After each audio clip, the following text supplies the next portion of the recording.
good, feeling great on my time. Won't let a hater block my shine. I'm just living my life, too busy chasing good vibes. Chasing good vibes, chasing good vibes, chasing good vibes. Too busy chasing good vibes. I'm feeling good, feeling great now. A hater can't play with my day now. Get that negativity out of my face now. In my city, I'm the man of my state now. Yeah, I'm living life to the fullest. Baby girl, you talking to the realest. Energy and joy, you can't steal it. Good vibes all around. Baby, tell me, can you feel it? I woke up, so I'm blessed. Just another chapter in the test. I know I'm doing better than the rest. Got a smile on my face, showing teeth for the crest. It's no sweat, I'm a vibe in my own right. Go time in the sun, yes, I'm gon' shine. So fine, got a baddie on my phone line. Feeling good, feeling great, chasing these good vibes. Feeling good, feeling great on my time. Won't let a hater block my shine. I'm just living my life, too busy chasing good vibes. Chasing good vibes, chasing good vibes, chasing good vibes. Too busy chasing good vibes.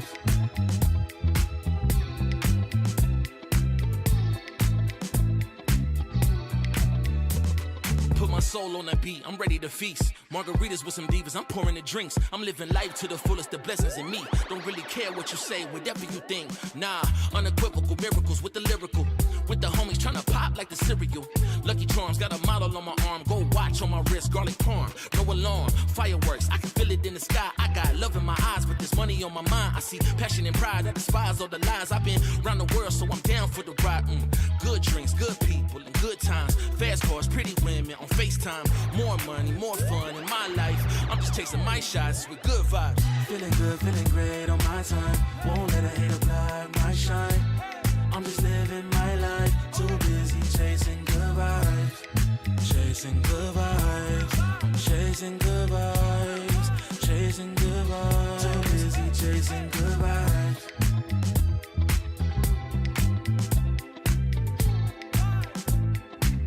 Too busy chasing good vibes.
Still been the same, put that on the name. I had to go through it just to get to it, look what I became. Elevate, level up, way to the top, headed to the peak. All them boys wanna talk, hit them out of law, but don't got receipts. I do it with ease, to you it's it's a burden, to me it's a breeze. You feel that? That when it's the breeze, that kick back. You coming at me, boy, sit back. Came out the womb like this, hit the pedal and room right quick. Gotta get it, we going up, way up, might land on the moon. Who step in a room like this? We breaking the rules right quick. They killing the mood and up in the few, might land in a tomb. I ain't gonna lose it now. Gotta keep it moving now. Elevate, level up, way to the top, headed to the peak. All them boys when they talk, hit them out of love, but don't got receipts. Elevate, level up, way to the top, headed to the peak. All them boys when they talk, hit them out of love, but don't got receipts.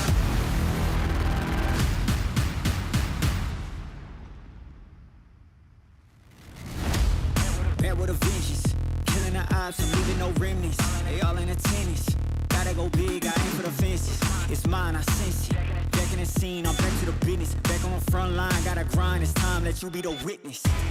At the time, turn a repeat to a 3P, yeah. Got the franchise on me, you more like G League, yeah. 21st century, you all the way BC, yeah. Old boy been washed up, I'm notched up in TT, hey. Came out the womb like this, hit the pedal and room right quick. Gotta get it, we going up, way up, might land on the moon. Who step in a room like this? We breaking the rules right quick. They killing the mood and up in a few, might land in a tomb. I ain't gonna lose it now. Gotta keep it moving now. Elevate, level up, way to the top, headed to the peak. All them boys when they talk, hit them out of love, but don't got receipts. Elevate, level up, way to the top, headed to the peak. All them boys when they talk, hit them out of love, but don't got receipts.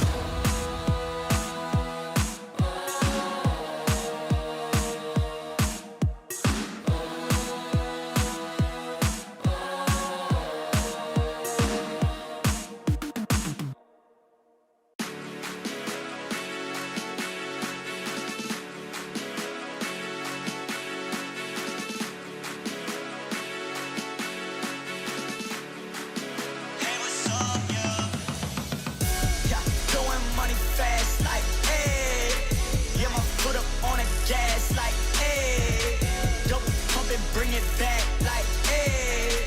Yeah, my amigo got the pack like, hey.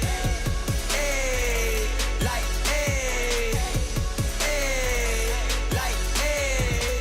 Yeah, throwing money fast like, hey. Yeah, my foot up on the gas like, hey. Oh, don't write, back again. Don't know me, go and ask a friend. Hitting these shows, gotta pack 'em in. I spin it, I'll make it back again. Shawty, go and bring your baddest friend. We can take it to the back of Benz. Do it like you would for TV.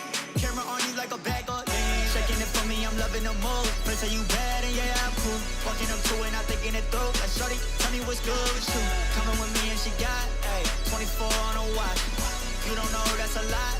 What she want is what I bought, yeah. If I want it, I'ma get it, yeah. I just talk the way I live it, yeah. I got many women, they all wanna ride, even in the city, yeah. But now I pull up in the Aston. For money, I'm made off the back end. High end with the fashion, now bro, so me in the past tense, yeah. Throwing money fast, like, hey. Yeah, my foot up on the gas, like, hey. Double pump and bring it back, like, hey. Yeah, my amigo got the pack, like, hey. Hey, like, hey. Hey, like, hey. Yeah, throwing money fast, like, hey. Yeah, my foot up on the gas, like, hey. Wallet in the bank, I'ma check. Whoa,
Elevated on focus, came a long way from the lowest.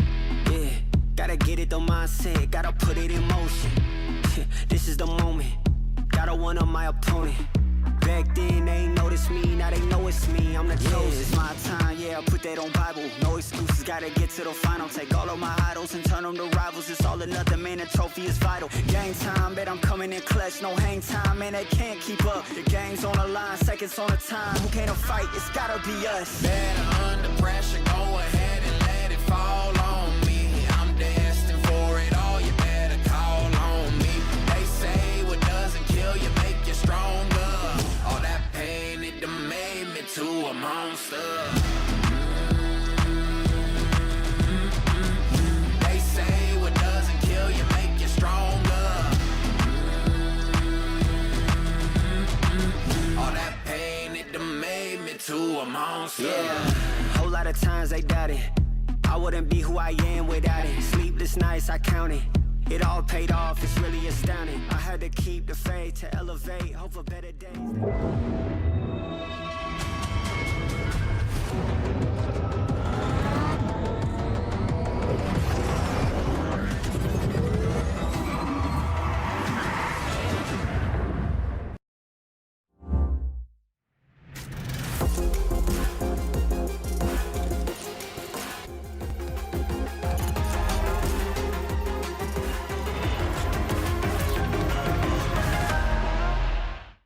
Hey! Hey, Tom. Alberto was looking for you, by the way. Really? Yeah, you better get there Okay, quick. I'll go check.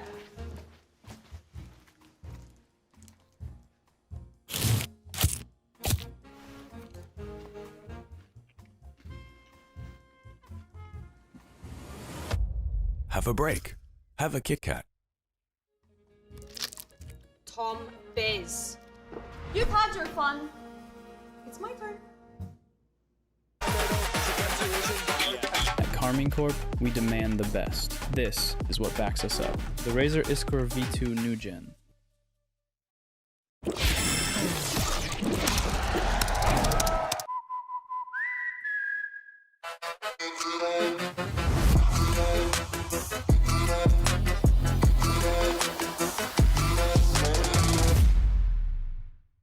Want to find your fastest server every time? Express like a pro and optimize your connection in one tap. Express and game without ISP throttling. Express and shield yourself from DDoS attacks. Express and choose the VPN trusted by gamers everywhere. Express VPN. Experience gaming the Express way. Fast, stable, competitive. Outplay the world. It's time to Express. Unlock free cosmetics, including Lightning Kicks Buddy and more.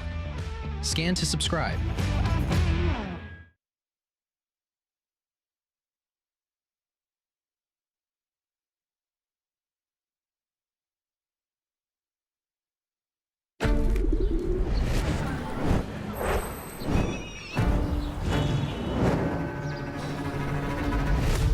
Madre mía, qué bonita la iglesia esta, que está medio a ser.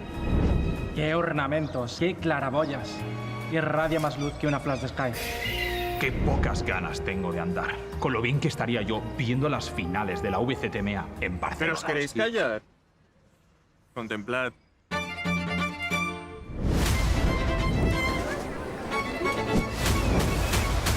¡Qué gustico! Estoy aquí en el paso marítimo. Vaya mar, vaya ola más grande. Parece la ulti de Harbor. Qué rico me está sabiendo este heladito que me estoy comiendo poquito a poquito.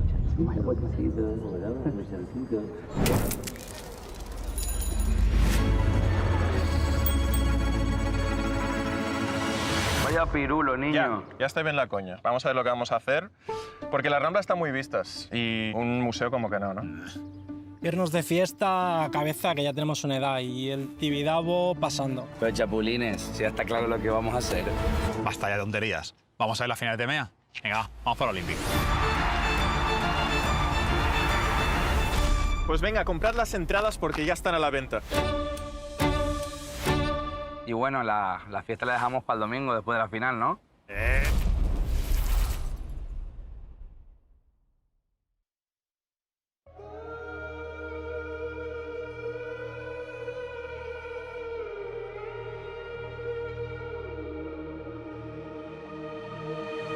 I'm out here in the cold night, till I barely feel my feet. Wanna see it through my own eyes. There's no going back, and I'm not afraid anymore. Cause I know I'm gonna be the last one standing. Yeah, I'm not afraid anymore. Yeah, I don't wanna wait anymore. I'm ready to fall. I'm ready to rise up. I will do what it takes. I'll run blind straight into the flames. Watch me burn, alone in the shadows. I'm carrying you home on my back. If it's you or me, then I'll take the shot. Still they say I'm the villain. I scream and nobody listens. Still they say I'm the villain. Too bad you can't take me down. See that I'm surrounded by predators. It's critical they got me in my element. It's dirty how you trying to keep it elegant. Keep my eyes open wide when everyone around me is an enemy. See my life cross my eyes. I'm ready to fall. I'm ready to rise up. I will do what it takes. If it's you or me, then I'll take the shot. Still they say I'm the villain. I scream and nobody listens. Still they say I'm the villain. Too bad you can't take me down.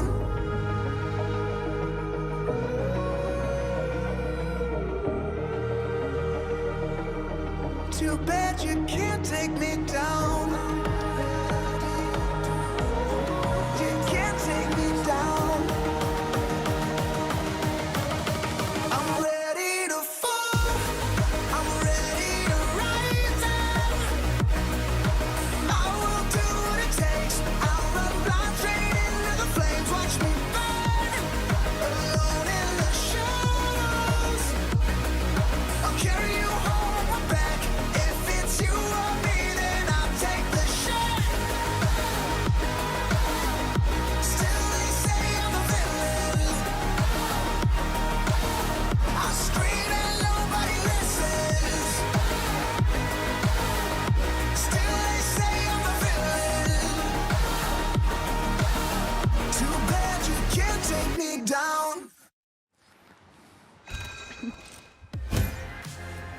Hello everyone and welcome back to VCT EMEA Play-ins. It's of course our last day and are you gonna kiss? No. What's going on over there? That was Billy's attempt at, well, you wanted us to kiss. Maybe, yeah. Why not? No, I watched America's You wanted last to night, do a and we were just Sato and inspired by their Alexis. desk, you Yeah. know. Okay, I Big respect fan that. of Sato. Love that. Alexis Same. too, but I was going to you say, know. you can't leave out the second half of that. Who's who in this equation? I think I gotta go Sato. So that makes you Alexis, right? Okay. Yeah, I mean. Okay, yeah, fair. Let's have a look at today's bracket that we have, because of course, let's not forget, we're on the very last day of our EMEA play-ins, which means we will be sending 2 more teams home that unfortunately won't be making it to that playoffs. But Mike, whilst you're here, I want to get your thoughts, because we've not been able to have you on the desk throughout these play-ins. So is this kind of gone out the way that you expected it to, or are you just as surprised as others? Not the way I expected it to, no, but my God, has it been good to watch. Like, what a shake-up to some of the names we've been in. Well, it's been good to watch, but also pretty excruciating at times. Why are we so bad? Why is the VCT? No, but this is good. That's why it's good. We're being exposed. We've been exposed. Of course, we do have today's schedule. More challengers team, at least another team will make it to that playoffs, which has very much been the story of EMEA play-ins. But it's been very exciting to watch. And let's just get stuck right into this first matchup, because of course, we've got Eternal Fire going up against Eintracht Frankfurt. And they have been pretty dominant, I think, is fair to say, since that loss against Giant X, when we look at the lower bracket run that SG have been able to go on. Yeah, and I mean, we were talking about this earlier, right? For me, I take a lot more from the loss versus Giant X than the wins over Mates and Heretics. It's been a little, I mean, they looked awful, to be honest. Versus Frankfurt, I mean, Frankfurt looked fantastic in terms of capitalizing on the situation. As in Heretics looked awful. Oh, yeah. Yeah, and Mates, again, a million miles away from probably where we expected. There's obviously some other things that have gone on internally with Mates, so again, chalk that up a little bit, but for me, this is Frankfurt just seizing the So my opportunity. interpretation was like maybe first game jitters, a Giant X that I think aren't as good. Maybe. Like I didn't deep dive that Giant X VOD and figure out if there was problems, but it feels like they're warming up a little bit, and I think Eternal Fire will be the best team that they've played so far, and they're the best form team. Yeah. But I have a little bit of hope here for Frankfurt.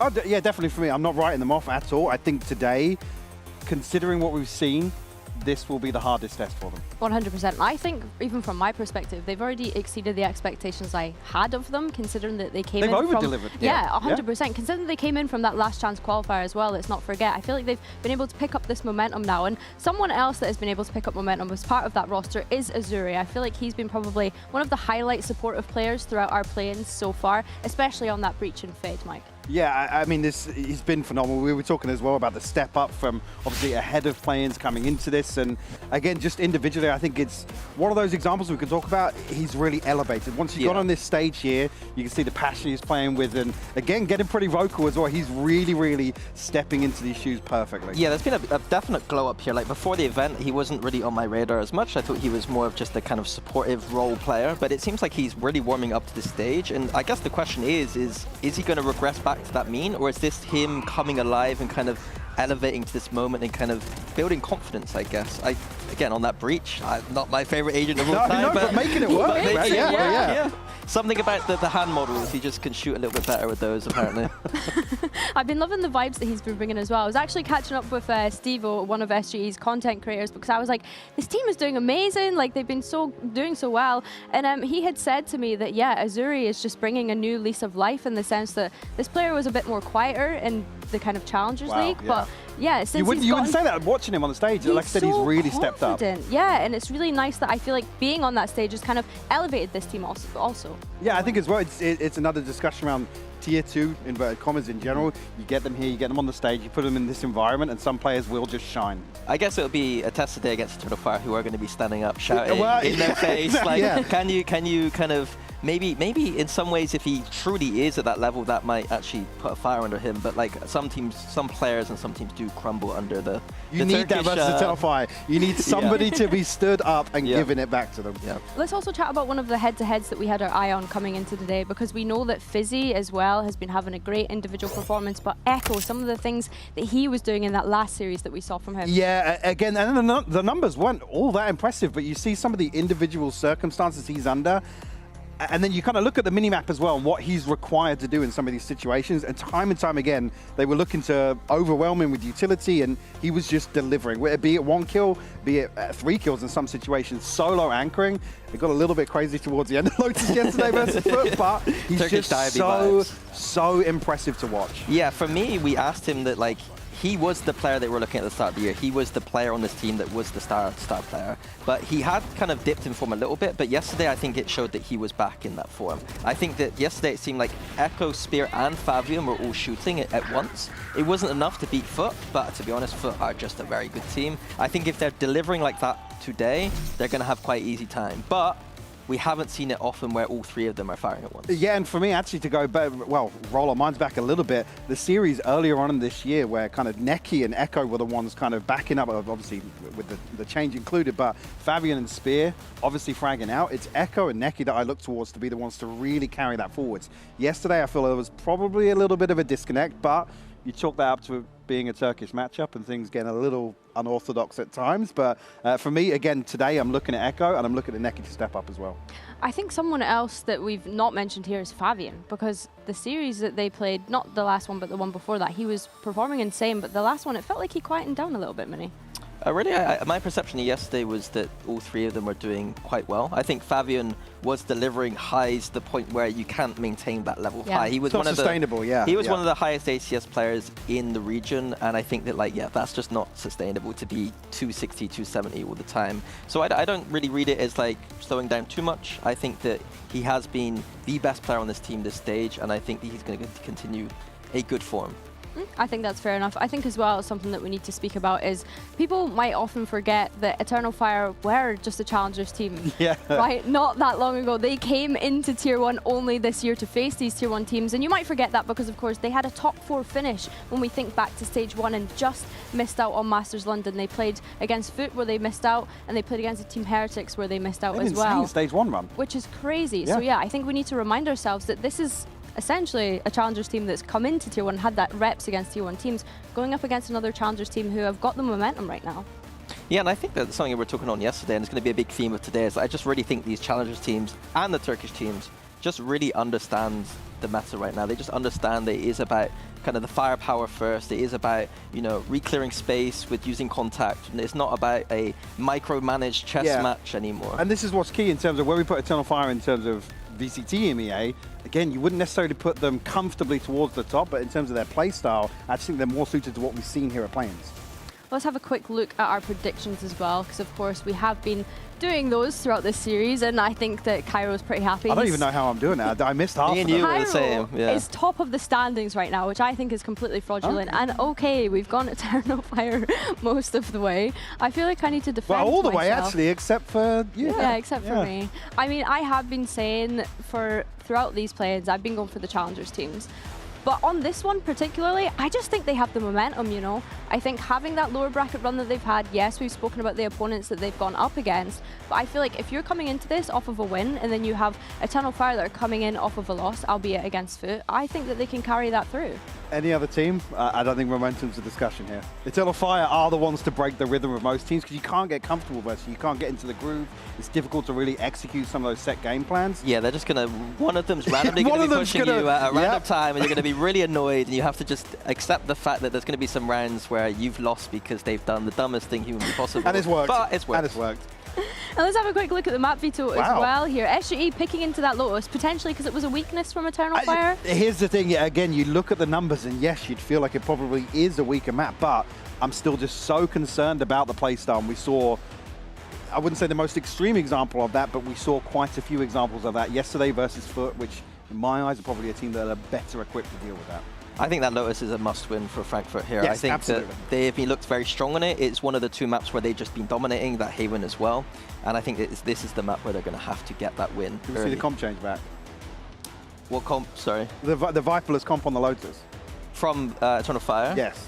I mean, I hope to see a Viper. I hope to see it. Like, they had so many issues in the mid-round where they were just like, somebody's died, we have to hit C. Yeah, like, we have to go now.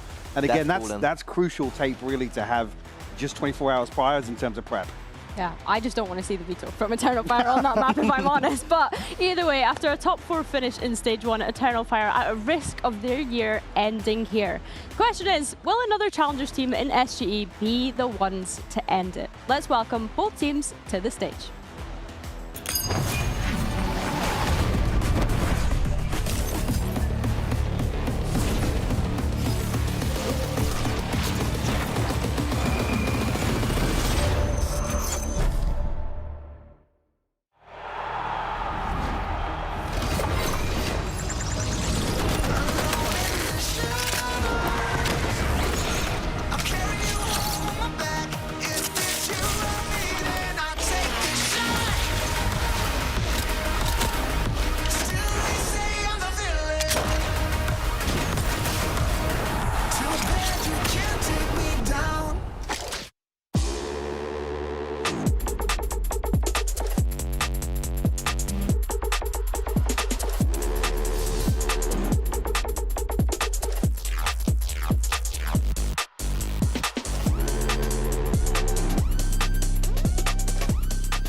Eternal Fire versus Eintracht Frankfurt.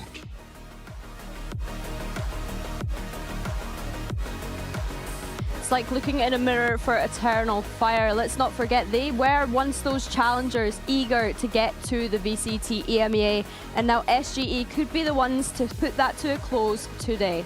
The question is if they are going to be the ones able to do it. And let's dive back into this map veto, because I feel like we've had a chance to speak about Lotus here, but Split and Ascent, they'll be our second and third maps. Do you feel like it sways? Yeah, I mean, I do kind of just want to carry on for what you're saying. This feels like a must-win for Lotus. Again, Frankfurt have an insane record here. Like I said, some unorthodox tape to learn from yesterday. But you come to Split and Ascent, and I feel like we probably lean more Eternal Fire towards the back end of this veto. I think it's more about the fact that I think Eternal Fire, that Split is a home map for them. Yeah. I see it being a home map for Frankfurt to start with, a home map for Eternal Fire second map, and then the third map I think a little bit more even, but I think what you were saying about the fact that Eternal Fire have that explosive kind of game, they have this slight edge I think in this kind of head-to-head, I think that's where it will kind of show. And it might even not need to go to the third because of that firepower, because of that explosivity that Eternal Lotus Fire being has. the swing factor here, definitely. Yeah.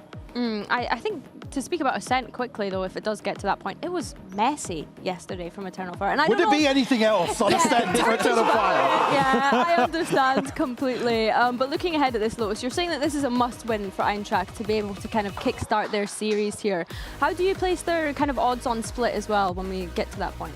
Like I said, for me, this leans towards Eternal Fire outside of Lotus. Split for me, I then look back towards sort of Echo and Neki as well to be key in terms of Eternal Fire's success on Split. For me, just to come back to Lotus as well, the comp is absolutely crucial for me in terms of Eternal Fire and what we see in Map 1. Well, the players are getting ready on stage at the moment. Of course, it could be the last for either one of these teams as they sit comfortably in those Razor chairs. But let's dive back into this conversation about Lotus, because we were mentioning comp and if there are going to be any comp changes. Is that something that you might anticipate, Minnie? I don't think so, because Eternal Fire had to play the Lotus yesterday. I don't think between the two they will. If they do, it's going to be just off the back of comfort and kind of going back to something that's like, yeah, we're not going to see it. We're going to see Echo staying on that Cypher, no Viper, and I think that Eintracht here to have the better Lotus comp. I say every single time, you need that Viper. The Vice helps you to lock down those sites. Well, this is the thing. Actually, yeah, you get the benefit of having two hard anchors here in terms of what we saw from Eternal Fire yesterday, which was they give something away in an early default on the attacking side. Their hand is forced. They have to make very snappy mid-round decisions, and that ultimately, I feel, was their downfall in terms of stabilizing a little bit on Lotus. That's not to say, again, it was a close affair. Yeah, I mean, we went overtime, but still, you've got to have your head on a swivel. I think it's just going to come down to, does that matter for them? Yeah. Is the double duelist explosivity from players like Spear and Fabian, from Echo just lurking out a rubble by himself, are they going to be able to convert in the fact that they are just going to be able to aim diff, team fight diff this team or not? I'm going to say it's not going to play out just like that. I think it's going to be a very even affair on this map. But as we said, must-win map for Eintracht. Absolutely. Well, both teams' years come down to this. Let's hand it over to our casters. It's Mitch Mann and Tom Bitz. Thank you very much, Billy. What a game we've got lined up for the folks at home today, Tom. Starting out on Lotus, Eintracht Frankfurt on the defense. And listen, they put up some numbers here before. I'm expecting this one to go to all three. You gonna crush those dreams? I could see it happening. I don't think it would be a surprise. I think, obviously, we know the ceiling of an Eternal Fire, but I think Eintracht Frankfurt have been growing and growing into this tournament. Also, I feel like even leaning into the quote-unquote Tier 1 teams at this point feels a little pointless because, what, 6 of them have already been eliminated in this bracket so far. So it's going to be a fun one. I'm excited for it, but it is worth mentioning that Eternal Fire are the closest we have to being a full sort of Tier 2 team, as they were one of the ones that ascended at the beginning of the year. They've even brought in Spear as well, so they haven't just been sitting around, and they have a lot of young talent themselves. Now they will be hungry right away. Showing some presence towards this C site are both teams. Eintracht Frankfurt taking the fight to Mound and Eternal Fire. Well, they were not ready for this much resistance. The nade down for Audas forces him into the fight, and he almost got two. Fizzy down to a sliver of health, but it's enough to hold on to the advantage for Eintracht Frankfurt. More than a man up, and the damage done to Neki and even Echo, adding up to what should be a pistol round in favor of the defense. It's worth mentioning as well that we've seen this map a couple of times from Eintracht Frankfurt. They've always started slow. That's been their biggest problem. And right now, it looks like they're going to be off to a flyer. Neki caught in no man's land. An easy kill for Monster. Spike dropped on the ground, and unless Echo has a 1v4, I think this will be the first pistol round that they've won at the beginning of a Lotus game. Yeah, you think back to the game against Heretics. Eintracht Frankfurt were in a very good spot, even going 3-0 down. They were able to bounce back and have a commanding position by the end of the half. Now, if that's anything to go by, You could look at Eternal Fire as being in danger, but I think if I've learned anything over the last week or two, Tom, there is no such thing as a free round. Ecos are no longer guaranteed, even if you've got advantages. And I think Eintracht Frankfurt are one of the teams that have learned that lesson as well. For Eternal Fire, they're going to come in with next to nothing. But what I want to see from them is some signs of life early on. I like that you bought light shields. You didn't. What? He did. And there they go. There's down to 8 light shields for tanking the nade. Now they're gone fully. But hey, look where he's gotten. So. See, that's just a baller move, you know, where you have so much money that you're just like, I don't even care. I'm going to throw it away. Yeah. I think maybe you should buy a gun and throw it off the map kind of thing. Like, I think, why stop there, right? Flex on them. Let's push the limits of what we can get away with. That was a weird buy, a weird investment. But it's not going to leave him in too bad of a spot for the next round, I suppose. But yeah, for Eternal Fire, it's not looking like much is going to be done here in this eco round. But a couple of kills would definitely be worthwhile. Again, everyone on Eintracht Frankfurt has invested here. There are credits on the line. Every pick matters for the attackers. And to be fair, they're up quite close already. But yet to really get a fight going their way. Spike planted. Opportunity for Orbs. And why every single close angle has resulted in a failure. A bit of an awkward fight for Jamalino, but in the end, it's Azuri to close out the round. It will be an in-zone flawless for the second round of Eintracht Frankfurt. And as you said, for a lot of teams, that has been easier said than done. Well, Fizzy's got shields and plot armor. That's 2 rounds now where he's been basically dead, but somehow hung on. 4 HP, surviving the fight up top. This is where I thought they'd be in a bit of danger, but there you go. He took the right click in his stride. He had a Marshall, right? Yep. Marshall on like 40 HP, and he said, I'll get up close. What does he have now? Oh, yeah, we're going to show the people at home the in-game in a second, but he's got a judge. So he's rebought, but he's only half rebought. Even though he did survive, yeah. There is a Marshall somewhere. Yeah. All right. So he has a plan with this judge, which I hate, but we'll see how it goes. If anything, Fizzy might make this work. A very direct fight initially. The Lurk of Echo is gone. Now they are committed to this side of the map, and while the judge, it might have been slightly better than the Marshal in that moment, but that is Fizzy gone already. Yeah, look at the space, though. They left B open for 10 seconds. It was a risk, but the Lurk was going towards A. Space, the blank spot's not filled in by Eternal Fire, and now it's all that control, all that information early on. Musashi doesn't have to peek, but he wants to check it wasn't just the Prowler. With 3 players coming back, it does leave Eintracht Frankfurt in a bit of an unknown. That should give it away, though. Prowler coming up to A. Now they're starting to think, okay, it's an A hit. Rotation comes around from Jamalino. This is the idea from Eternal Fire, it seems. Bait that rotate, go back in another direction, but in fact, it looks more like they're figuring it out as they go. There's still a snake bite available to slow the push on this C side if they were to go back that way. 25 seconds left. Musashi sat within the corner. Of course, he did pick himself up a rifle. Now they look to split back towards B, where he can look to pincer. They also still have Jamalino here, but they managed to clear him. Maybe just in the nick of time. 10 seconds. The defense about to start their move early, but it's Fabian taking over. 3rd kill already in the round. Finally, he's now gone. Musashi also will clear that backline. And what was a little shaky for a moment, Eternal Fire come out with 3 alive. I mean, that was a yo-yo round from them. They went back and forth an unbelievable amount. It did look like they were canceling their calls halfway through, deciding to go to the B site, then deciding to sell it as a ruse, then deciding to go all the way around through the Hobbit and back into the B site. But whilst I was getting worried that maybe they'd lost their way, it looked like they were able to at least get back onto the beaten path in the end. 2-1 on the board, and what ends up being a relatively comfortable close to what seemed like an uncomfortable round. Well, of course, this is where that bonus isn't too much of a worry for Eintracht Frankfurt. They're going to invest into this one. And Jamalino is 1 away from having that showstopper online. Just looking to try and control that A side of the map. Of course, is worth mentioning that Echo did go down early in the last, and he's still the lurk again. Aggression, though, from Spear, caught out by the utility, but even still, he'll take one. Another player now goes through in the form of Fabian, but it's very, very disjointed. One by one they go, and one by one they fall. I think in terms of a C-side take,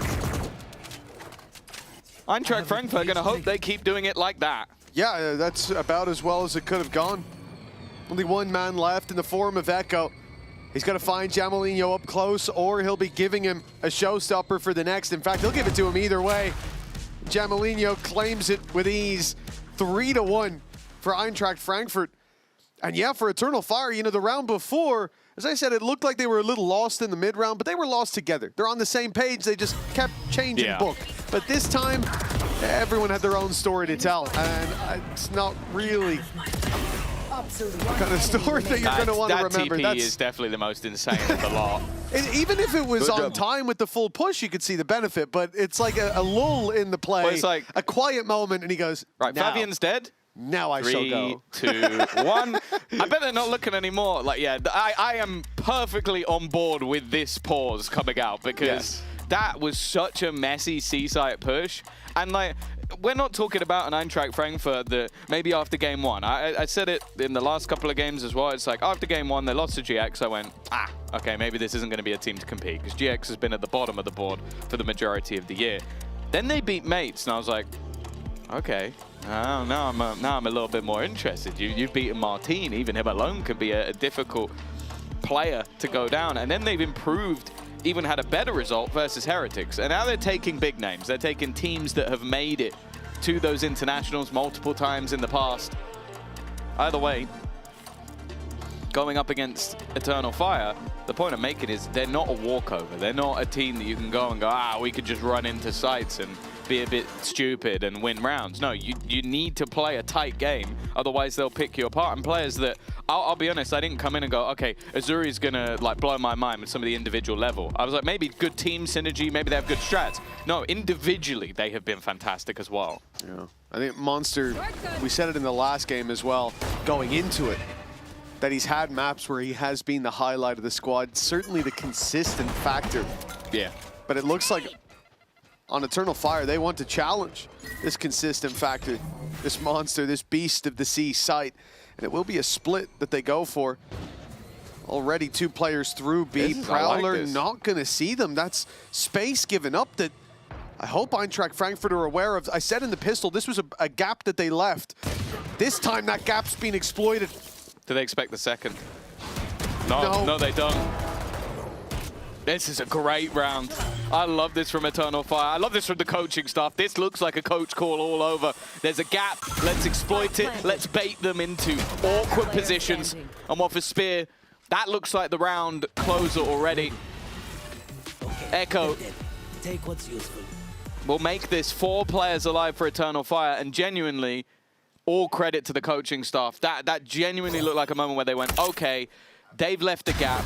We're going to send Echo further forward. We're going to make it even look like maybe we just, one player went through, or maybe we just baited the wall, and then the second layer of Ordaz watching is just perfect. Yeah, because it's in some of these rounds, Monsters had his wall towards that C site, and they have left space to explore. I think maybe Eternal Fire are looking for that. They see the wall, they walk through it anyways.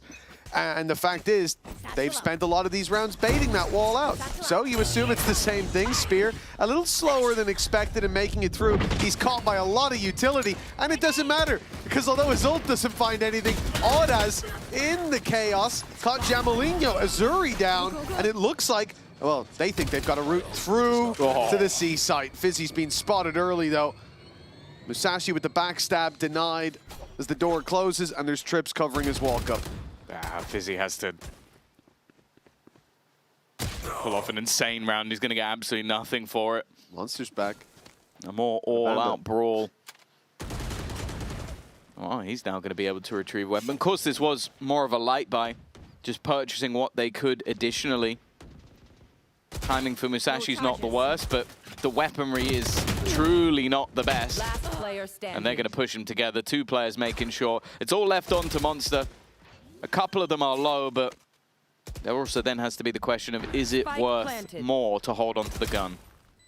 Yeah, Eternal Fire do well to just fall back to behind their trips, keep that info, and Musashi breaks it. And so far, not offering individual fights. That does change with Echo, but that's because the pack has split up to hunt Monster down. He takes the first in two. Two remaining. Baits the reload to try to pull them into the fight. And now he's got his weapon. Back to fighting standard. I think this round already gone in his mind, but he can still make it costly. He can still bait them in. He's trying his best, playing all the cards in his hand. And a triple kill at least. He said he's been consistent. Nothing changes in this round. Nothing but the lead leaving Eintracht Frankfurt's hands. But Monster will continue at least with that weapon. Yeah, it's funny because he bought nothing into this round. Just the pieces of utility he had, found that rifle on a corpse of a teammate. And that'll be enough for him to at least drop a few weapons. Even still though, a more direct, brawly round of defense, trying to get in the faces of Eternal Fire. And these are the sort of rounds they want. These are the sort of rounds that I think they do their best work in the chaos. And I think maybe that's the reason for the pause. Playing into their opponent's game plan is not something I necessarily want to see from Eintracht Frankfurt. Something I think we do want to see is these sort of stats coming out from Monster, though.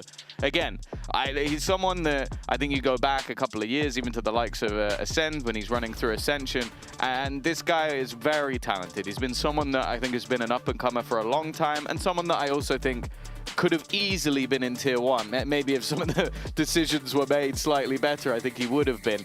So to see him here now, I think he's already made steps towards what will be a good future going into next year. I think he's going to be someone people are looking at if Eintracht Frankfurt can't hold on to him. But also, if they're going to make a run here, he needs to keep up what has been a fantastic level so far. Yeah, indeed it has been, but so far, he's also not had an issue keeping up that level.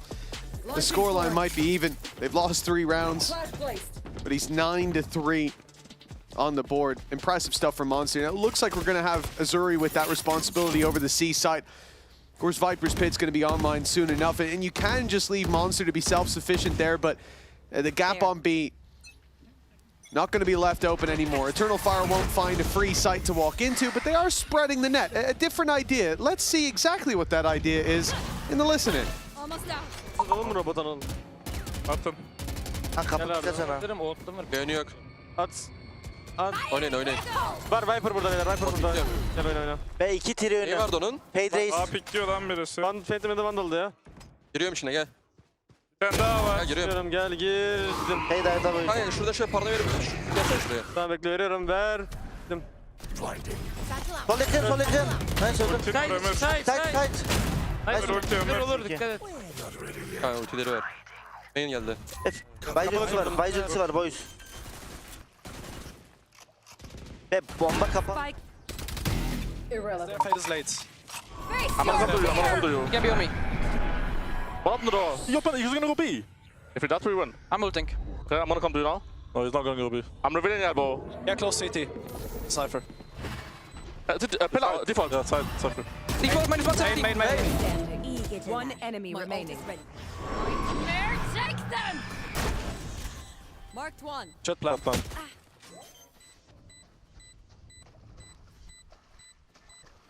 And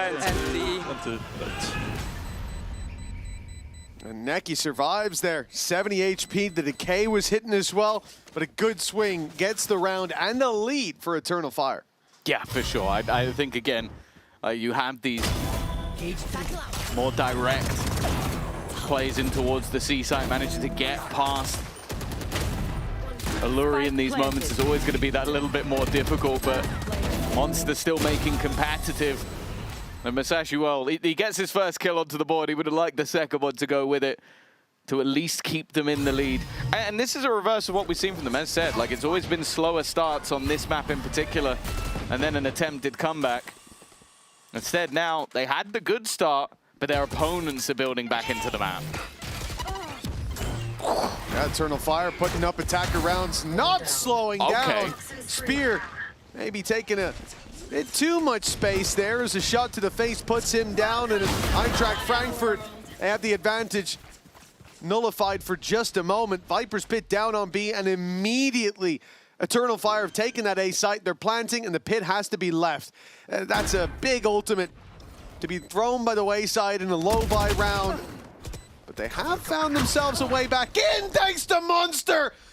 The beast awakens yet again, and it's Eternal Fire on the serving platter, the walk up behind being watched as well, but Azuri won't land the shot. Monster might have to do it all, and he'll be put down early, so Fizzy with a sliver of health. Shadows traveling. It's the last remaining hope for Eintracht Frankfurt in this round. It would have been a big pickup, a disruption on a low buy, but a thrifty not to be as Eternal Fire claim 5. Yeah, I like the mid-round just to leave that B site. I think if the plant is committed there to B, that pit is very good, but the preemptive pit just made it an easy decision for them to go back into the other direction. I think the danger now for Eintracht Frankfurt is you're starting to see what makes Eternal Fire truly terrifying, and it is just this all-out aggro, pacey hit. Like, Spear is in within seconds, through on his own, fight on his own. Moments later, it's Prowler, Fabian swinging angles at full speed. Like, you have to be so ready for this sort of team, and it seems like Monster is ready for that fight. I'm yet to see if the rest of the squad is. Yeah, Monster's been there every round. But somehow it hasn't been enough. That was a spike! They've just given the spike away! Giving the game away! Don't worry, maybe they can Frankfurt. use From the Shadows to get it back. Oh yeah, exactly. They had the ult actually at the start of the round. Let's check in on it. Where's it at? Oh my goodness, Musashi's on a tear now. After being given a freebie, fighting his demons in the shadows. He's pulled Eintracht Frankfurt into the light, and listen, I'm not even sure it's worth a pause after that. A slap around the ears about all we can give. What was he thinking? Was he thinking? No. I'm gonna go with no. No, it's the answer. Oh man. Yeah, there's certain moments where you kind of get it. You're like, okay, let's try and get in the player's head, and yeah, I can't. Maybe didn't know he had the spike. Not really the best excuse, because once he TP'd, I'd hope one of the other 4 players could have gone, by the way, bud, you've got the spike. Maybe he failed to cancel the ult. Again, not the greatest excuse of all time. Or maybe they thought that, yeah, they're just not going to play anyone on B. Just to be clear, which is a bold call in itself. Like, I just want to highlight the positions people died in, just for the proposed idea that he was meant to do that TP without the spike. I would ask, why didn't anyone push through B main? Why didn't they put pressure on? Even if you had a Vice wall there, which there wasn't, but some utility to slow you, Thorns, for example, you would have the question of why is he TPing at all, and why didn't you bait the util early? But in fact, it was just a Viper wall. No one tried. No one even tried. They just sat in main and watched Audaz hand the spike. I've seen players troll in ranked, and they haven't been that successful at throwing a round away. That's crazy. No timeout. Becomes the second most interesting thing I've seen towards Hobbit Hole, other than someone nuking themselves. Roger that, governor. But there you go. Spears already started this one off with a bang. The showstopper. They're right back into the B site. They've sent Audaz off into exclusion. He's now... Yeah. They're like, you go over there. We're going to take the spike this way. You go anywhere else. This is his slap on the wrist round. He's actually in a corner. They've put him in a corner to think about what he did. He's on the naughty step. That was bad, Audaz. Don't do that again. You can play with the team again next round. Timeout's over. He's allowed to come back now. Come on, join your friends again. No more biting. Musashi defending with Jamalino. They've got the early positioning right. Of course, the other 2 players with a bit more delay utility playing those extremities, but losing Azuri early. Always going to be a problem. Monster has been the man to watch for this defensive side. And of course, he's going to be the man to watch again, the one under pressure. But we've seen this a lot. Their attempted pushes through, or teleports through, the Hobbit Hole. And while Musashi's only going to be able to get one, Jamalino is close by, but is being well watched, but not well shot. It's an op there for him to recover as well on 50 HP. He might prefer it. Info, one towards Hobbit, he already saw, and Another on the right. Paranoia on the way through from Fizzy, expecting to see, there we go, expecting to see that fire through as they emerge out of heaven. Spear dealt with on the trade. Neki kept back, but Onaz on the side. The game's being given away. Both players quite low as well for Eternal Fire. Monster, 9 HP, a sliver of health, but it's enough for him to rip Onaz's head off. And he gets on the spike. Neki tries to get in there, tries to disrupt. But Eintracht Frankfurt have this on lockdown, and what I gotta say, it has to be a frustrating scenario for Eternal Fire. They are the ones that toppled the first domino that's seen Eintracht Frankfurt equalize.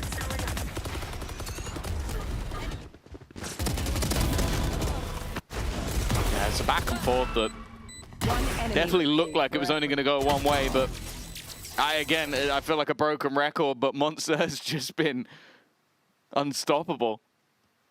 The immediate headshot while low on HP, a single bullet, even through the wall, in the leg, would have taken him down.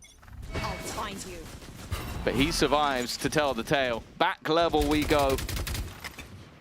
Eintracht Frankfurt still with an opportunity to take the half on their map choice. A good one, in fact. Look at the buy. Yeah, very good opportunity. This is one where I don't want to see too many risks. Musashi. He's got his gun, though. He's heard the reload. He's always a little risky with it, isn't he? But, like, the way he plays Odin is ballsy, let's say. For example, he's in Hobbit right now, up against the Eco, and they're very close. But still, he'll get away with one. He goes one. back. He'll get away with two, even Paranoia. Oh, careful. But Neki, he has now given Eternal Fire a chance. Look at the Two HP. kills. A plant to be found as well. A very late lurk from Echo, but he's been... Oh, he hasn't been heard! But he won't get Azuri! And Azuri just runs away. Tis but a scratch. Doesn't even turn. As he wants that A site. They know there's only two here. So it's time to go. It's time to speed up! But Neki gets another double! And Amoda Thrifty entirely off his back. Well, I guess that I was saying maybe that half victory will be likely. I guess not anymore. His positioning just perfect to clear two players. And then the second that Nightfall went through, I was like, oh, that has at least missed one player. He was the one that was caught, so they thought, okay, we've got the one that it hit. Instead, they found the one that it hadn't, and then he's able to clear out the round. Huge from the IGL. 6-5 now. Eternal Fire in the lead. And the buy is definitely not the best coming into this one for SGE.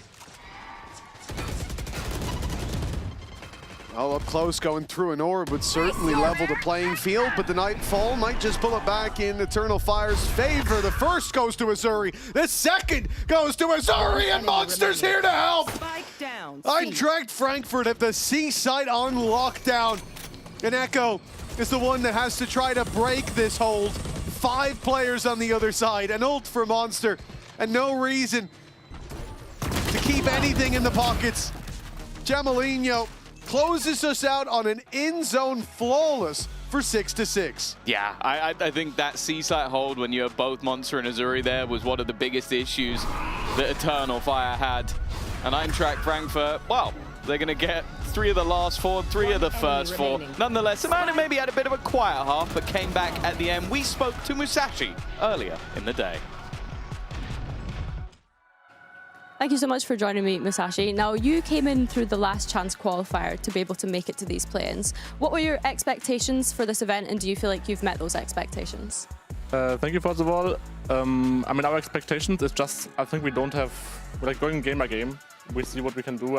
All of us know how good we can be. Like, we beat all of these teams in Prague, like a lot. Like, we are beating them all the time. And I think also Enterprise said it on the interview, like, if we are playing like in Prague, we can beat everyone.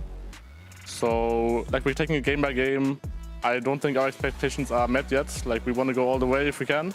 But we will see what we can do today. Yeah, I love to hear that. And I was looking at you guys' match history. I think in the past 20 best of 3s, you've only lost like 4. So how was that, you know, kind of bouncing back from the Giant X game, and how do you plan to continue this lower bracket run? I mean, the losses were like kind of long ago. I think we were a different team back then. Like, I think they hit way harder back then also because we were immediately out of the tournament. Like, it was like one game on LAN and we were out. So now all of us know like we can come back from the hard games. The LCQ was basically like a lower bracket run, like we had no chances to lose. So I think all of us are like, we were all like, okay, we should have won, it's fine, we have one more chance, we're gonna give it our all, and we will play our best. For sure. Best of luck, Musashi. Thank you.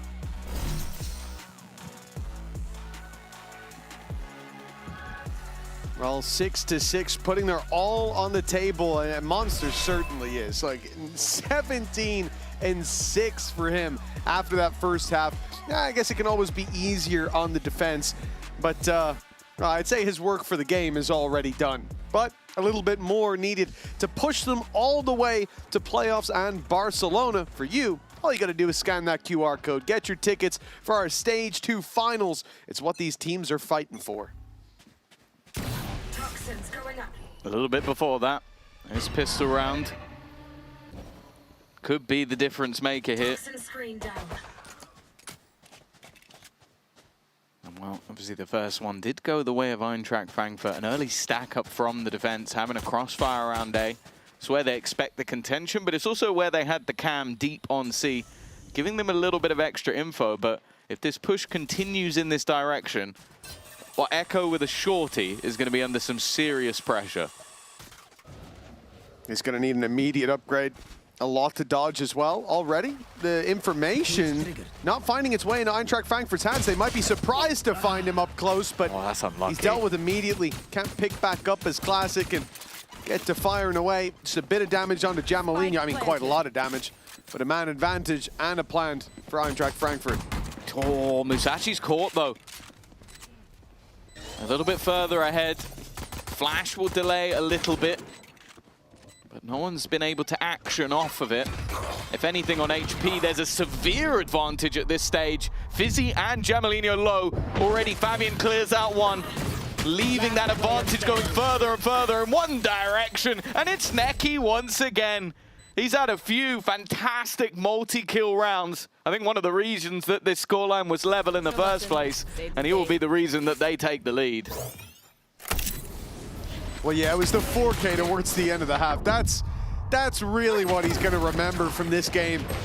Starting with the Sheriff, getting a double kill, getting hit by a Nightfall, and still walking away with another 2. And now he's put the pistol on the board, the lead in the hands of Eternal Fire. On the other side, Eintracht Frankfurt, it's a measly buy. A Bandit and a Sheriff, all that they've got to work with. And this is a time to experiment, to feel out how Eternal Fire want that early fight to go. It looks like they're going to wrestle for some rubble control. Fabian on the line with a quick escape, and he'll find himself a kill with each barrel. Maybe a chance to boost those stats a little bit. Okay, he gets a bit lucky with that one.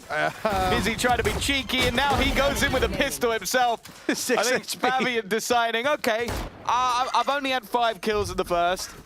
I want to make sure that I'm not being eclipsed by my IGL. That was going to be my talking point. You don't normally see Spear and Fabian at the bottom of the board and still having a lead. Did he just get body blocked into that angle? He took his knife out. It looked like he wanted to go to the right. And I did see someone to his right. I can't say for sure, but it looked like he might have got body blocked. They hung him out to dry.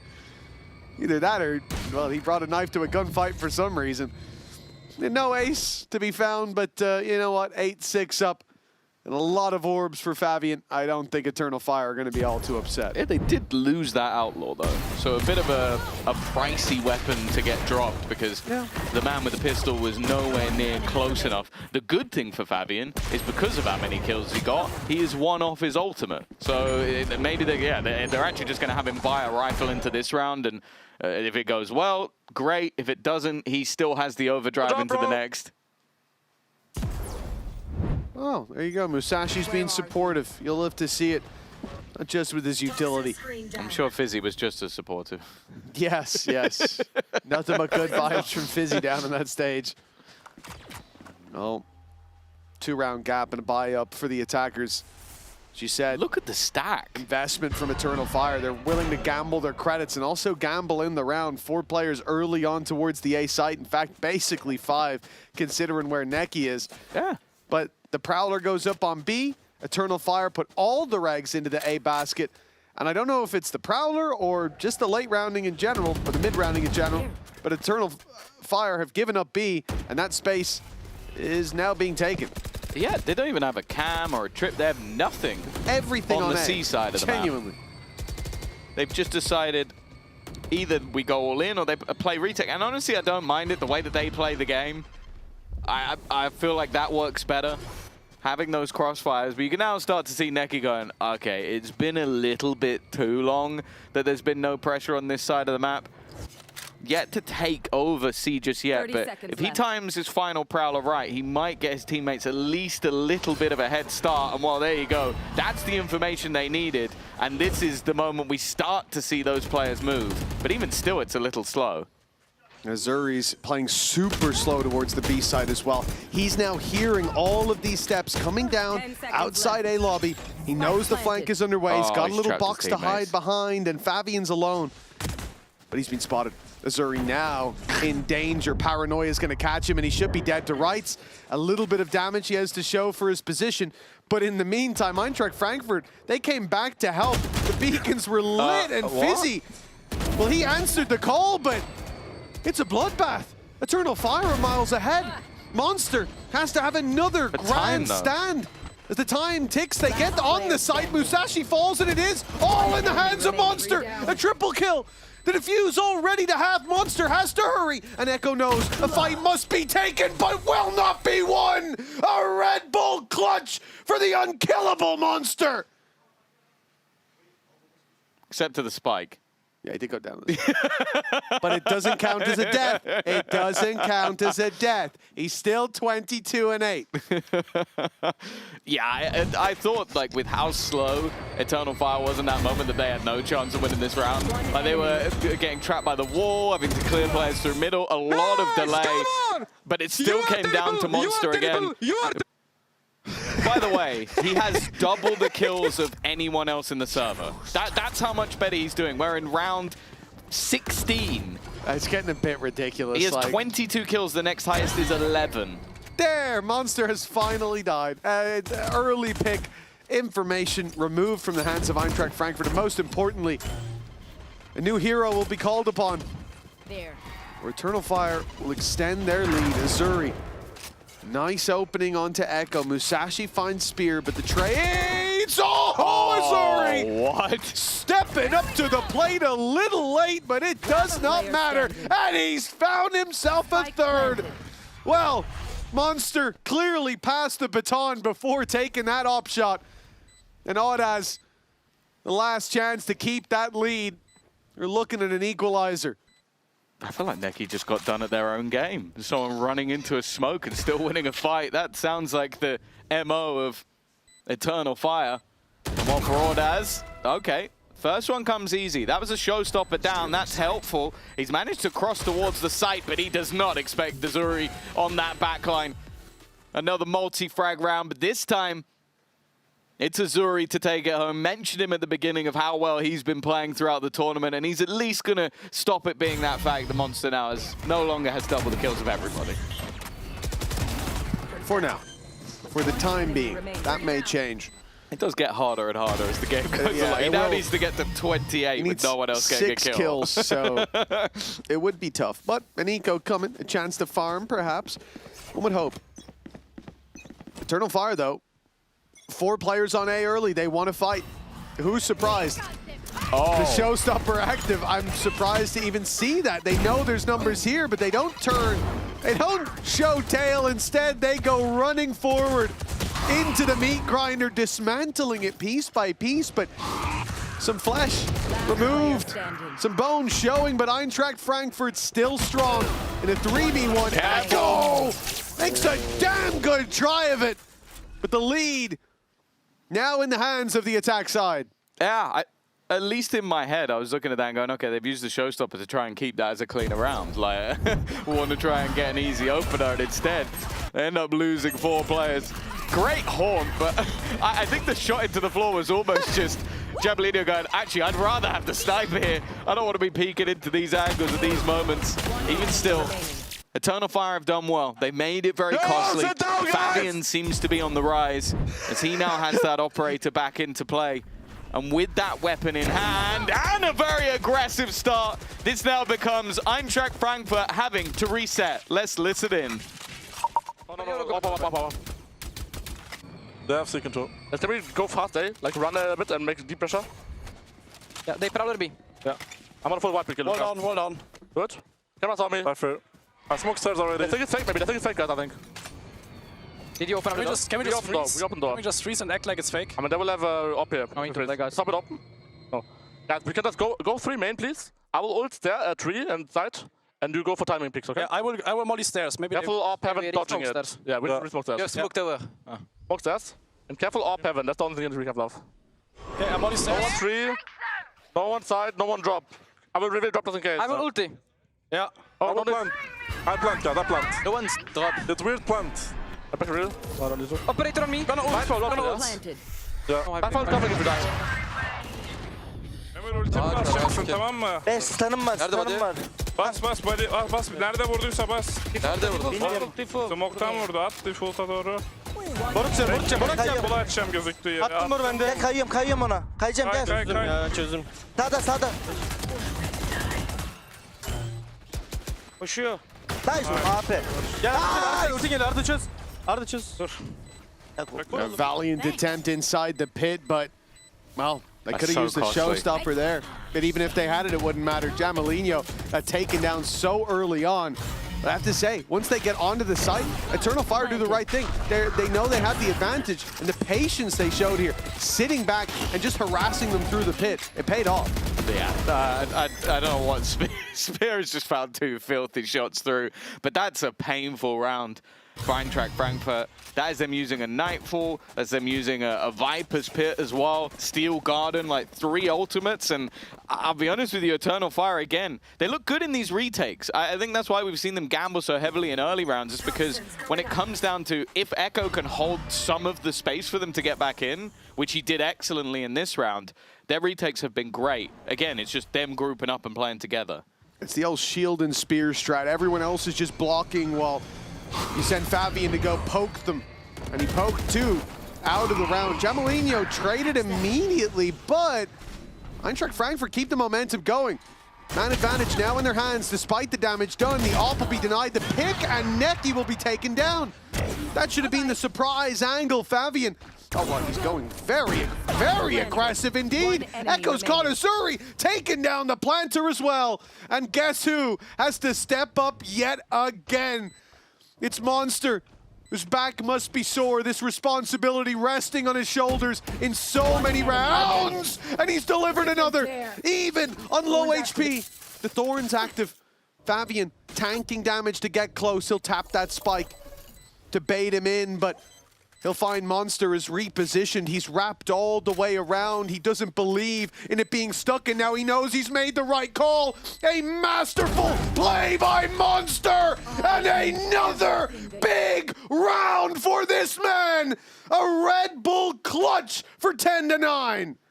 Genuinely, I feel like he's going to have a stand in the football stadium if he keeps going at this rate. The Eintracht Frankfurt fans are going to be losing their minds watching the brilliance of Monster. We've talked about the aim all the way through, the crisp shots, but this was the brain. He won that clutch. What are we doing? Let's play, guys. Let's play.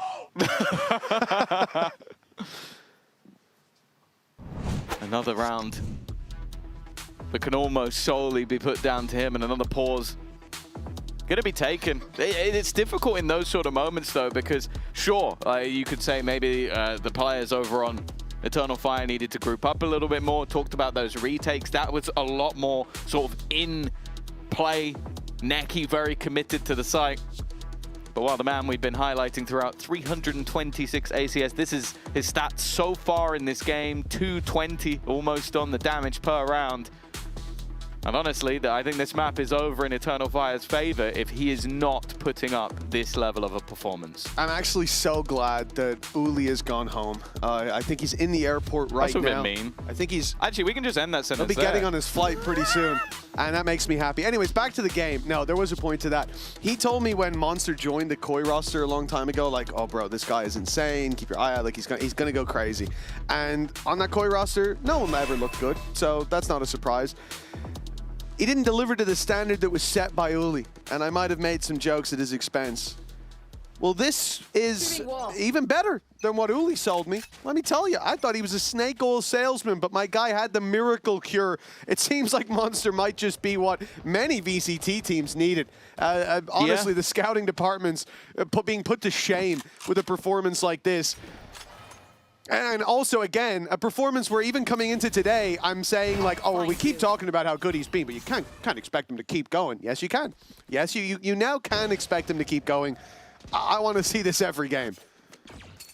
They might need it. It's a close game, and they are winning by a singular round, when maybe it should be so much more. And I will say as well, going into a round like this, I'm not confident they're going to convert it. Showstopper for Spear, Rifle for Echo. Necky's also been good in these moments, and it's also Musashi gone immediately.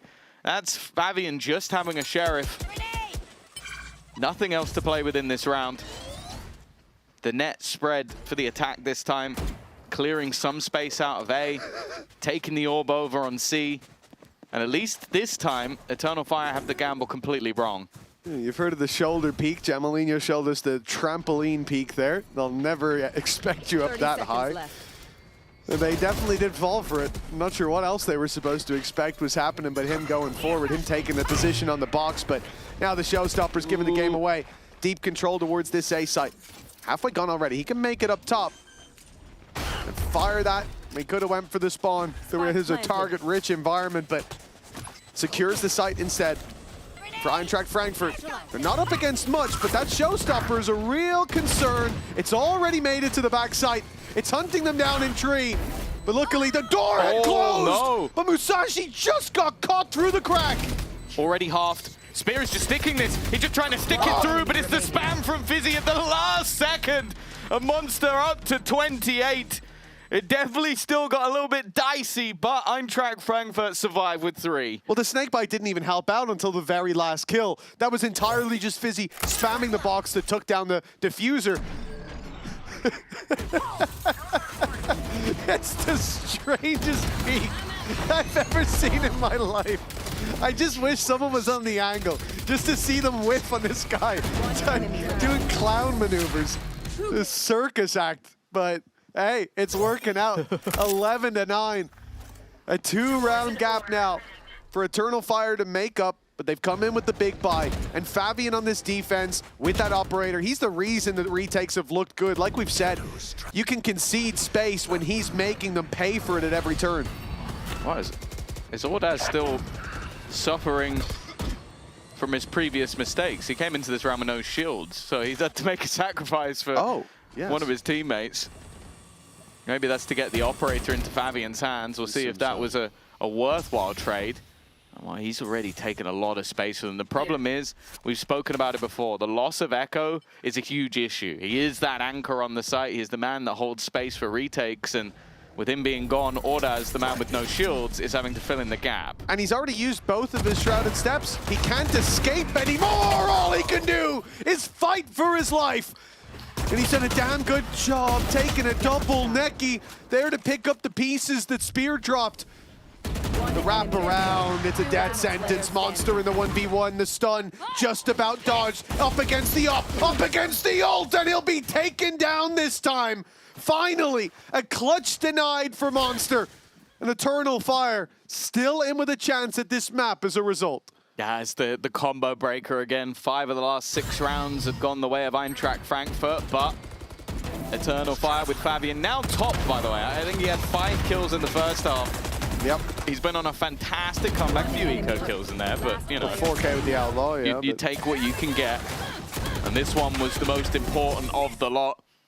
Keeps them in a position where they could buy it. And a victory here may even be holding the value of 2. Both teams spending everything for this round. Oh, Fabian has been spotted. The reveal behind him, no one to break it and no way out. Jamalino getting the punish. Bring them down. For Eintracht Frankfurt, that is the main danger man. Remove, Necky falls as well. And they're still watching for Spear. He's lost his weapon. He's lost his mind staying up close like that. Damage done onto Echo. He's down to 51 HP and Ordaz, well, He was taking risks for a rifle. One now secured. Still, the retake, the man disadvantage needed. Echo's just going to send it, isn't he? Never waiting for teammate support, and sometimes that works, sometimes it loses them rounds. This time, it has given them an advantage, and more importantly, given them info. Musashi caught, and Fizzy goes down as well. Again, it looked like the advantages were there, but this time, that is Ordaz's redemption. A round that he lost for the team, and now a round that he has most certainly won for them. What was Musashi thinking? A 2v2, he pulls out his ult. Well, it can't go through walls, can it? An ultimate that, just to be very clear for anyone that doesn't know, goes forward in the direction you're looking and tells you if there's someone there. Actually, it shows you exactly where they are. A little tryout, pointing you right to him. Little breadcrumbs. My ultimate is ready. And he peeked with it in his hand. What's the point? If he's there, you need your gun. If he's not there, well, shit, the ult's gonna show you that anyway. What are we doing? That was a silly mistake. And at this moment, that's not where you want to see the jitters start to take over. It's a timeout, I think, being called here as well. 11-11. Honestly, it could be either team calling for this, but it's Eintracht Frankfurt on panic stations after losing 2 in a row. And look, I think taking a breather is important here. Eternal Fire with some momentum. They'll take it across the line if you let them. Well, the other thing that we know it's Eintracht Frankfurt is because the F have used all their bosses already. Oh, that is also true. That's also true. Now everybody has. Yeah, this is the last pause in regulation. Again, just looking at that score, but Monster 10 kills ahead of anybody else, but it is feeling like it might not be enough. Some silly mistakes being made. I guess the silver lining, which I know even saying this is going to annoy Mitch, but They still have their Musashi nightfall. does still have his ult. Shut up, Tom. Shut up, Tom. At least he still has Well, it for you know what this they round. don't have? Their lead. So that is true. If he sat there going, well, guys, at least I didn't use the ult to see he was there. I used my face. Yeah. I used my entire body instead. And, no, actually both. I used both. Hey, to be fair, that is what Eternal Fire It's do kind of a most of the spooky time. peek. You think about it. He has his hands out for the ult. He's peeking out. Whoa, jazz hands. Throw him off. It didn't work. He got shot in the face. But it could have worked if the other player was silver. 11-11. Eintracht Frankfurt losing the lead, but calling their last timeout. An emergency meeting to hopefully get them back on track. Yeah, this was the same retake setup that we saw before, but maybe going to try and avoid that Nightfall showstopper. I think this is a good read coming through. We saw, in fact, this exact position held by Echo before looking to try and retake into the site. Now, they haven't managed to get an orb onto Neki just yet. In fact, Echo, after avoiding everything, has just walked back into the site. The TP! Oh, Fizzy's caught out completely. Smoke's not going to be available. Now the showstopper goes through Ordaz. A little ahead of the game. And Neki's trying to run through the utility. He's made it. He's got his kill. And now can use his Nightfall himself. With the flank of Monster, this is going to be huge. He might have just missed the boat. Could have caught Fabian on the cross, but he was speedy. He made it towards the side already. They're going to put pressure onto that spike any moment. Now Monster needs to hurry up, and it's a good hold. Musashi finding one. It's given the advantage there. Monster's backstab now known.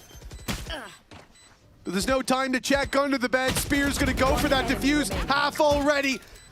Trying to find that slippery player on the other side, and it's the wrap from Monster. Running the clock all the way down. 12 on the board. And again, Eintracht Frankfurt's savior is Monster.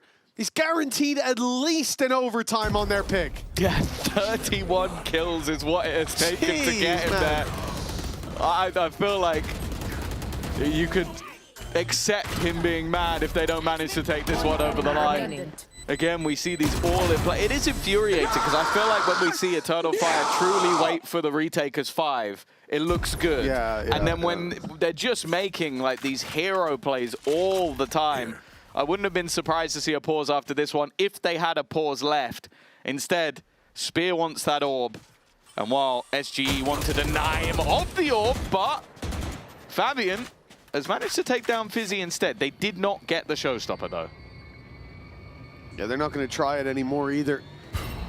No more risks towards the C site. Nice tag. Jamalino's down to 10. This is a Cypher no shields outlaw. Yeah. Only Eternal It Fire. is. Only Eternal Are Fire. his traps broken or did he not have any? I don't know the answer to that, but I would lean towards not having any. I think he might not have had any. And, well, for that, okay. Well, I wouldn't be happy with that. I'm going to assume he had traps somewhere and they got broken because I don't want to get angry unless I'm certain. So let's just follow that train of thought. So it's a 4v3. Jamalino's very low. Full space on the A site. Eternal Fire being pulled back the other direction. Their solo site hold with an outlaw and utility God knows where has not worked out. Will they play the retake together? They know there's a player down below. They want to punish Jamalino. He's 10 HP as well. Such an easy kill, and when Spear finds him, it's the orb that they were waiting for. It's the showstopper to push them towards this site, but a sneaky Azuri, unchecked! It almost cost them the round, and it may still, with Monster and Musashi bringing it home.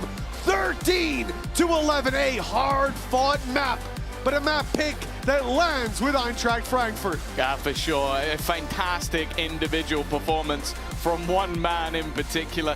32 kills from Monster.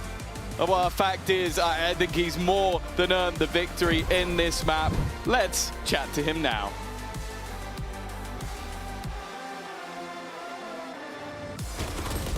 Monster, but how do you feel in those moments? Under stress a little bit, to be honest. Whenever I can sense it that I'm in the clutch, I'm in like a different feeling. I am even out of words now from all of this, from this match. But yeah, like it goes a little bit stress on me. I try to keep it up, like try to maybe not breathe for a bit, and either it works out or not. I can feel the adrenaline just chatting with you. Best of luck on the second map, and hopefully that adrenaline carries through. Thank you so much.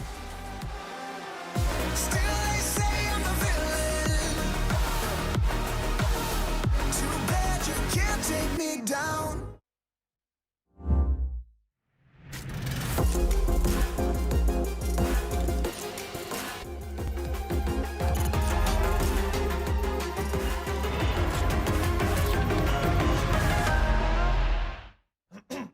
Wingman World while what?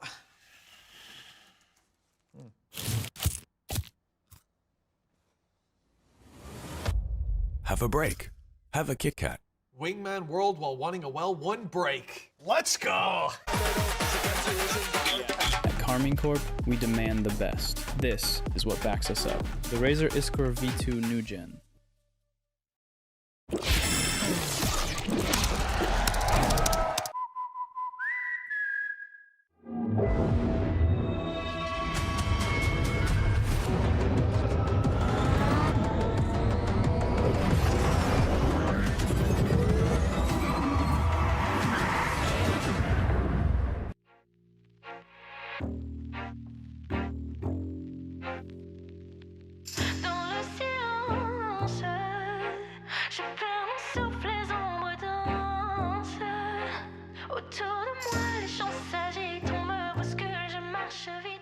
VCT EMEA fans, the Stage 2 finals are hitting Barcelona from the 28th to the 30th of August. But trust me, the party starts way before the pros hit the stage. We're talking about a massive community festival at the Olympic Arena.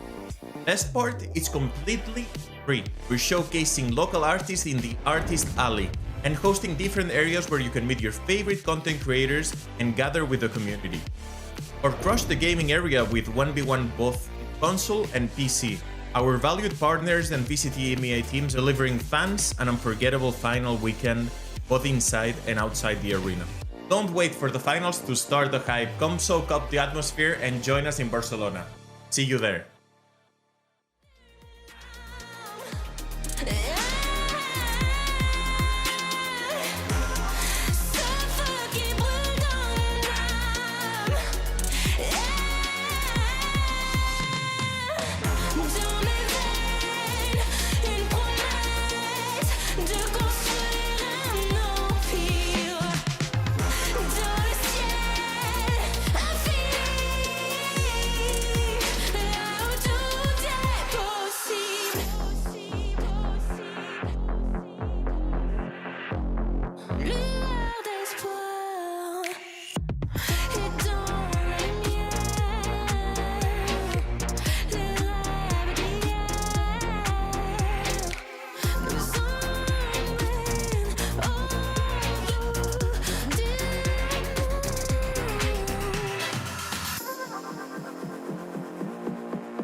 La douleur est devenue une arme.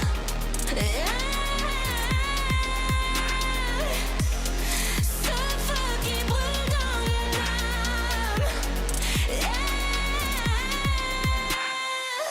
Dans mes veines, une promesse de construire un empire.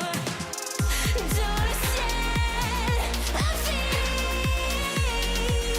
là où tout est possible. Dans le silence, je perds mon souffle, les ombres dansent. Autour de moi, les gens s'agitent, on me bouscule, je marche vite, je perds mes sens, je rêve de partir.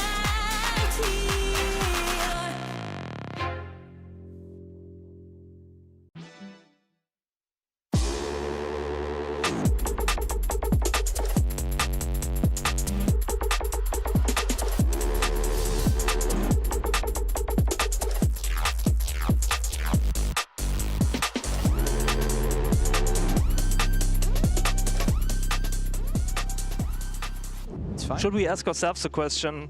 Are we happy? Are we happy to win? Yes. Are we happy with how? No. No, yeah. I mean, a win is a win in this the case. Players might walk by, so. No worries. A win is a win. I don't think it was flawless. I really saw some things that I didn't saw in scrims, so that's interesting to me. A lot to talk about. A win is a win. We take this, we reset, and we go next game, right? That's you're really doing that sign. We're 30 plus. We got you guys, okay? Can we keep them? Can we keep them all the time?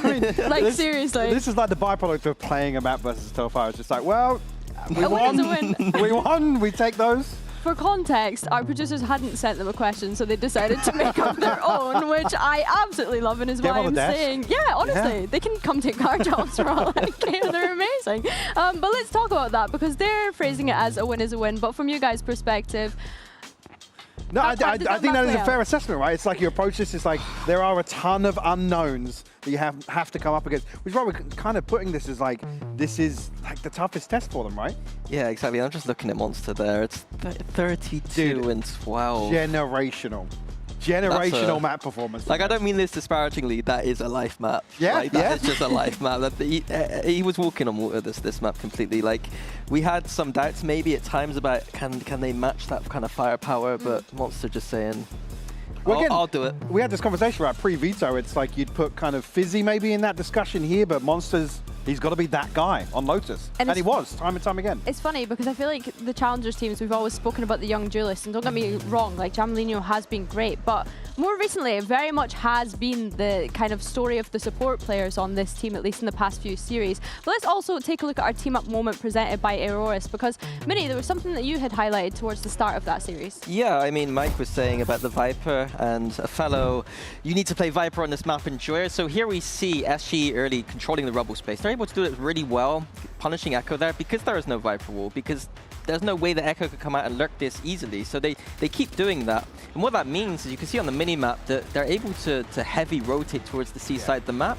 And Eternal Fire are basically just pushed into that side of the map and just going there into stacks all the time. Yeah, and again, in terms of preparation, obviously coming out of, we said there's some unorthodox tape to look at from yesterday. Their understanding of the cause and effect of playing versus Eternal Fire on Lotus, and these timings are absolutely crucial. We saw Echo yesterday getting punished, like totally missed time in that cage yesterday. It's the same sort of thing. You have to go forward, take that very small window of opportunity that allows you to put players like Monster with a couple of other people alongside him, sure, but in the right position to really sponge these hits. And that's the thing for Eternal Fire. The person that they were constantly being pushed into was either Azuri or, of course, it was Monster, who I feel like we've highlighted. But we need to put together a pack together for him as well, because he quite simply was, as you mentioned in your words, Minnie, walking on water in that map. Yeah, I mean, the clutches in particular were phenomenal, but here we saw him just cleaning up some of these rounds. Like, this one got a bit messy, but Monster was just there, and it felt like you just believed the entire time. Oh, it was a clutch. I didn't even realize. I thought that he just had to do it by himself. He literally did, just clutching this one up. Yeah. But again, it's like these are the rounds that, you know, small percentage-wise, that it's the X factor. The Eternal Fire are very good at converting, which is why it's so crucial to have a player that so consistently. smart. This one was insane. Like, he should never get away with this, like, at all. But he plays this to perfection. Again, Fabian's got an operator. He's got so much space to clear into here. Monster makes absolute perfect use of that downtime. Yeah, so the 3 clutches here that are important, but also, even just like strategically, he was switching where he was playing. Early on, we saw that C stuff we talked about before. Then he's going towards A and winning rounds there. And also, just to go back for a second, the only reason this guy isn't in VCT, in my opinion, is because during the chamber meta, this is when Monster, I think, was at his peak back then, all the teams built for a chamber meta. Yeah. And this poor guy, he wasn't a chamber player. Chamber gets nerfed, and the guy sat watching all the VCT teams, not knowing how to play his agents, and just being here for 3 years, waiting for his opportunity. And what a way to kind of show himself. Yeah, for sure. I think even just from like grabbing him for that sideline, you could feel the adrenaline, like still, as if he was still having clutches every single round. So it's great to see him perform. But of course, we need to look ahead towards Split now as well, because we're moving into Eternal Fire's map pick. And as you mentioned in the map veto, Mike, this should be more of their playground. Yeah, definitely. I think here we've got the one win condition now for Frankfurt, which is to convert Lotus. Very close to there, 13-11, but we come to Split, and it's certainly not as if now you can kind of rest, sit back a little bit, relax. They are going to be tested once more here on Split. Split rewards you for playing that double duelist style. Absolutely. And that is what Eternal Fire like to do. Their composition is fairly well-rounded. It's that Lev style that's been working quite a lot for people. But we're going for a conversation now with another map where I think Viper is essential. And Eintracht are now the ones who don't play that Viper. Yes. So the question to me is, how do they cover those gaps? Like on attack side, you're not going to have that wall to lurk up the A side of the map, so you're going to need to have very carefully designed dissipates to try and take that space, which could still be punished. And then when you switch to defense, you don't have the orb and wall to kind of bunker up, maybe control that middle space. So to me, I'm looking at Eternal Fire as a heavy favorite in this one. And again, the interesting thing to see would be how they approach Neki in terms of solo anchoring towards A. With Eternal Fire starting on defense here, it's going to be really difficult for somebody on Frankfurt to actually pressure up towards ramp when Eternal Fire are in a position to stack elsewhere. They need to be pressuring onto Neki, who is the one that holds down that site time and time again for Eternal Fire. And Neki was one of the players that we had said we wanted to see stand up more throughout this series today, Mini. Yeah, and there were, you know, if Eternal Fire did win that map, we had some stuff we had ready. some Neki. Yeah, we had some Neki ready. highlights, Like, there was 3 big rounds, very huge impact rounds he was having. He won a eco round, he won a clutch, he won the pistol round for them. So he is delivering right now. It's just about making sure that, I think Fabian, in my opinion, is the person that probably needs to step up a little bit. Quite a few first deaths on that Lotus, not quite providing the impact we've been seeing this stage.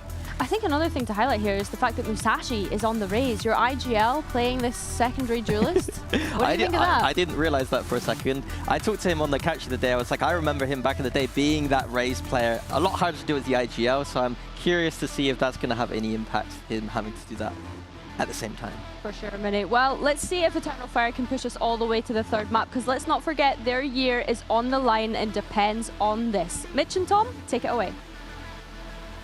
That it does. It's time to show up now, or they'll be sent home for Eternal Fire. This matchup hasn't started the way they wanted, but it was a close first map. And from what we heard from the desk there, Tom, it seems like everybody is favoring Eternal Fire when it comes to Split. Yeah, I wouldn't be overly surprised. I think it's a map that they've been a little bit more comfortable on, although I had a very close game versus Job Life. They dominated versus Fnatic.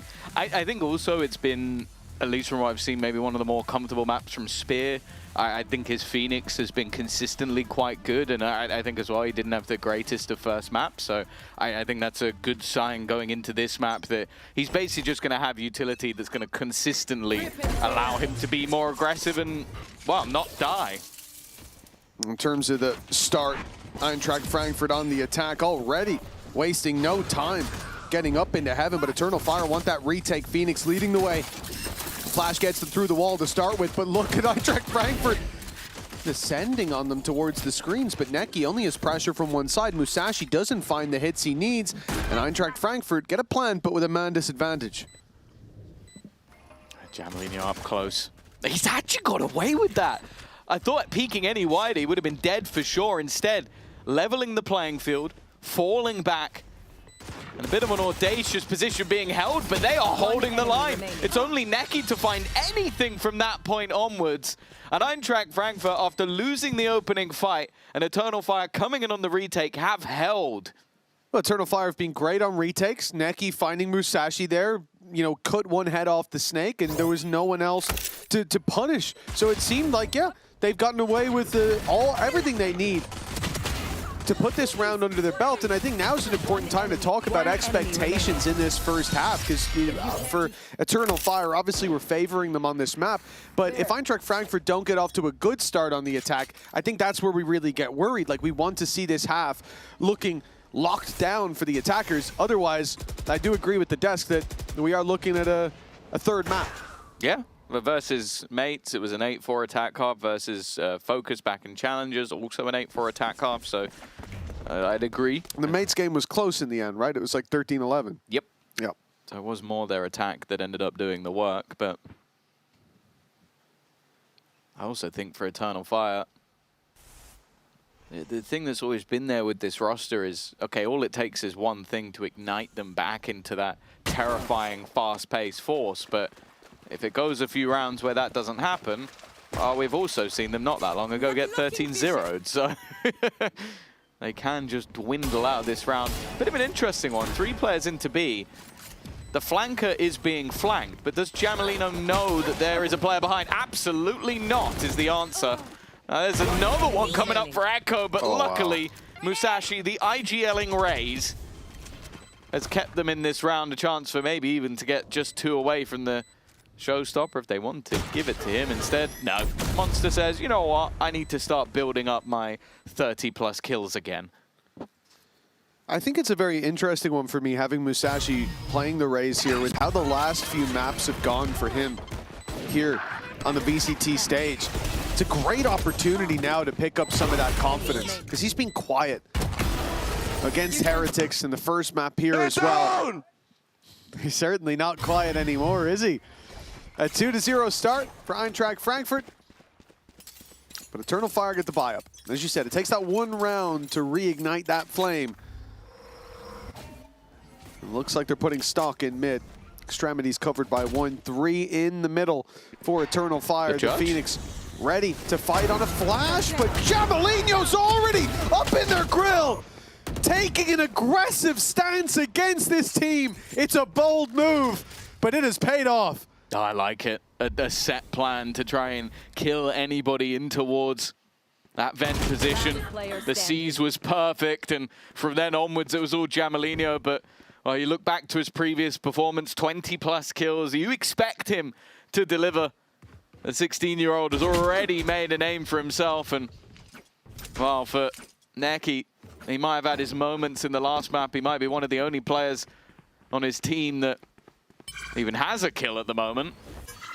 But I think a 1v4 clutch from this point. Wow. He's been given one for free, but that's all she wrote, I think. I remember there. Zuri's going quite far forward. This is a risk for sure. I mean, they are paying for this round with a borrowed card, but I still don't think it's worth giving too much away here. Neki now no longer in contention for the round, at least. That's the main thing. So now we're just hunting the weapon for the sake of punishing that economy, and I think that job is already done for Eternal Fire. 4 players taken down, upgrades given to Eintracht Frankfurt, and a 3-0 start. As we said, expecting this to be the better half for Eintracht Frankfurt. They got to choose to start here. The numbers point towards it being certainly the safer of the 2 sides. But a 3-0 shutdown like that, confidence right away from Jamelino, the judge into the vents with the C's. A crazy play that Eternal Fire, again, they were setting a trap and then they had a different trap sprung on them. Yeah, I really like this. Again, the 2 players caught by that C's. It made them so easy to take down. Because that's the thing, just going in there with the judge, stupid. Doing what they did, very smart, because like the likelihood of you being able to win that fight means an instant headshot is necessary. A 3-0 start on that attack side, mentioned how important it was going to be. And now we look for that flare, that spark again for Eternal Fire. Their year almost peaking in stage 1. Of course, we give them the out of kickoff. It was not fair, the scenario that they found themselves in. Players too young. Organization ended up ducking out. But after stage 1, we expected a whole lot more. Well, we're expecting a lot more from Neki in this round, but this might be it. Yeah, Musashi can't even be punished there. The paranoia from Audaz, he'll get close, but an immediate response. The hunt and the fallback, nobody there to punish. And Monster's going to catch Audaz completely unaware, swing in for more. Like, this is the thing, look at last round, they're in a 4v2, and Monster just solo swings into heaven. It's the kind of game he's having right now. He's going to get it. It's at least a backstab. That's a clean flick. That is a clean flick. Well, like Fabian didn't check that, but also he would have done within a split second. It just didn't get the split second. That was so quick, man. I thought maybe he can go for the knife kill. Maybe he can have patience, you know, just follow him up. But he doesn't even. I don't even know how he processes he's there when he's on his head. Where are you going, Fabian? For gun? For a gun? Well, you're not getting it. 4-0 for Eintracht Frankfurt. And again, another phenomenal start for Monster. Yeah, for sure. Oh, 4-0. Great position from Eintracht Frankfurt. Let's listen in to the comms. Wait, wait, after the smoke. Okay. Wait. I have gun options. No. Wait. Do it now. You can hold yourself. Yeah. Guys, if you want, I can ulti me. Yeah, I think we do it for sure. I'm ready whenever. Viper, do it. Viper, Go big, guys. It's gonna molly. I'm We are mollied. One guy close right. One new box and backside. I think close. I'm sorry. We are blocked right now. I'm mollied also. Chill a bit. Chill a bit. Riyad, listen. I will seize left. Let's see if he's there. Yeah. Satchel out. I didn't hear seize. Let's go back to mid, please. Oh, we have P7, guys. Chill. Yeah, I'm coming B7. Fake run. I'm coming. Yeah, okay. Get Riyad, we wait for the smoke and we play again. Yeah. Fake smoke. Hold. I don't have any ult. I'm with you. We need to peek now. Can you hold it for me? peeking. Left. Holding. I'm holding. Go with him. Go. Maybe backside, Omen. Two more here.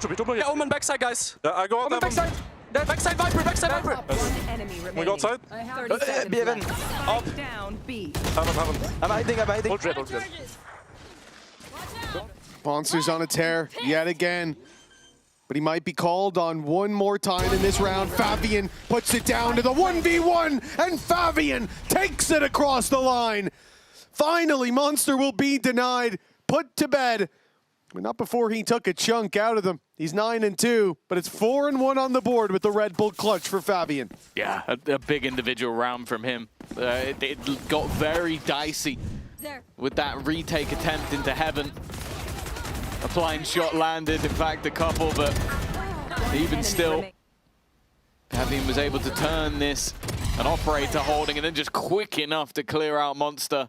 A nice couple of shots, and Neki certainly feeling it. But that needs to be the start of many. It's a good round to win, and they keep the operator, that's the most important thing, but the rest of the purchasers already feeling the heat a little bit. While Fabian tried to get them an early lead. Instead, though, look at the run-through. Jamalino's just gone. They have no idea. He's in the fast lane, quite literally. Fabian down, blindsided. And the A side has fallen. Seconds into the round, they've lost all control. But Eternal Fire, we talk about the retakes. This is where they're putting up the numbers. This is where they've looked the best. And they've still got plenty to get them back in. Between Spear's utility, the paranoia. And Echo just finding an opening pick, but he drops into Fizzy. Unaware of the player down below. Now Fizzy can't get out. But can they force him out of that position? They've got nothing to make him peek. And all he does is check for the info.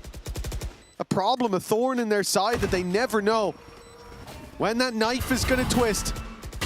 The reveal gives them a little bit of info. It puts him down to 35, but he's still capable of striking from those shadows, taking one down, but finds two. Hello! No one's covering the defuse. Nicky's down. Audaz asleep at the wheel. Pulls out the op, looking to take Fizzy, and he'll find the shot. Does he have time? It's going to be down to the wire. No. Right down to the wire, and in fact, it's enough for Eintracht Frankfurt, for Fizzy to get the Red Bull clutch. Well, the thing that Fizzy did in this round was just create so much doubt. The reason Audaz isn't covering that angle anymore is because he created another smoke. So he went, oh, he's wrapping. He's got to be wrapping round to the corner. And all Fizzy did was put that smoke up and then just not move. He just stood in the exact same place. And it was that doubt that caught them off. They thought they'd missed the timing on him. And instead, no, he was in exactly the same place he was before. Beautiful little bit of misinformation. Then they fell for it, hook, line, and sinker. Look at him. Time for Musashi. Letting them know. And a timeout now from Eternal Fire. Again, they dealt with the main dangers there, even putting Fizzy down to 35. He was left in a 1v3, and he struck just in time to take them down one piece at a time. In fact, leaving the last to the spike. This timeout for Eternal Fire, again, this is the map that should be theirs, that we're favoring them on. But we said the biggest way to lock down that scoreline, to lock us into map 3, was to shut Eintracht Frankfurt down on their favorite side on the attack, and so far that has proven very difficult. Yeah, I think as well you can just see it in the plays from Eintracht Frankfurt. They are very confident in this matchup now. Like getting through Lotus in the manner that they did. Monster, again, having an unbelievable performance. And you're seeing the rest of the players sort of thrive off that. Fizzy in those moments, like he's kind of is leaving his teammates out to dry, but he knows, okay, if I can just waste time, if I can make things awkward, if I can play with their heads a little bit, that's enough to win the round. It seems like everybody's on the same page. Now, there's a lot of ultimates in this round for Eternal Fire, but there's no weaponry. So they've decided to utilize some of it just as like a, okay, we don't want to have all of our ults for one round sort of thing. But they've not done it in a place where anybody is. So now the overdrive's chasing them down. And I think it's run out just to go around the corner. Now they've got nothing. It's a big investment and very limited returns. A super late play coming in as well. Cast your eye to mid and you see Musashi playing on his own tempo. But for Eternal Fire, well, they had them surrounded. Now there's a gap. Now Screens is open. The flank on Heaven coming through. Jamalino's not even trying to kill him. He's just trying to draw his eyes so Musashi can stab him in the back. And with all it has, the final piece picked up by Monster. 6-1, barely breaking a sweat in this round. Expected considering the bye, but when you put the pin in, you put the overdrive in, you get basically nothing for it. It does add a little bit of a sting to this round that otherwise you'd write off as just an eco. Yeah. Use 2 ults for this shit, bro? That's a much harsher way of putting it, Fizzy, but that is roughly what I was trying to say. Thank you. Oh, I hope I just start having a nice little snack. Clearly not feeling any pressure at this point. And enjoy yourself. Have a nice time, lads. Oh man, now Musashi's crouch peeking you. They're being aim diffed. That's just not something I thought coming into this game I'd be saying, but they are being aim diffed. By Musashi's crouch peek. Yeah, Jamalino's in their spawn and Fabian's got his hands up trying to run for the sprint. Although, hold on, this is now looking doable. Spears ults at least finding one. Echo gave his life up in the chaos. Snecky, a few shots landed, a few bars low on the Eintracht Frankfurt side, but this had to be the round for Eternal Fire. We're talking about those 8-4 halves for Eintracht Frankfurt. Well, that was the full buy. We're going into the eco, and they're at 7-1. This is where Eternal Fire might enter panic stations. Yeah. I'm looking at a German football team, 7-1 in the lead. Where have I seen that before? Yeah, this is, again, coming into this map, not what I expected. There's been opportunities for Eternal Fire, but you could see the frustration growing on their face, and maybe even some confusion on the face of their opponents. That's now all of those ults gone. The ones that could have been the change on their defensive side, the defining factor for them to get back into this map, those have dissipated. And it's looking like another tier 1 team, in this case an Ascension one, on the chopping block versus those challengers. Eintracht Frankfurt looking to join their brothers in the playoffs. Something that, again, you talk back about the LCQ, the play-in, everything they had to go through just to get to this stage anyway. Almost out. Getting any further seemed unlikely, but no, they don't care. Neki, okay, that one's free. But even still, traded by a boom bot. Go, go, go. Eintracht Frankfurt looking to stabilize now, and unless Fabian has another round that he can pull off alone, it's going to be the same, 8-1. Yeah, when you see the boom bot coming in as an effective trading mechanism, it's always a little bit worrying. Eternal Fire, they didn't have much to play with in this round, but this is already Eintracht Frankfurt putting it straight between the goalposts. This is the round that they wanted. That's tough for Audas. Another ult committed. It really feels like Eternal Fire stand their best chance in the next round. Because every ult they've used so far has caused them big issues. Now they've got to buy only the Nightfall that's never been misused in this series.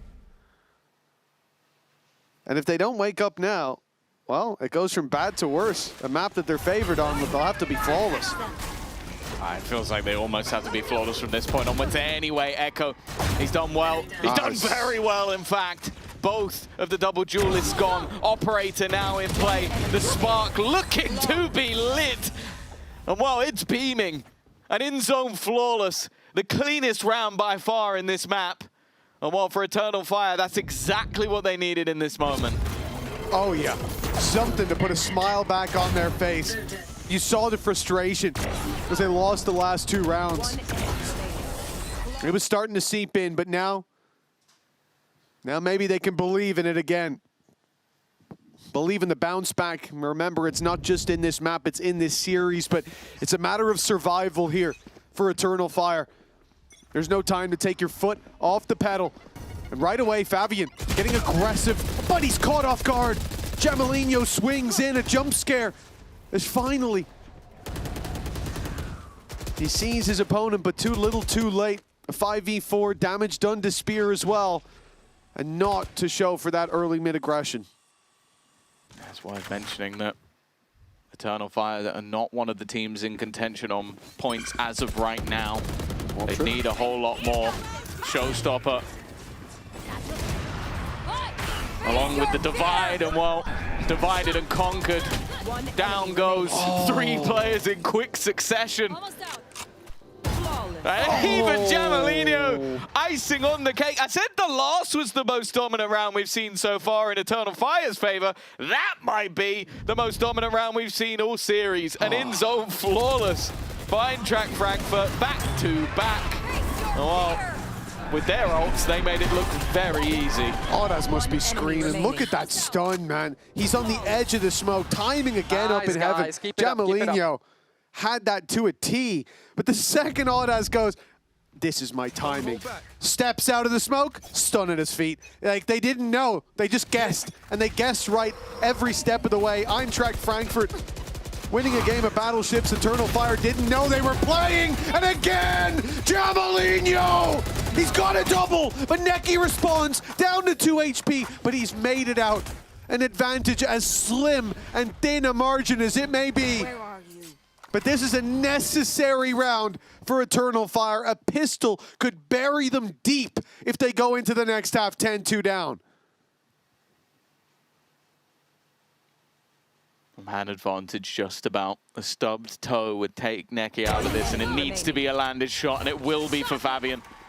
That 3rd round looking ever more likely, but they need to respect their opponent. It's not been Azuri's best map, no doubt about it, but he is someone who's had so many brilliant plays. Okay, maybe they don't need to respect him. Fabian decided, I'm ending this as we always play, aggressive. It's a 3rd round in a sea of Eintracht Frankfurt red, but can they find more in the next?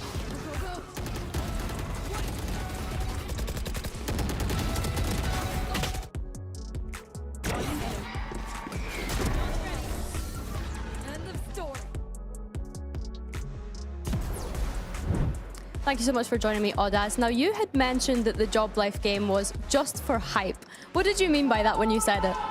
I mean, we were really bad mental before that match.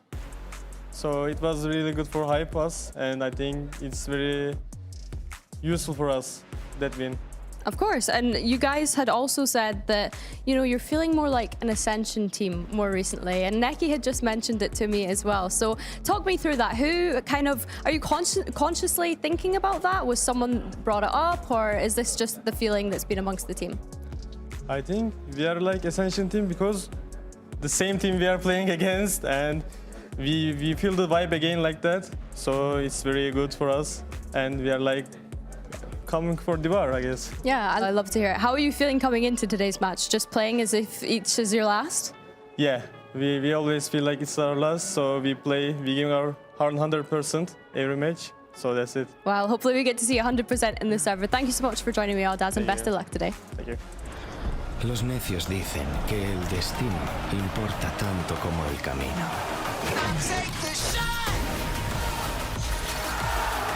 ¿No es así? No. El destino.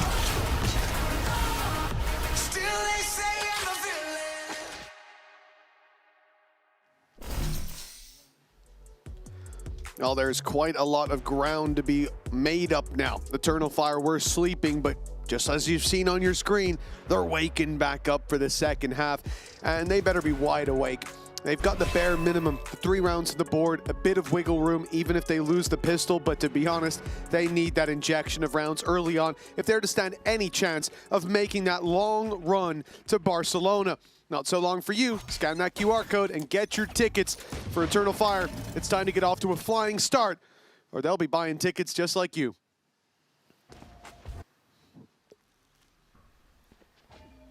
Well, you know, Turkey is quite nice this time of year. But I don't think they want to be going back just yet. Fizzy sat in the corner. They've walked out maybe further than would have been expected, and Spear at least will get that opener. They need to clear this man, and no, the stun is going to make sure of that. A man advantage, B site open. Ordaz incredibly far away, and it seems like a double lurk being set up by this attack side. It does mean those two are going to have to hold the line, but they're going to try and do it passively from main. Well, they have to. Running down the clock is the only option. Jamalino is suspicious. In fact, he's even spamming the box. I think he's going to be questioning whether he gave himself away at some point, but no. Unfortunately, they're not suspicious of the second flank, of the wraparound from Ordaz. And now, well, the trigger's being pulled, the game given away, but the advantage firmly claimed. With no chance left, Monster, as good as he's been, has to concede the pistol. A necessary win, again confirmed by Eternal Fire. They are holding on for dear life. Yeah, for sure. And I think as well, like you go into a game like this, you look at Eternal Fire, a team that are known for their aggression, their paciness, and that individual brilliance. And you say, okay, they're on the attack now. The expectations go up. You look at their opponents and say, yeah, they've had some pretty good attack side throughout this tournament, even in the play-in versus mates. Their defense, not quite as good. Expectations go up. But it almost feels harsh on Eintracht Frankfurt to even consider that this is possible, because they have been so good. The individuals have been there. The synergy's been there. And I think it's going to be down to Eternal Fire to win a few rounds in a row, maybe even get a bonus here or there to make me believe that they are going to turn, maybe not just this map, but the series back. Well, that's it. They've got to prove that they've still got it in them, that there's some life left in the Eternal Fire, and that the flame hasn't gone out. Nice work by Echo. It's only the pistols he's up against, but he's only got a pistol himself. And finally, he will fall. Enough done, you'd imagine, though. Musashi buys a little bit of time, but there's no help on the way. Not in a meaningful way. If they decide to push this down, it'll be just his classic that greets them. And, well, in fact, now they've taken long enough that, yeah, Monster's going to be on site. Seen more than a few rounds like this. Classic rounds go the way of the lower bot. And, well, the distraction in play. Fizz, he's flying under the radar, but Spear spotted him. Well done. To avoid the danger, disaster averted for the attackers. Yeah, all 3 rifles kept. A little bit of damage here and there, but not anything to really write home about. This is the round we're going to be looking at for Eternal Fire. I expect to see additional rifles brought up as well. They played that in a way of like, okay, we know we can't afford any SMGs, any gimmicky weapons going into the next round. We need this bonus to be a strong one, and it is going to be a strong one. 5 rifles across the board. Okay, none of the ultimates have been built up even close just yet, so that's going to be a non-factor, but they've given themselves a chance, a real chance, to fight for this bonus.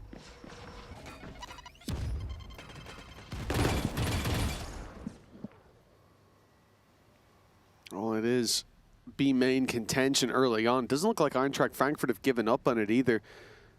Both teams waiting for the other to make a move. But it's all about this angle. Jamalino is going to give them the fight eventually. Swings deeper than expected. Even tags. I think there were 3 players on that angle, and he lights Spear down to 40. That's gone a lot better than I thought it would. The flash should send him back. But it's taking a lot for Eternal Fire to claim that control. They set a trap. It was walked into. And yet Eintracht Frankfurt are the ones that end up ahead. Slightly. Spear just minus shields, thanks to his heals. See, normally this spot from Echo would hold a lot of value, but it's something that's clearly been given up by that defensive side. They're allowing them mid-control. They're allowing them space to clear into the vents. It leaves him with a potential backstab. Instead, though, it's Monster once again under pressure, but it's the spam from Fizzy. He gets there in time. Now they start going back, though, and that's where the gap was found. They knew they'd left that space, but clearly forgot about it later on. Super late is Spear in this play as well, but if Echo can manage to cut off those rotates, even the orb itself, it's a strange place to see it bloom, but it's going to stop you from retaking in that direction. The paranoia to delay up top, but the real danger here as well, it would be Monster if Echo hadn't just snuck up behind and shredded the attackers. Monster being watched, but it won't make a difference to the first fight. He spotted Audaz running. He knows now where Neki is. But he's been caught by the Seas. He jumped in a second too early, and it's cost him precious time from the clock. As sand drains from the hourglass, Monster needs to find a fight, needs to force a mistake, and even then, there's no time for him to win the round anymore. A nice attempt as always, but it is Echo that makes the play of the game. You're always watching him play, and it is, as the desk was saying, feast or famine. It's the same for Fabian as it is for him. The risk he takes going out of that orb was just like, okay, they need to move, so I'm going to take the timing to come up behind and just try and pinch them into position. It is a brilliant round from Echo, because 2 players dropped at the end, but also he's the one that opens up that B site in the first place. I even said it, like, they gave him that control, and it's just that 1 kill that he catches onto Jamalino that it is enough to completely unravel what was a pretty decent setup from Eintracht Frankfurt. Yeah, it looked like the defense had everything figured out. I like the setup towards the A site, but Bring them down. in the end, they'll get nothing for it. No wall this round. It's a very, very low buy for Eintracht Frankfurt. They play with pistols and the rifle in the hands of Monster. It looks like it's going to get a challenge. Fabian wants to accelerate. Eintracht Frankfurt had 4 players ready to catch him if he was to jump out there. Luckily, he doesn't. They move back in the other direction. The pistols, the only ones that are fighting here on mid. A good flash to open. Somehow they get a trade from that. That was Azuri from Vents. A very long-ranged frag. Keeping them in at 4v4. Honestly, when Monster has a rifle, it does feel like this is still a very dangerous round, and they're going back towards the numbers. Unknowingly, the attackers are playing into the hands of Eintracht Frankfurt. That time getting to a point of no return. Can't use any ults to at least get them in. Viper's Pit would be available in a post plant, but that won't be their problem. Monster once more springs to life, and he has brought Fabian down to a slither of HP. 20 seconds, 22 health. A player in the corner with the pistol, and once more, an Emoda Thrifty is a problem for the side of Eternal Fire. Eintracht Frankfurt, right place, right time. It was 3 in a row. But they falter here against the pistols. That 1 rifle in the hands of Monster doing enough work to slow the entry into sight and tag the final player. Down to just 1 shot from Musashi. Fizzy was celebrating too early. Well, for double digits, for Monster 18 and 9, this is a tough one for Eternal Fire. The bounce back needed again. Let's listen in. Bağlayacağım seni Soner. Ha B'yi AP kitlemiş olabilir. 2 B Evan sıkıyor. Ben direkt B'ye kayıyorum o zaman. Kitledi evet B'yi kitledi ya.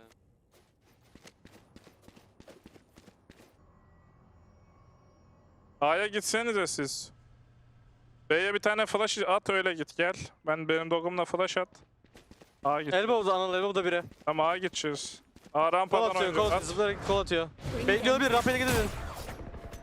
B'de yok. Rampa sıra olur mu? Bomba attı. Olabilir. Ha, Ama kol atıyor, olamaz ya. Kol atıyor Oğlum bence. neydi yok lan. Elbow'da kol atıyor adam. Abi spike atsana. Rampadan oynayacağız bak. Side'dan direkt Burada oynayamayız. kalmış. Dikenleri var Side'deki- girişte. Tamam rampadan Side'deki oynayacağız. Rampada da bolu var. Tamam. Gelin rampaya beraber. Beyler molly atıyorum. Kendimi gösteriyorum bir de gideceğim. Yürü 30 rampaya. saniye 35 saniye. Oğlum dur lan. Tamam ya. Ya oynuyorum. Yürü rampaya yürü. Oğlum hayvana niye smoke attın? 30 seconds left. Yakın. Spike down A. Tutarsın. Beklesene geliyorum. Bent'te adam hala. Sen de. Var adam. 15 saniye. 20, 110'da 114. Astra bir epey ömür. Side'de. 10 seconds. The plant needed a monster in the way. No chance. Eintracht Frankfurt up to 11. And an attempt from Eternal Fire to play into that same space that they saw was open earlier. But this time, it was well defended. Yeah, Azuri's guarding that exact gap. The wall in the same place. They put them exactly where they wanted to be. And that's been the difference. It seems like the game plan from Eintracht Frankfurt has been nigh on perfect. And Azuri, again, we highlight him at the beginning of the match, someone who's had unbelievable performances, has been up the top of the board. It's not been his best day individually, but that was one of his better rounds. It's a tough one now to try and find that response. And again, like, speaking of players who've been performing well, Monster is now 19-9 after, was it 31 or 32 kills? I don't even remember what he ended on in the last map. It was so many kills that he is genuinely looking like, at least for 2 maps, to just be on 32. a ridiculous like KD. Like It was 32 and 12. Yeah. Last map. And he's 19-9. He almost put up a 3 KD. Like if this goes to 3 maps, I think he'll break the record for a best of 3. And it's already been like 32 and 12 in a game where you were 13 and 11. Like it didn't go OT. It genuinely looks like if you kill him, you win the round. Yep. Barring one time. Obviously, that doesn't line up exactly, but it is ridiculous that it's that strong of a performance to just limp into the lead. And then you come to split. My guy is still going. I'm so happy Uli's not here because the level of I told you so I'd be experiencing. I'm surprised he didn't let it go the other day. That he did let it go the other day. I've been spared. But Monster, honestly, if a top team does not have this guy on their roster next year, then their scouting department's a fraud. Well, I don't even think it's a scouting department at this point. This He's is doing not it on the scouting stage. I found this guy. I don't know if you've heard of him. He played on the VCT stage the other day. I don't think that counts. I don't think he needs to do anything. And that's also if Eintracht Frankfurt let him go. Because why would you at this point? Jamalino, good start. He's got a knife kill. He's knifed Fabian. Fabian's having a bad enough day as it is. He didn't need that one. Showstopper on 25 health. Okay, Musashi. So that's why you don't showstopper on 25. I thought he was going to shoot it through the smoke. Through the smoke, fine. The knife kill was one bridge too far. This one is, we have gone leagues out of the zone we should be playing in. The only thing I will say is the golden rule has not been achieved yet. Monster is alive. Well, that did not last very long. There we go. No offense, Azuri, but we made it the rule. The rule has been achieved. Congratulations on the 7th round of Eternal Fire. And it is indeed locked in. They know the rules themselves. This is so do I. A crazy round. For the stakes that we're playing at here, again, Eternal Fire, I understand the confidence. You know, when your bannerman just runs forward, blade in hand, and cuts them down to size. I get it. You want to show off as well. Hey, Jamalino, watch this. Watch what I'm dead. You know, it's not great. But it is just a hiccup, a bump in the road. But for Eternal Fire, as we said in the last map, a spark can reignite that flame, one that apparently never goes out. It's, you know, you're such a piece of work for that. Maybe this could be the round that gets them back on the saddle. He knows what he did. He knows what he did. He also knows what he did. Toxins going up. Well, I will say Musashi and his ults. Yeah. Yeah. Seems like a good leader. Good player. But his ults today have... Just hand the keyboard over next time. Because my ult's online. Can you do it? Can you do it for me? I don't think that's allowed. It's not? Oh. No, I don't think we're... I'll have I think to check the admins might have rulebook. words. You can read? No, I'll... Audio description. Exactly. I'll have a text-to-speech. 4 rounds needed to even equalize here, and look at the slow. Not just the grab well, but the thorns in the way. Spear's ultimate cancelled out by a small bit of utility, and that dive in from Fabian. I'm not sure what wave he was riding there, but it didn't raise any other boats along the way. A rising tide, but they've been washed away by their own hubris. That was a disconnected play by Eternal Fire, and I'm not sure if they're telling them to sit down or telling them that they're on their way out. Well, yeah, this is the most exciting thing about this tournament so far. We came into the play-in with 8 Tier 1 teams and 4 challengers. We have seen 6 Tier 1 teams already be eliminated. We have already had Foot as maybe the only one that will make it through with Enterprise. And unfortunately, we will guaranteed lose one more Challengers team because they have to play each other in the other match later today. But the fact is, this has been an unearthing of what has been the partnership.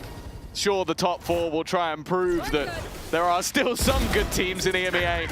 And maybe Fabian and Spear have an answer, but not to Jamalino. The 16-year-old is looking to seal the day, seal the deal, and take Eintracht Frankfurt to the playoffs. 8 Tier 1 teams entered. Only 1 escaped the locks of the challengers. Incredible. When we started this run of this tournament, even before when it was announced, people asked, what happens if the Tier 2 teams just get rolled? What if the Tier 1 teams just play about with them? Well, sometimes that statement, those questions were met with laughs, and now I see why. Their level, it cannot be questioned anymore. And for those Tier 1 teams that made it further, that avoided this stage, they must be quaking in their boots. Eternal Fire, a team that can beat anyone on their day. Well, they showed up for the final time this year. GG and well played. And the safe travels home. While Eintracht Frankfurt, they have made it to playoffs. They have locked in their slot amongst the best of the best. Well, that's the most fun thing for them. They have had the longest journey of anybody. They didn't even qualify directly to the LCQ to make it here. They had to go through another tournament filled with every other Tier 2 team just to get to the LCQ, to play through all of those teams and make it into the top 4 of who was left from Challengers. They made that journey a possibility and now find themselves in the playoffs. The leader of the lot is standing by. Let's go down to Musashi. Congratulations, Musashi, for being able to make it to playoffs. And also, I don't know if you're aware of this, but you and Azuri will be the first German players in partnership era to make it to a playoffs in the first place. Oh, I didn't know that. So how does that feel, first of all? I mean, it feels great. It feels great to be in the playoffs. It feels great to represent the country. I mean, it's just an amazing feeling. And do you have friends and family at home that have been watching you guys throughout this journey? Oh, and like I have a lot of people watching. My mom actually has a ritual. She says every time she's watching, we lose. Like, she's only checking the score always, and because she feels like we lose when she's watching. So, but everyone else is watching and supporting us. Yeah. It's lovely to see you guys be able to make it. Are any of them going to come to Berlin to watch you guys in playoffs? I'm not sure. Maybe. Yeah? I mean, friends probably, but family maybe. Yeah, for sure. And I want to ask you as well about IGLing on the Rays. How much of a challenge is that for you? Honestly, it's really easy. Okay. Like, I like this map, and Rays is like my favorite map, favorite agent combined. I'm not, like, it's just for comfort. And at the same time, honestly, Riyadh is like, when I can say go mid, and Riyadh will say, okay guys, do this, do this, do this, do this, do this, and I kill them. And then we do it, and he kills everyone. I'm like, all right, bro, I'm gelling like a beast. Yeah, they make your job pretty easy. On this map, Ria just really knows what he wants, and it's so easy. For sure. Well, your teammates are waiting on the other side. Congratulations once again, Musashi, for chatting with me. And let's hand it over to the desk. Mini here, joined by Monster, Azuri, and Hypok once again. Before we get into it, Monster. Hello? What? Dropping 50 watt in 2 maps? How are you feeling?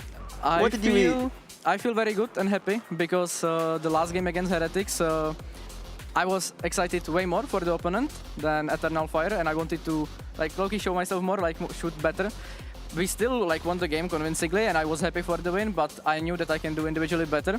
So I said even to my team that like I maybe want to do more stuff I do actually in scrims, like more going in, like don't be scared to take the duels and stuff.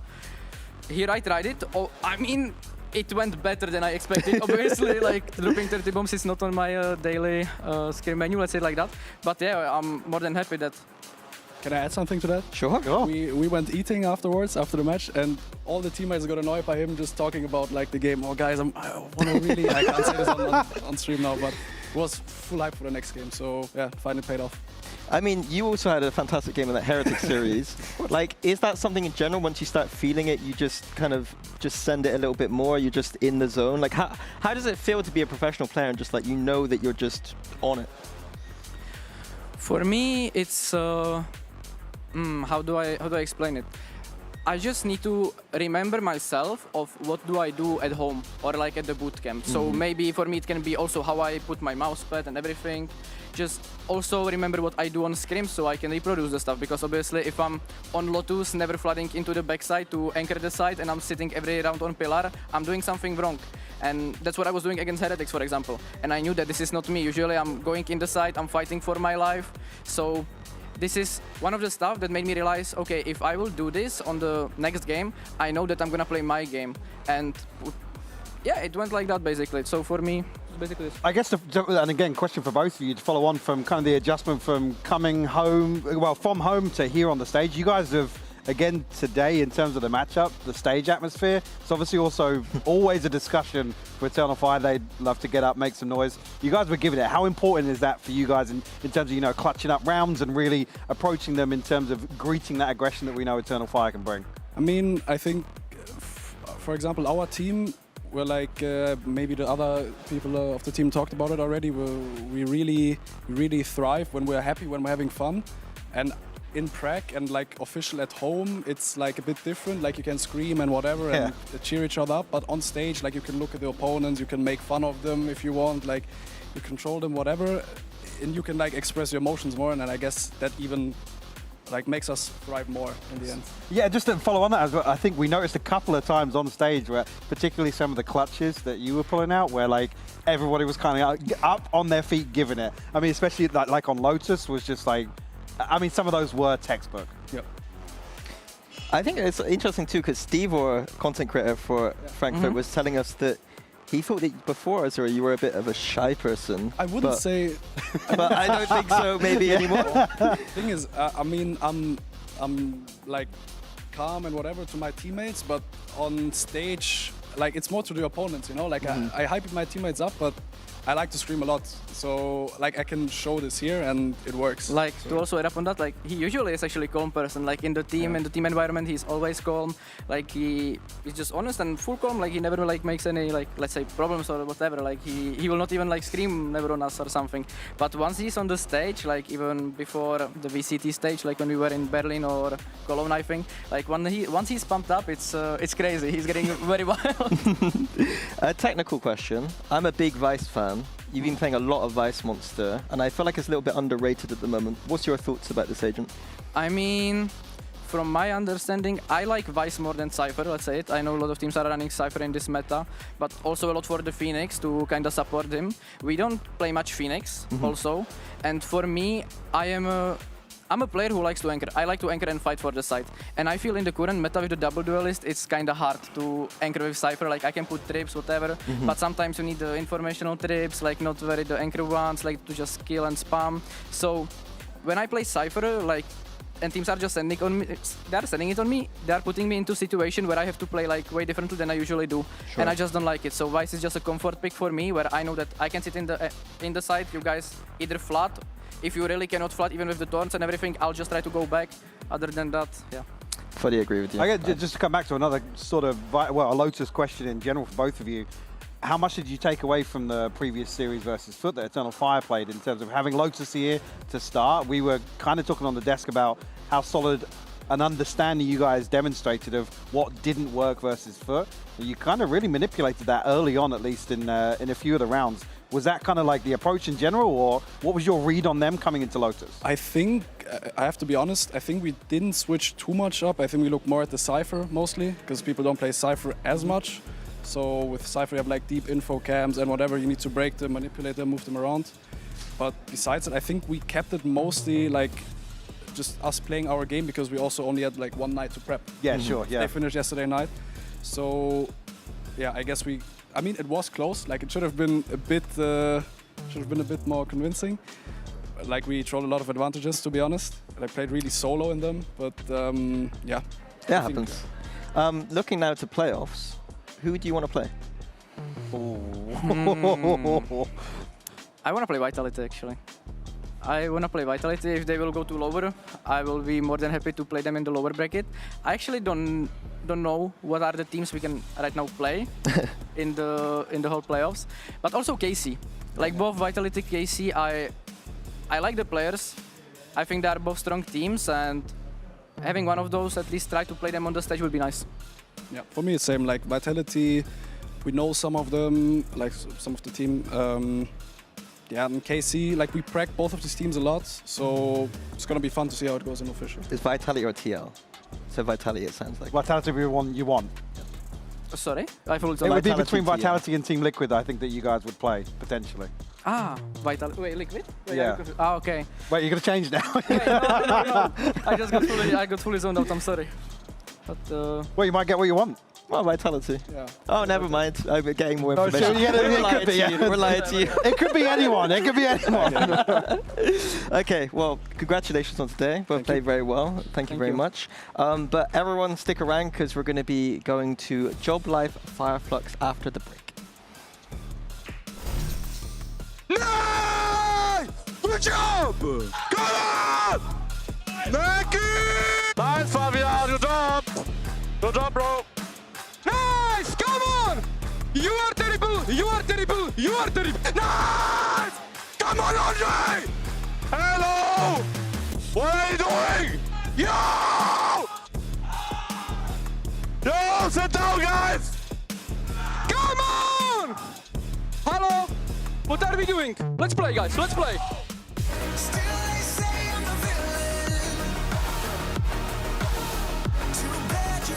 Take me down. And the winners. 4 years of history. VCT EMEA Team Liquid. That trophy has never been done before. No team has ever lifted our trophy outside of Berlin. But that's about to change. VCT EMEA goes on its first ever roadshow. And it's coming to Barcelona. Our biggest crowd, our biggest stage, and a trophy lift under Spanish skies. We will be there. Will you?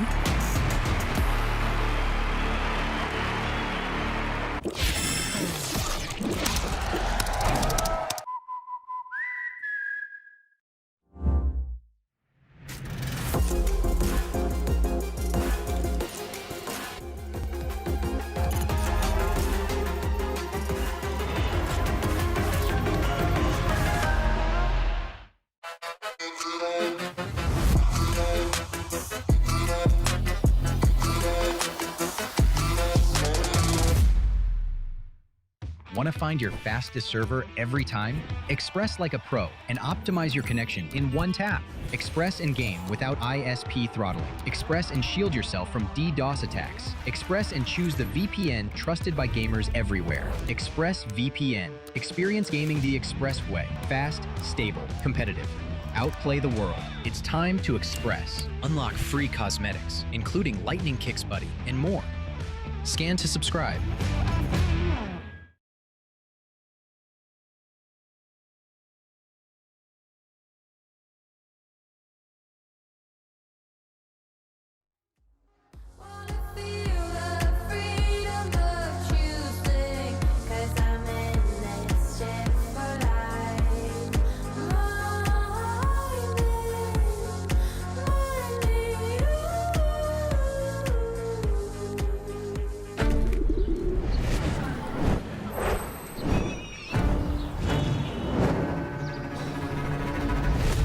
Madre mía, qué bonita la iglesia esta, que está medio a ser.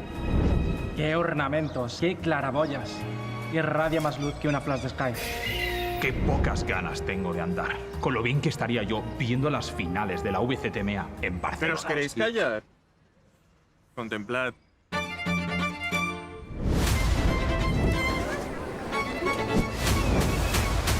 ¡Qué gustico! Estoy aquí en el paseo marítimo. Vaya mar, vaya ola más grande. Parece la ulti de Harvard. Qué rico me está sabiendo este heladito que me estoy comiendo poquito a poquito.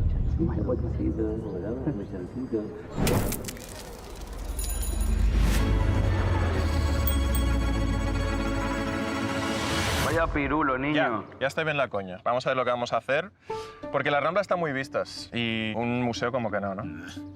Irnos de fiesta a cabeza, que ya tenemos una edad, y el Tibidabo pasando. Pero chapulines, si ya está claro lo que vamos a hacer.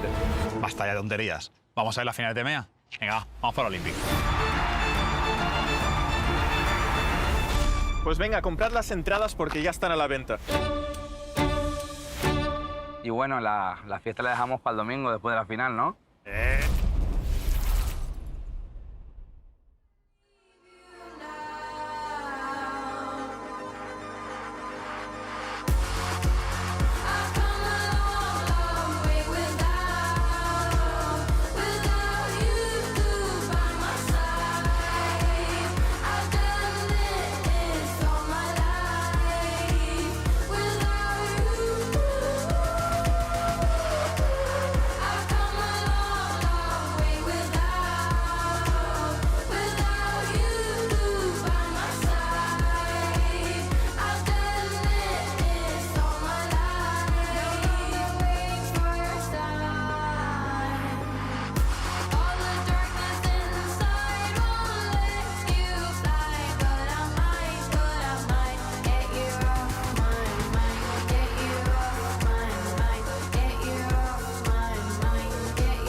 Welcome back everyone to VCT EMEA Play-ins. I'm joined once again with Hypoc and Mini on the desk. And that was a very quick series that we had to begin with. And the Challengers teams continue to prevail. Now we have 3 of them going to that playoffs because of course we've got another Challengers matchup ahead of us. And guys, there's some history between these two in the sense of Reborn versus Job Life have happened more recently. Of course, Reborn have now become Fireflux, but there's a bit of history between the two of them. Yeah, it seems like Fireflux seem to end up winning every single time, as we can see. History. Yeah, depending on which way you look at it. So I guess it's whether that's going to continue or not. I think the difference now is that, of course, Job Life have Pays in the team. Yeah. And it means that compositionally, they're able to play the double duelist, I think, at a little bit of a higher level. Love Doma, love what he can do. But I think that Pays has kind of come into that role and hit his ceiling, and Doma is able to kind of go to that more kind of flex role. Yeah, absolutely. I think as well, barring what we've seen earlier today, the only real concern being is obviously the drop to Eternal Fire. I think in that there was a bit of a firepower discussion. Whether or not it's going to be applicable today, Fireflux, again, form dependent, could put up a much better fight, but that's certainly one that's lurking in the back of my mind. For sure, and as we just showed there as well, Pays has, of course, played against this roster previously as well when we're talking about Fireflux, back when he was on Focus, to clarify, back in Challengers. But as you mentioned, Minnie, he now joins this team as well. Another player, though, that we need to kind of touch on as we move through this is Kamik, who was having a lot of impact the other day, Mike. It has just looked, and typically we'd be talking about, you know, a player kind of performing beyond his years or way above. This is Kamik almost just rolling back the years. Like, we've seen this guy perform at the top level previously. I think he's actually even sitting somewhere above what we've seen before. I think he's playing at the best he's ever played, to be quite honest. Like, I think he's maturing into a player that, honestly, like, it feels like you don't really notice he's there sometimes. He's just getting his 1-2K values every single time, and then suddenly you look at the stats. He's been the top performer for this team before play-ins. He is now the top performer for this team once again. And all of that, whilst they got the firepower of like people like Pays around him, he's just kind of doing his thing in the background. Talking about top performers, though, on the other side, we have been singing the praises of Kachao, and I believe, Minnie, you have a telly to show how amazing this young player is. Yeah, I'm just, honestly, I don't know. I don't even know how to express how much I'm enjoying watching this. Like, genuinely, it's like a religious experience for me. So I'm going to play this one out, and what we're looking at is him just taking duels. But look at his movement in these duels. I'll play it at full speed at first. Look at how much dodging and dipping and diving he's doing here. Like, I think to the untrained eye, it just looks like a guy taking duels. But just dry swinging. I'm gonna slow this one down. Look how many times he's tapping, moving, tapping his crouch key. Already before he peeks, crouch. Takes one shot, crouch. Kills, moves, crouches. Dink again. ADS, crouch. Like, I don't know, like... You good? It's art. Genuinely It's art. Like, it's like looking at the Sistine Chapel. It's like the first time I listened to the Beatles. Like, it's not it's 25% speed though. Maybe it's genuinely this new era of player. They're just understanding the movement and mechanics at a level that I don't think the old guard are, and it's just going to continue like this. Like, I've not seen players like this. Premi is the prime example of someone who moves and shoots like this, and it feels like a player like Kachao is kind of doing that too, and we're just going to get more and more of them.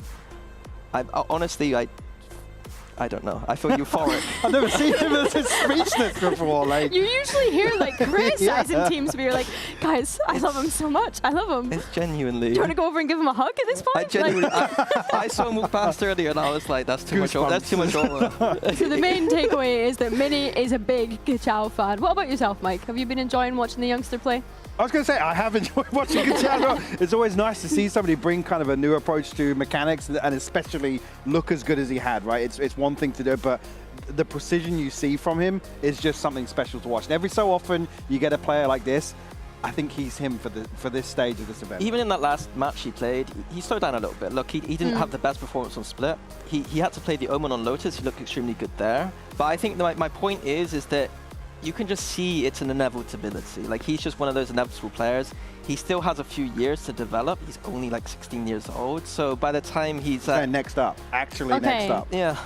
You're bigging him up, but why did you vote against him in the prediction? You voted for Job Life in the prediction. Can we bring the predictions back up? I did. I think Hazza was the only one. Hazza was the only one that went for Fireflux here. I think it's because of this new kind of Pays-led Job Life. I worry that maybe there is enough firepower for them to deal with a player like Kachao. Obviously, Dead Ink is there too. It's gonna be so close that I could flip a coin, to be honest with you. Okay, that's fair. Well, since Job Life entered Valorant, they are yet to beat a full Turkish 5. Let's see if Fireflux can continue that trend, as either way, yet another Challengers team is making it to playoffs.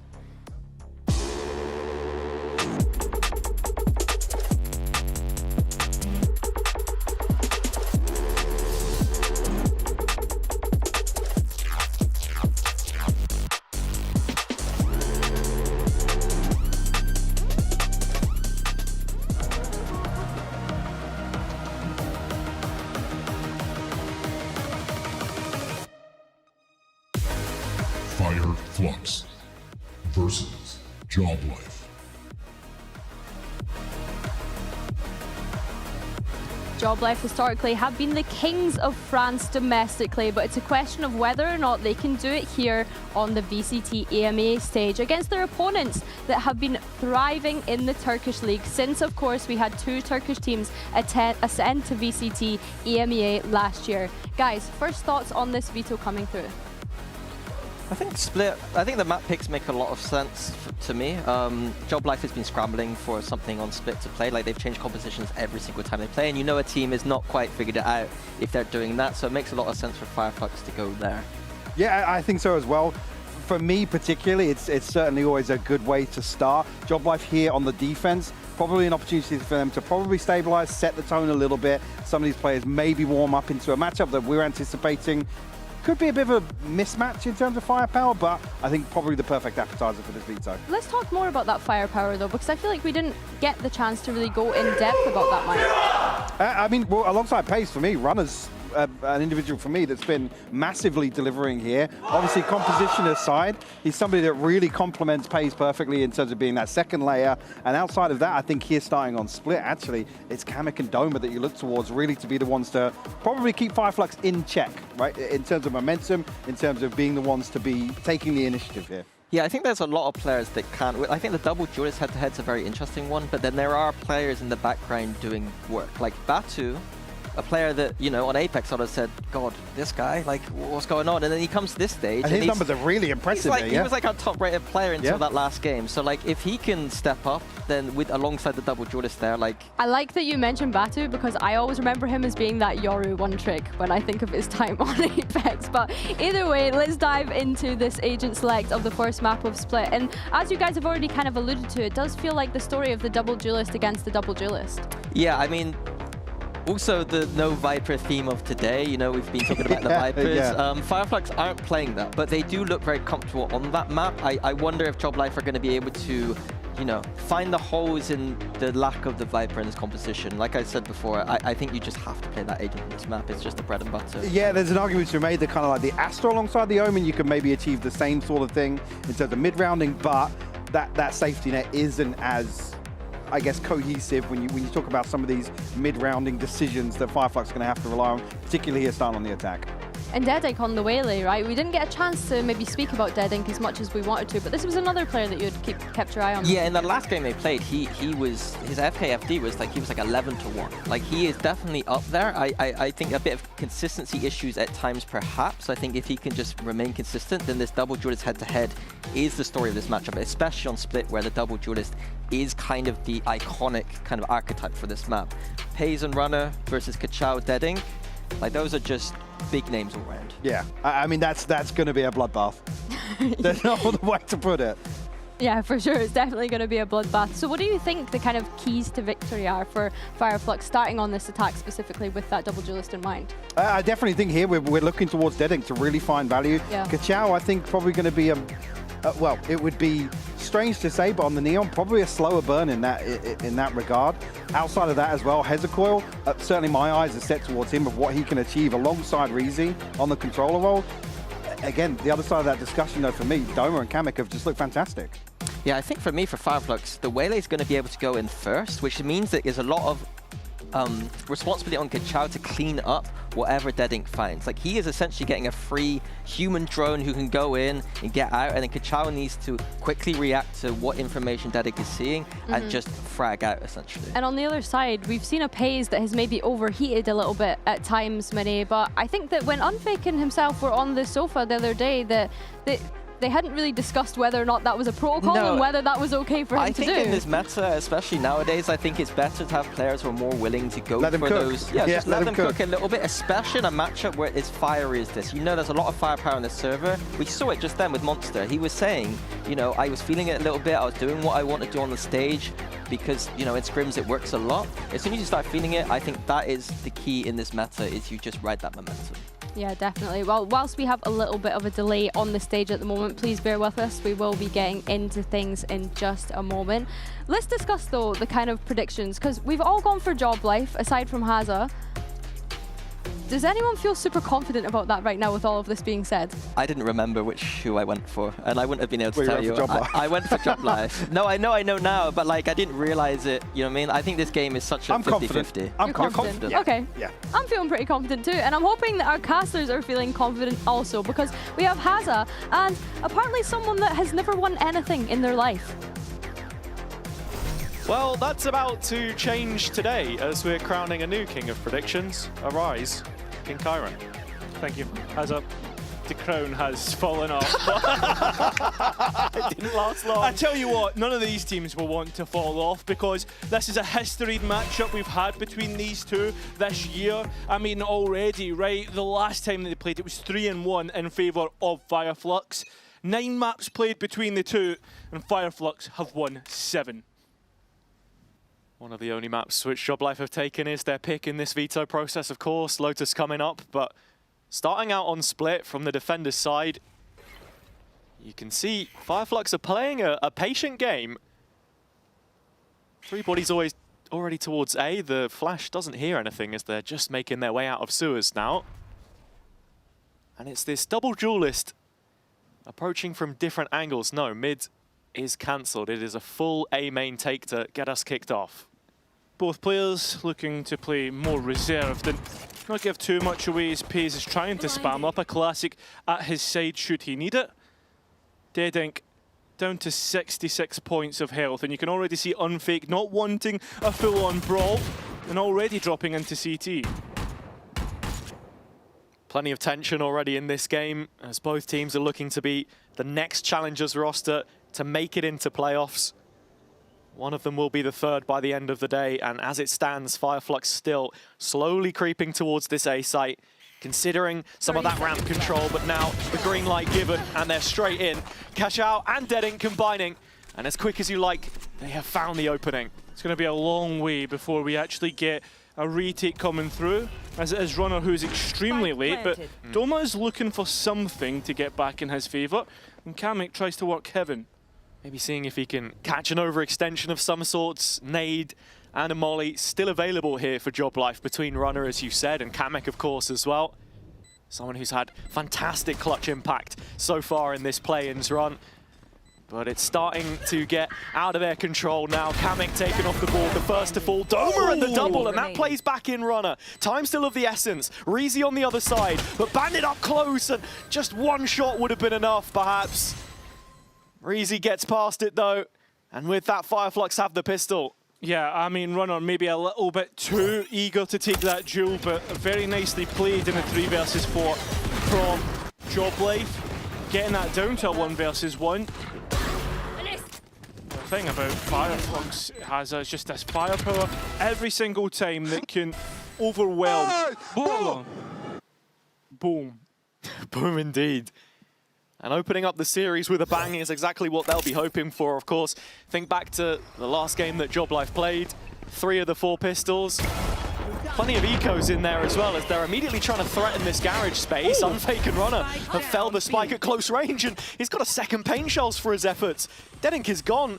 Reezy's down to 7. And I start to wonder how this round is retrievable at all. I mean, Reezy will hopefully swing that rifle over to Hezekiah, who is good in his own right at shooting players down. A couple of smokes to work with. And literally, as I was just referencing the fact that they picked up that second round against Fnatic, it looks like they might be on for another one here, but instant response from Fireflux when it comes down to the gun duels. 2 back to bring us on terms. Unfake has scalped a Spectre in the meantime, though, and continues to press this issue up close. The only one defending the spike as it stands. Kamek has peeled away into the site itself, but catches a good timing on the TP. Reezy not in a position to challenge him, and Hezekiah still going.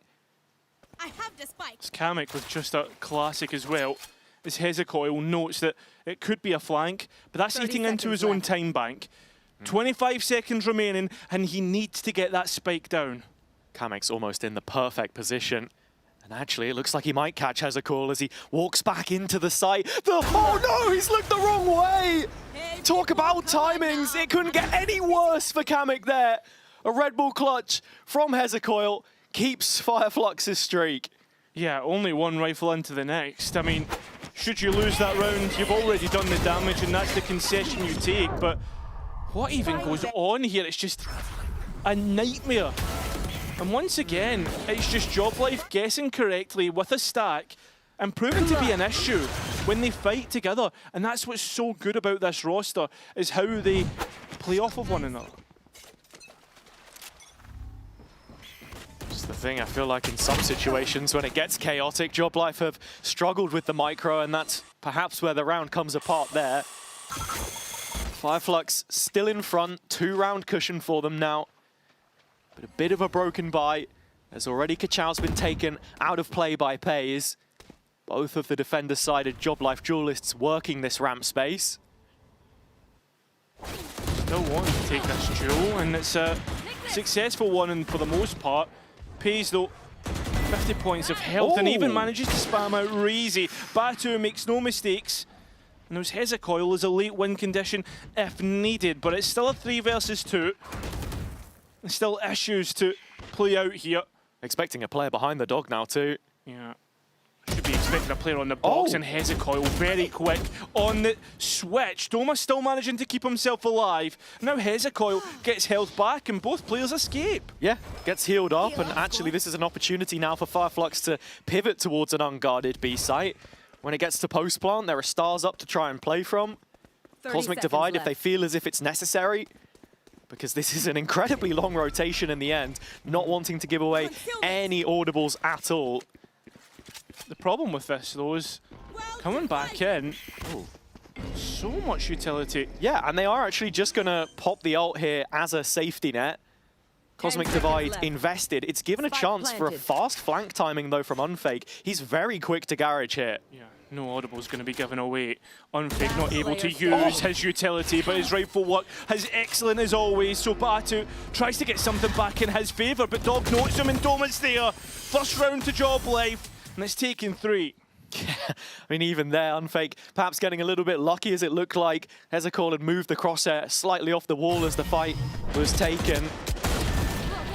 But an opening kill, a valuable one here from Pays, which Job Life were able to keep running with. Great catch on the TP there as well. And I think that's something to think about today when we talk about firepower, is these opening duels, especially on the Fireflux side.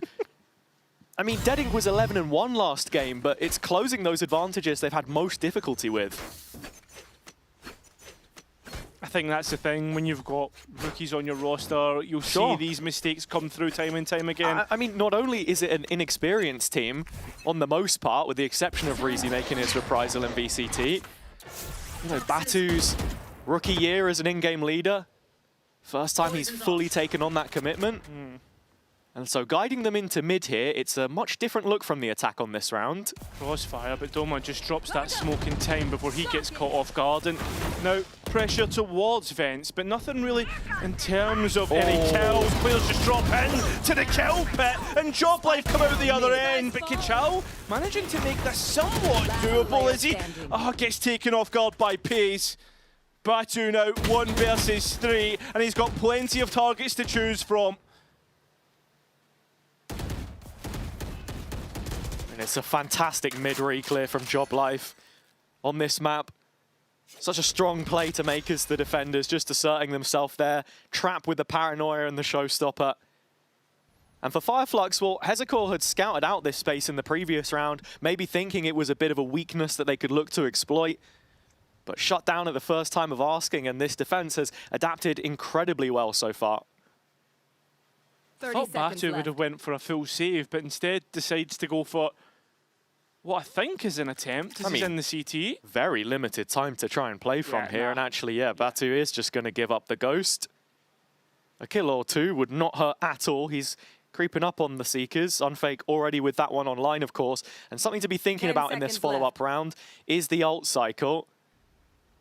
I mean, Runner had his. He's already found his value. And unfortunately, Batu will only get 1 closer, and it's not through a kill. All even. Yeah, and it's another round which Job Life are able to dictate the pace of. Feels like Fireflux sort of sat as a passenger in some of these instances already. I mean, even think back to the second round, the eco, which very nearly went awry. Unfake nearly running out of mouse pad there. As I said, man, he's learning on the job. Do you know what? I think it's actually the best trash I love talk. his trash talk. I Yeah, think it's so PG friendly as well. No, it's not that. I just think he's such a comedian without him using it, you know? Yeah. It feels like a He's diet like- Yampy. Yeah. At the same time, a diet buy is not the best of purchases here. The Sheriffs though have proven to be an issue, and Dead Ink is trying to get in with the shorty, and unfortunately he's not going to be allowed. Dome at the same time stopping this. Stinger though still finding what he needs to, and Kamek now trying to help out as he comes in through CT. Dead Ink still trying the gymnastics. Unfortunately can't get any more. Job Life starting to become professional here, not letting anything more go. I mean, you can see what Fireflux are trying to do. Quick to pounce off of Dead Ink. As much as I said, he's been good for these entries. It's the follow-up and the spacing that you're always waiting to see. And with Pays as that first responder, quick on the rotations, it's been so difficult to try and navigate so far. Yes, that's the low bite. And we are still seeing a fair few 1v1s. But if Fireflux can heat up, there is some serious threat there. Job Life have handled everything thrown at them so far. Yeah, I mean, pistol round, they Sure. brought it down to a 1 versus 1. Exactly. And that just shows, I mean, even so did the Anti-Eco, right? They've been right at the races with Fireflux. I mean, it also feels like on a lot of these rounds, they've just guessed correctly. In this situation, Pays and Ron are in a position to completely isolate the Astra. Hezecoil detached deep in A main. Unfake's even arrived to instigate this a little further. The flash comes out, but Hezecoil still determined to play keep away. And once he does give a little bit of info, well, Pays has seen enough. He's committing the ult to this just to find the 1 kill on the extremity. Well, it's got ultimates out on the other extremities. The players have exploded towards B from Fireflux, and Seekers to try and set this one up. Doma, health bar shaved off there. Unfake still with a heal, of course, to bring him back up into contention. As you can see, Job Life rotating, retaking almost vicariously through the tower block here. Runner has found the opening pick, though. That was in the garden. He's now got boots on the ground. Unfake supporting in this 2-2. Player advantage for Job Life as it stands, and Fireflux are looking to just bunker down on spot. Open plant, but they're fighting right out in the open. Kachao feeling a little exposed in the rafters, perhaps, but no. Battles back with 2. Big kills coming out of Kachao. Makes it 3 before the round is done. And with that, Fireflux level up the game. So good from Kachao, so good from Fireflux. Just their team play, just in general, just how dangerous they are together. I mean, Runner, sure, able to punish the overextension from Dead Ink. It's unfortunate. But look at this, Kachao. So aware of the entry points. 3 kills like that is ridiculous. Razor sharp. And where in previous series, the desk has talked about Job Life having retakes be a serious win condition for them. It's these early advantages they've been creating which set them up for those positions. Runner with the op this time, taking Kachao offline in what is Fireflux's follow-up gun round. That second layer in the 1-2 punch continuing to go, and that's the right hook. Pays with the Phantom now picked up, spraying away and slaying Fireflux. Spike dropped, and it's a 5v2 already. There's little left to do here. Although Reezy starting to head elsewhere at this moment in time and does have the ultimate. Yeah, mid-space has opened up, but it looks like Job Life will just double down instead. It's a long flash and a late finish to that engagement from Unfake, but kill confirmed. Reezy versus 4, 3 of them on A, and just looking over this spike with prying eyes. Runner picks it off and finishes what he started. Yeah, I mean, I thought for a minute that the players of FF would try and go elsewhere, try and set up towards B perhaps. Not the case. Continuing to try and force the issue. Perhaps other ideas with the Omen ulti. This is just really a big deathmatch server at this moment in time. Both teams happy to fling haymakers at each other. And again, Job Life showing so much early intention on the map in terms of what they want to do from a macro perspective. The reads have looked solid. Fireflux continuing to try and press this A issue though, where they did find success at the start of the map. On Fake with some spam damage and claims a kill onto Batu. Yeah, and plenty of utility to come back in. It's Reezy so far up in heaven. Got to be watching Hezecoil as he starts to make his reprise through vents. And he's the one on a stinger, everyone else a sheriff. There's not too much strength to this one, but Kachao finds Pays. And of all the new duelists in the league, really pushing for that top spot. Reezy another one as well. Numbers with Fireflux. Paranoid's perfect, but Runner's not cleared the close corner. Reezy's getting away with all of this, scot-free, and finding nearly 4 for his efforts as well. We're down to the knives, and Runner still had half a chance there with a Vandal in his hands, but it's the Emoda Thrifty that gets us back on even terms again. Yeah, I mean, unbelievable from Fireflux. The fact that it's the Sheriffs as well, hitting the heads. Joblife should know what they're up against. They've played against it 3 series. And yeah, I mean, it's just on their owns. The fact that on their ones and not clearing close corners. Can't be making mistakes like that in a qualifying game. Absolutely not. It's the added pressure and the stakes that are brought to a matchup which has already had plenty of them. Stage 2 and 3 counting for qualification to VCT. Fireflux, the ones in front, and a chance to listen in with them now. One enemy remaining. Spike down B. Pardon, battı adam? So, very quick comms. Yeah. And Hezecoil to clutch. What are we feeling on this? 150 HP. Second star coming back up. I one mean, from the ult. Has the money to do it, but I don't think the rest of the team does. No, Batu and Reezy on 800 credits. But a minute to try and save your weapon is a long time. Definitely. But plenty of time to talk to your team and ask yourself, how do we keep getting caught out in these mains? Because it was an A main before, B main again here as they try to get out. I mean, you look at the bodies here on the map, where they're situated, and overall, right, it's just in this little opening for B main. It's pretty simple. Okay. Well, Hezecoil's found the first of those kills, and if you want to get clean kills in a clutch, it doesn't get much sharper than that. 3 more left to find, and in terms of the Joblife roll call, everybody's here. Still going to give this a go, even though...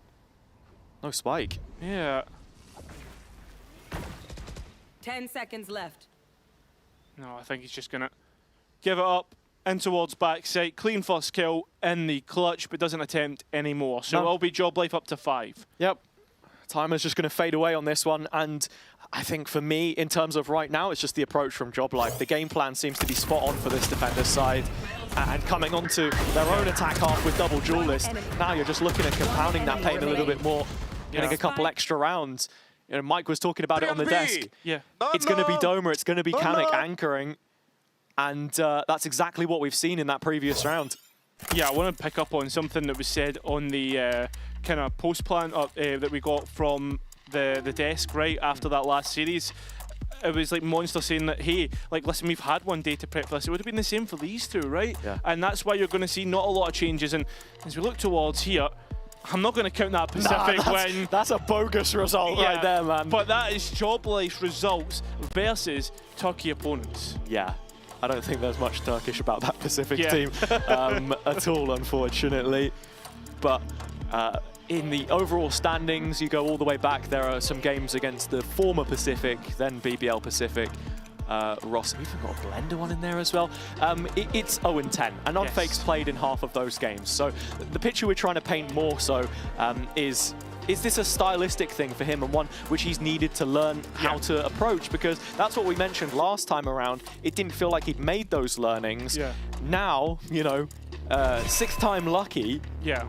I mean, he's been an adaptive caller. That's what the coaches have spoken about as well. He's not going to play the same game every time. I mean, the thing with Unfake is he played on that Vitality roster that 13-0'd Ulf when they first came to what became Eternal Fire and Kickoff. So he knows what the game plan should look like, just whether he can implement that. Oh, of course. I mean, he played against many a team from the Turkish region. It's just a funny old stat which keeps rearing its head. Yeah. An ugly one if you're a Joblife fan, and coming out of the timeout here. Saw how much of an impact that had for the French org against Fnatic, and from Lev's perspective, he's always been a very composed coach, just trying to bring the players back down to earth. Well, right now, they're already at rock bottom, I think. It's only trailing by 1 round, but with how some of these have played out, looking for something to get them back on side. Much slower pace to this default, though, and just looking for a way in through Deadink, you'd expect. Yeah. But he's been left all on his own. I like that, though. Op here for the reclear. Yeah, I mean, can he get out? I mean, he's no refract, and you can see that the duelist of pace is starting to set up. Oh, the stun is good. Deadink with no way out. And the players starting to scale up mid for Fireflux. You can see exactly what the idea was there from Fireflux to try and get a punish, but Joblife is so quick to it. Great util. Now scaling towards the B site. It's full main control. Yeah, and well, I mean, Doma now in an awkward position. Kachao low, but still able to get a kill. Runner not allowing any more. 3-on-3 as we head to post. Hezecoil and a position Pace can't clear. And it feels impossible now for Joblife to come back into this one. Joblife, when they're not taking fights as a team, have typically been struggling at points in this game. Started off well, but now into only Reezy holding the angle. Oh, gives himself away. Paranoia to create more delay and call for support. Time working against the defense. And I think at this point, yeah, it's done. Yeah. And I really like not only the decision-making by Fireflux, but by both teams. There's a lot of key micro points that I think are really big and could have won the round from any decision. Yeah, honestly, it did feel like just the amount of time that was bought on that main duel allowed for Fireflux to fully encroach on the site itself. Big discussions about firepower coming into this one. In those, you know, isolated duels when you're on even terms, it feels like they're favored. It's just Joblife have been so good at manufacturing these openings, which is where they really struggled against Eternal Fire. Oh, 100%. But like this point here, right, you saw the reaction from Fireflux, but there's a crunch towards the main hold, which if Joblife had won, would have given them a real foundation to start a retake. I didn't spot that, actually. It was the Omen ult in the corner from the Cosmic Divide. Really nice set piece from Fireflux, but after seeing what was a very slow, defaulty round on the gun buy, this one looking like it could be a bit of a swing round when you consider the money for Joblife here. They are going back to middle, and again looking for a B finish. Oh my! What a shot from Hezecoil! He's so good. His aim, unbelievable, but it was always the consistency that made me worry about him.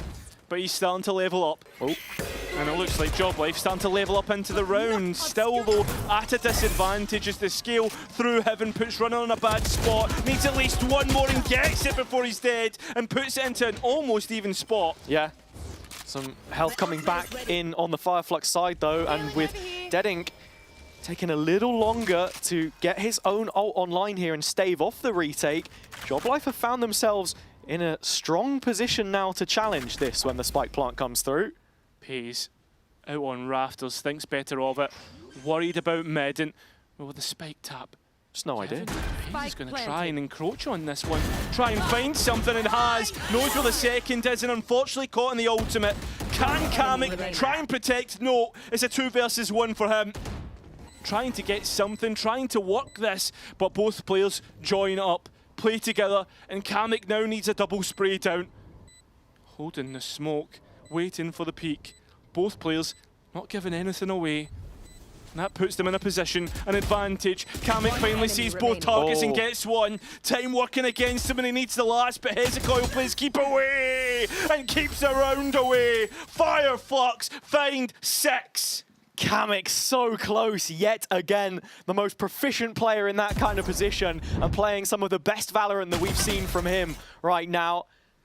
But Fireflux going through the gears. This was lovely from Hezecoil. Not much you can do about that one if you're Doma. But much preferring some of the decision-making that we're getting in the small moments here from the attack side now. And, well, this is their opportunity to offer a little bit more relief and get a 7th, an advantage to take into the second half. Pays picking up a bucket. Overdrive. Should he need it. And the op has been heard on A already. Look at the space which Pays has started to take in B main. Well, we've seen this before, the operator towards main.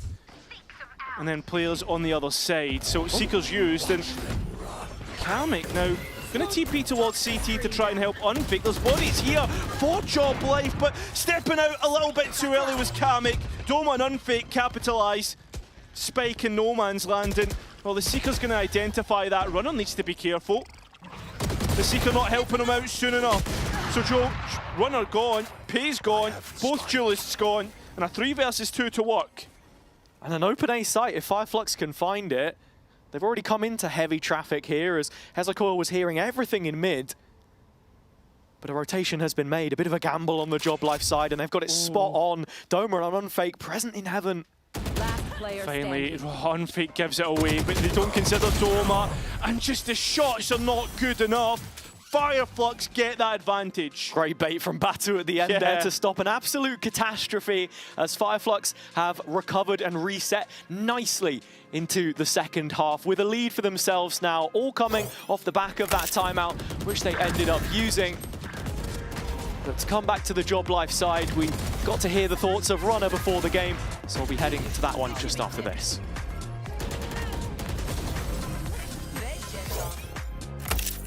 Thank you for joining me, Runner. I wanted to ask, how has it been being back in the studio and being back in Berlin and being back on the stage? It feels awesome. Like, it's so good to play on the stage.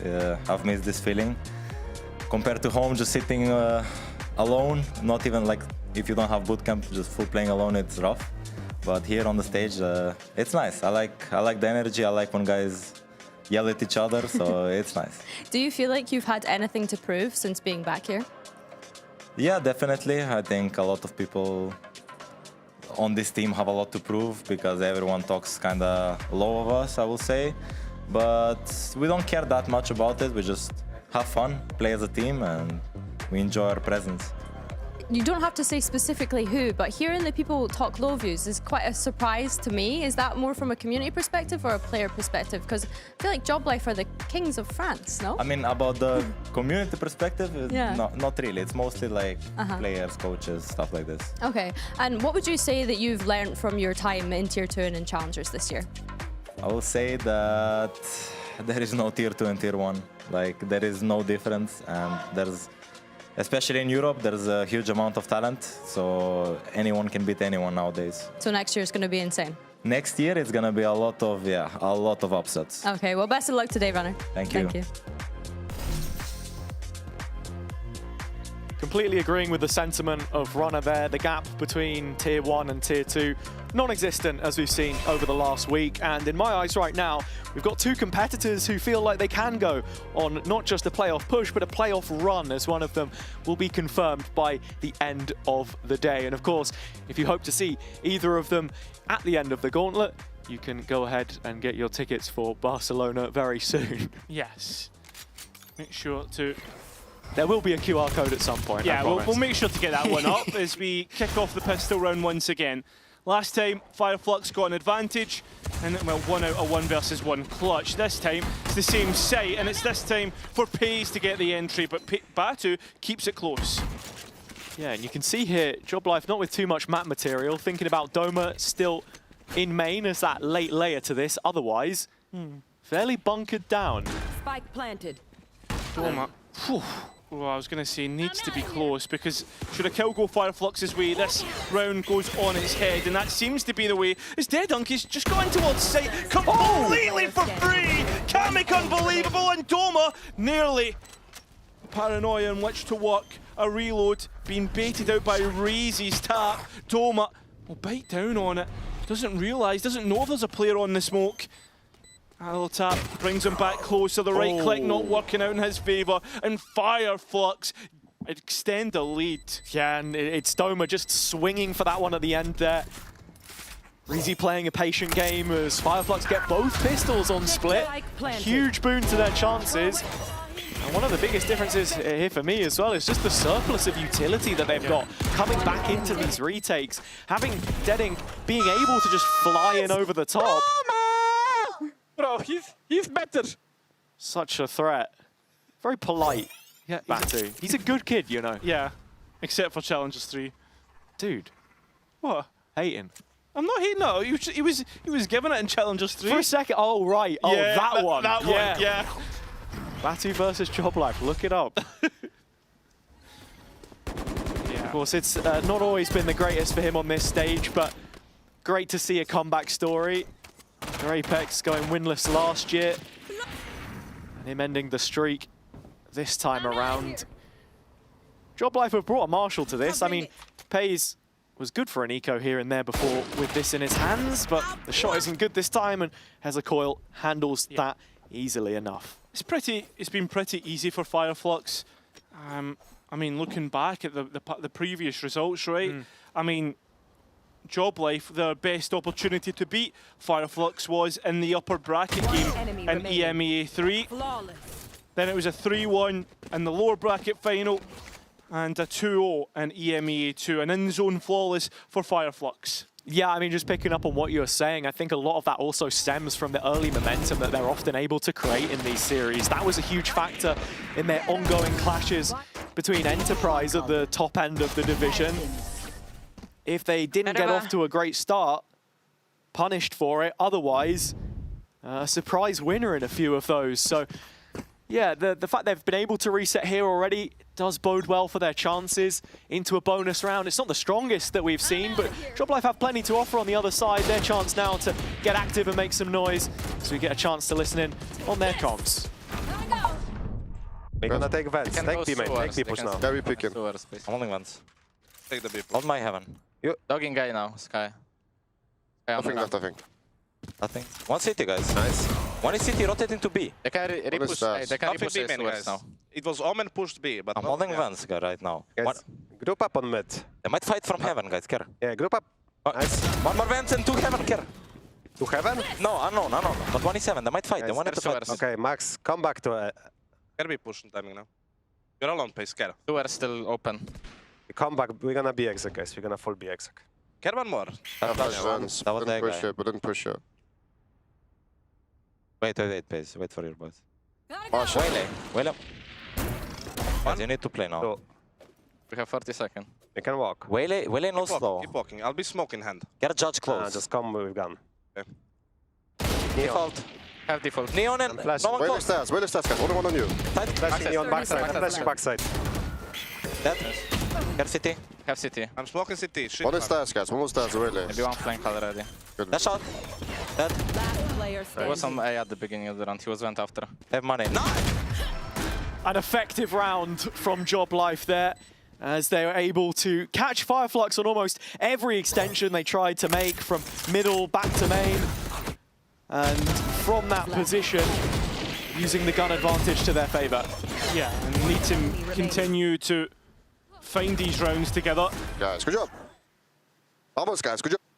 And very tidy from Job Life. Yeah, consecutive fashion, that's what we need. Deadink got the operator back online. That's the one to know as we head into the next buy. He's been a little bit quiet so far this game, so have to see what he can offer here, as it looks like Job Life just want guns in hands, rifles to keep the pace on their play. Group up in mid here now coming through, as you can already see Runner's been able to take B main control for himself. Obscuring vision. Job Life maybe thinking about that B split as Paige tries to gain the space to his team, gain the entry, but Job Life, for the most part, they could be heading A. Ooh. Any option should Paige drop here. Hezekiah armed and ready.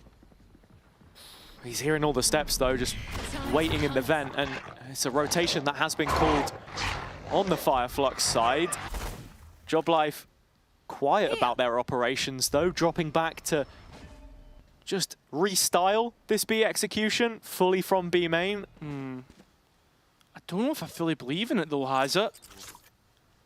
I mean, Fireflux still seem pretty certain that this is a heaven play, and with Kachao already investing that stun to try and defend the mid space, there's not too much stopping power behind this. Well, Reezy has seen one omen as the Neon now is announced out of main. Runner's the one to get the entry and pays to help out. Reezy now gone, and it feels like that main push was the right idea. And the last two remaining players for Fireflux give this one up. I mean, it's a really nice play from Job Life there in terms of taking that mid space early. I think Batu had a flash or anything to re-clear tower, but because Fireflux are so split focus on what they're trying to defend. Yeah. It's just a massive difficulty from them, for them from that position. And JobLife clinical in these last couple of rounds now. It's a shame you don't get to see that op involved, right? You're wondering how that could have changed the face of the game. But nothing for it so far. And this 7th queued up for JobLife. Within 2. Fireflux, the only one to have timed out so far in this series. I think very quickly we could see that second one being used just to stop JobLife's momentum and keep things on side. Potentially, right? You don't want to use it haphazardly. Of course. Larson and Skaz waiting for a chance to check back in with the rest of their team. As you can see, the impact on the Fireflux side, at least, as you say, really changed the face of that first half. And here, we're just looking at a JobLife which bound at the hip. Great spacing on the execution there. Now Fireflux switching things up a little bit. Mid-focus, still built around this saved operator, and it looks like JobLife are willing to play into it as the barriers will go up. Be right back.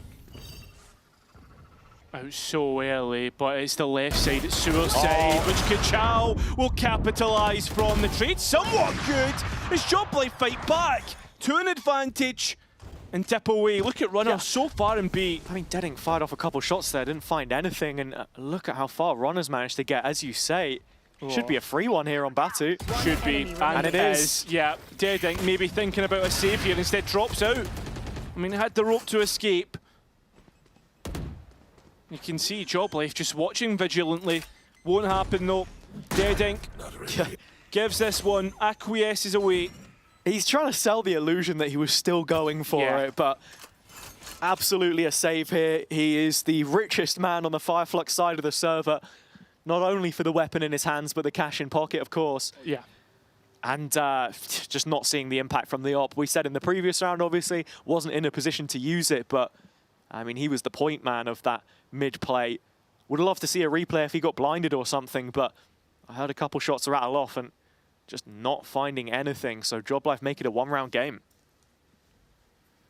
Yeah, and JobLife now starting to get confident themselves. You can see that the way that they're very quickly fighting off one another. I really like Runner's position, the fact that he just takes that B site after seeing 4 in mid, knowing that at least one of the sites will be free. Yeah, that's the thing. You know, we talk so much about the double duelist on both sides, but JobLife, both of them are contributors right now, and I think that's playing so well into this working system that they've created around Pays coming in for Chua. Runner, the supportive element of it. And yeah, just look at the scorecard here. 30 kills or more between them.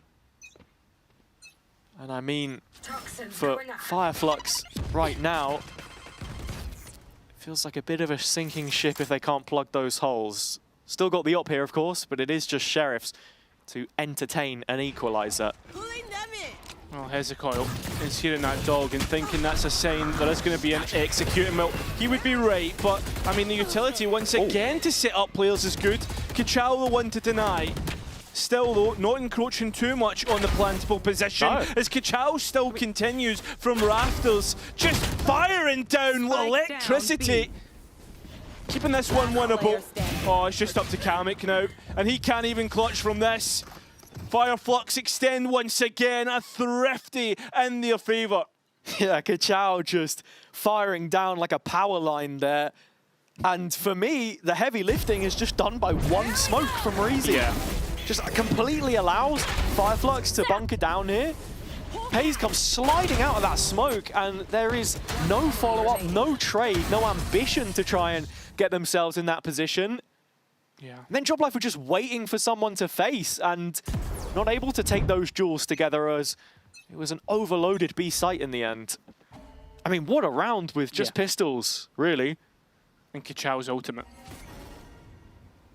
That's the big difference. When you can get KaChao into a position where he's the one to make things happen, a little bit of agency like he has in mid right now, but JobLife with agency of their own, trying to execute here. Same smoke, but this time Runner bypasses it with a satchel. Hezekiah's playing up close, but nobody's cleared him. Oh, pocket to play from here, Hezekiah. Could be devastating. Holds on for the second. Finds Unfake with his hands busy. And Hezekiah combining with the rest of Fireflux, sweep Job Life under the rug. It's an in-zone flawless. Yeah, I don't even know if this one is comebackable for Job Life. That's a backbreaker. Yeah. The buy, not in the best of spots, a couple of players down to what, 0 credits. And Hezekiah does unbelievable here.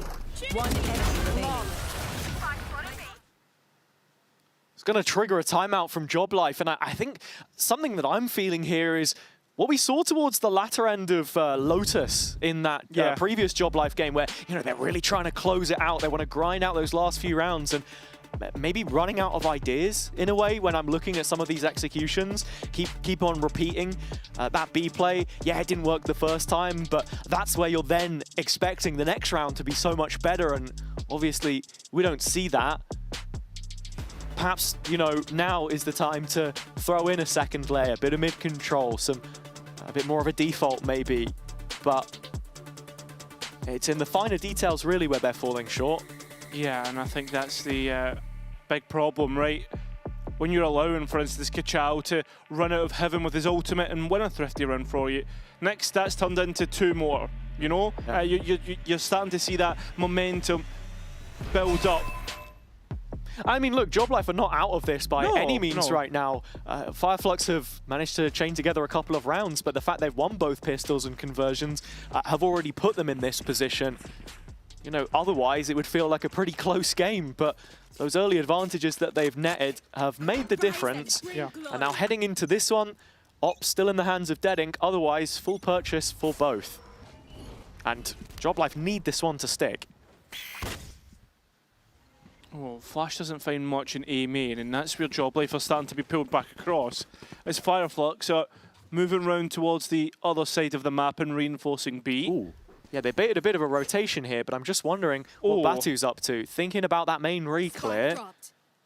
They've brought an extra body over, though. Reezy now involved as well, as the Trailblazer alerts them to what we already know. Yeah. A is looking under serious threat right now.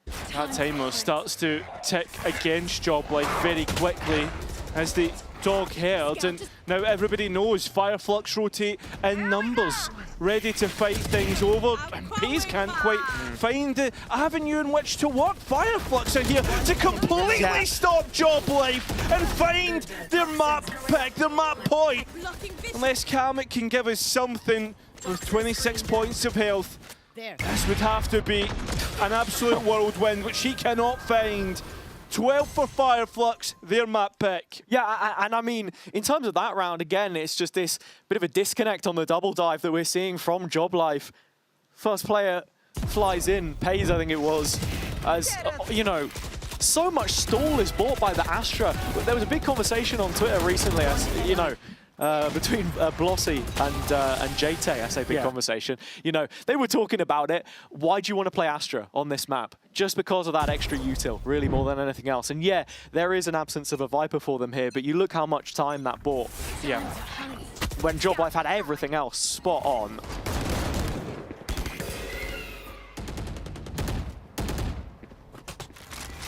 Feels as if Job Life are starting to go absent though.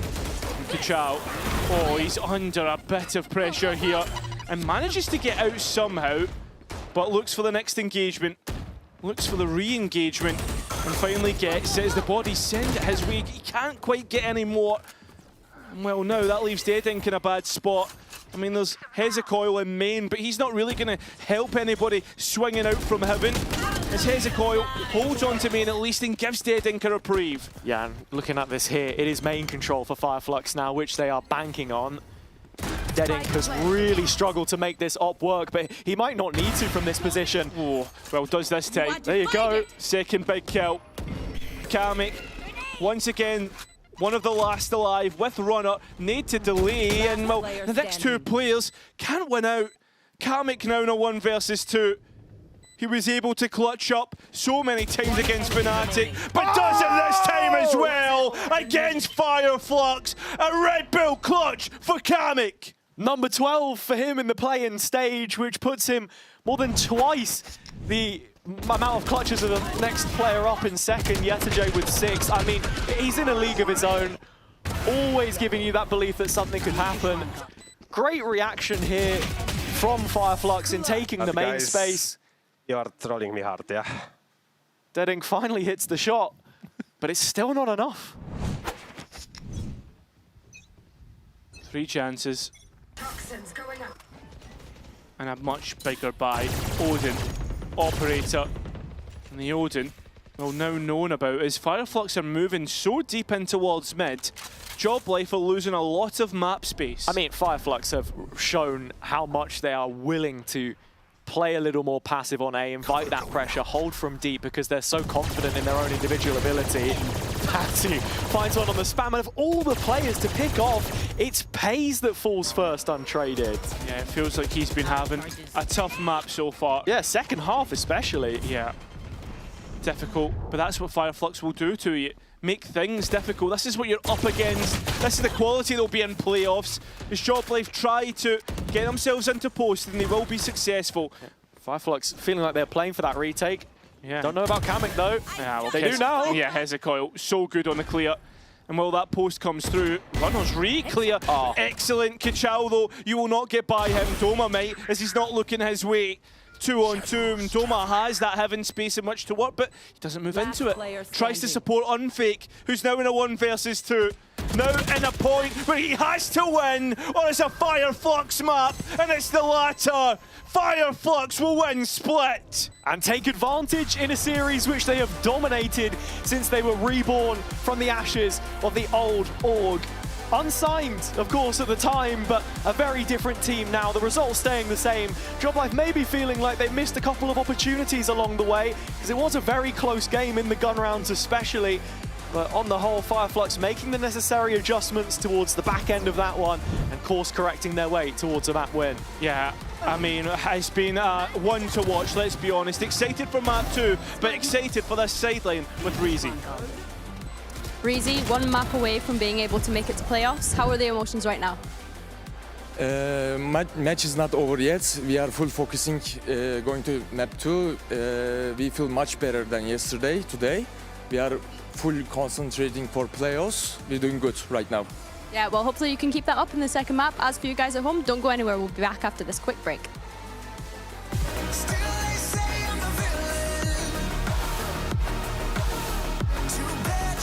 Take me down.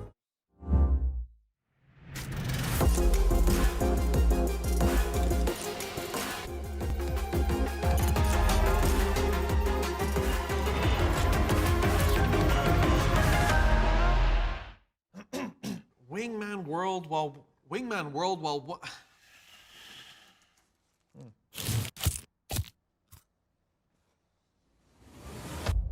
Have a break. Have a Kit Kat. Wingman World while wanting a well-won break. Let's go! At Carmine Corp, we demand the best. This is what backs us up. The Razer Iskor V2 New Gen.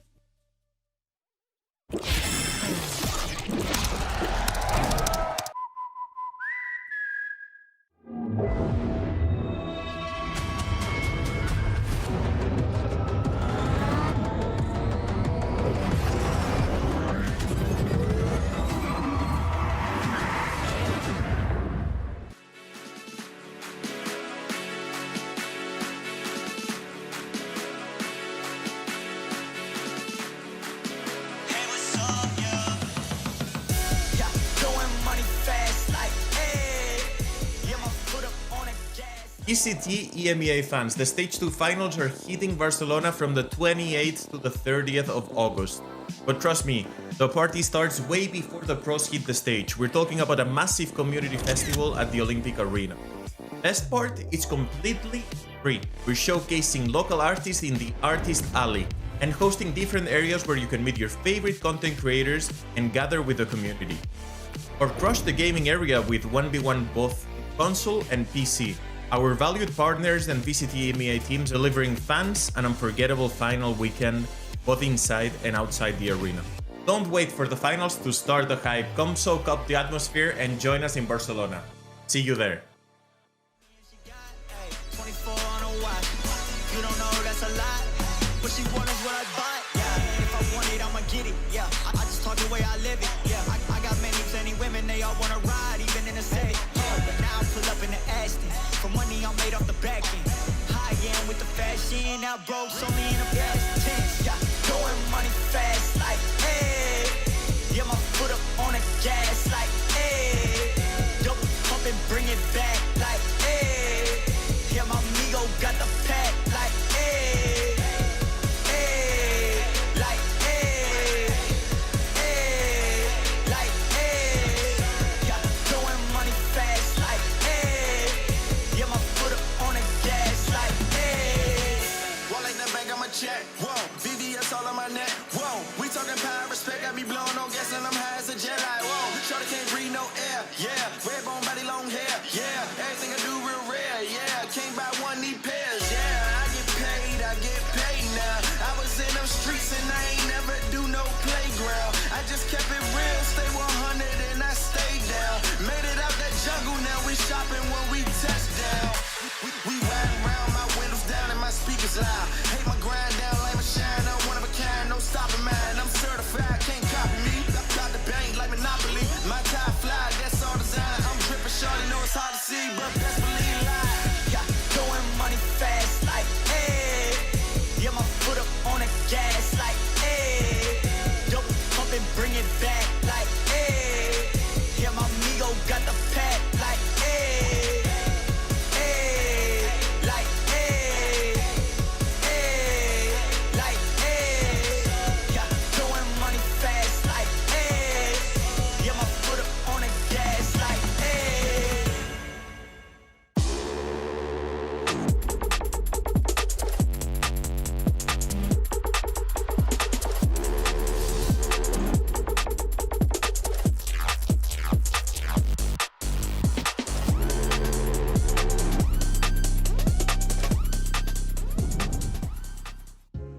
What do you think is the most special part of Kachao's micro?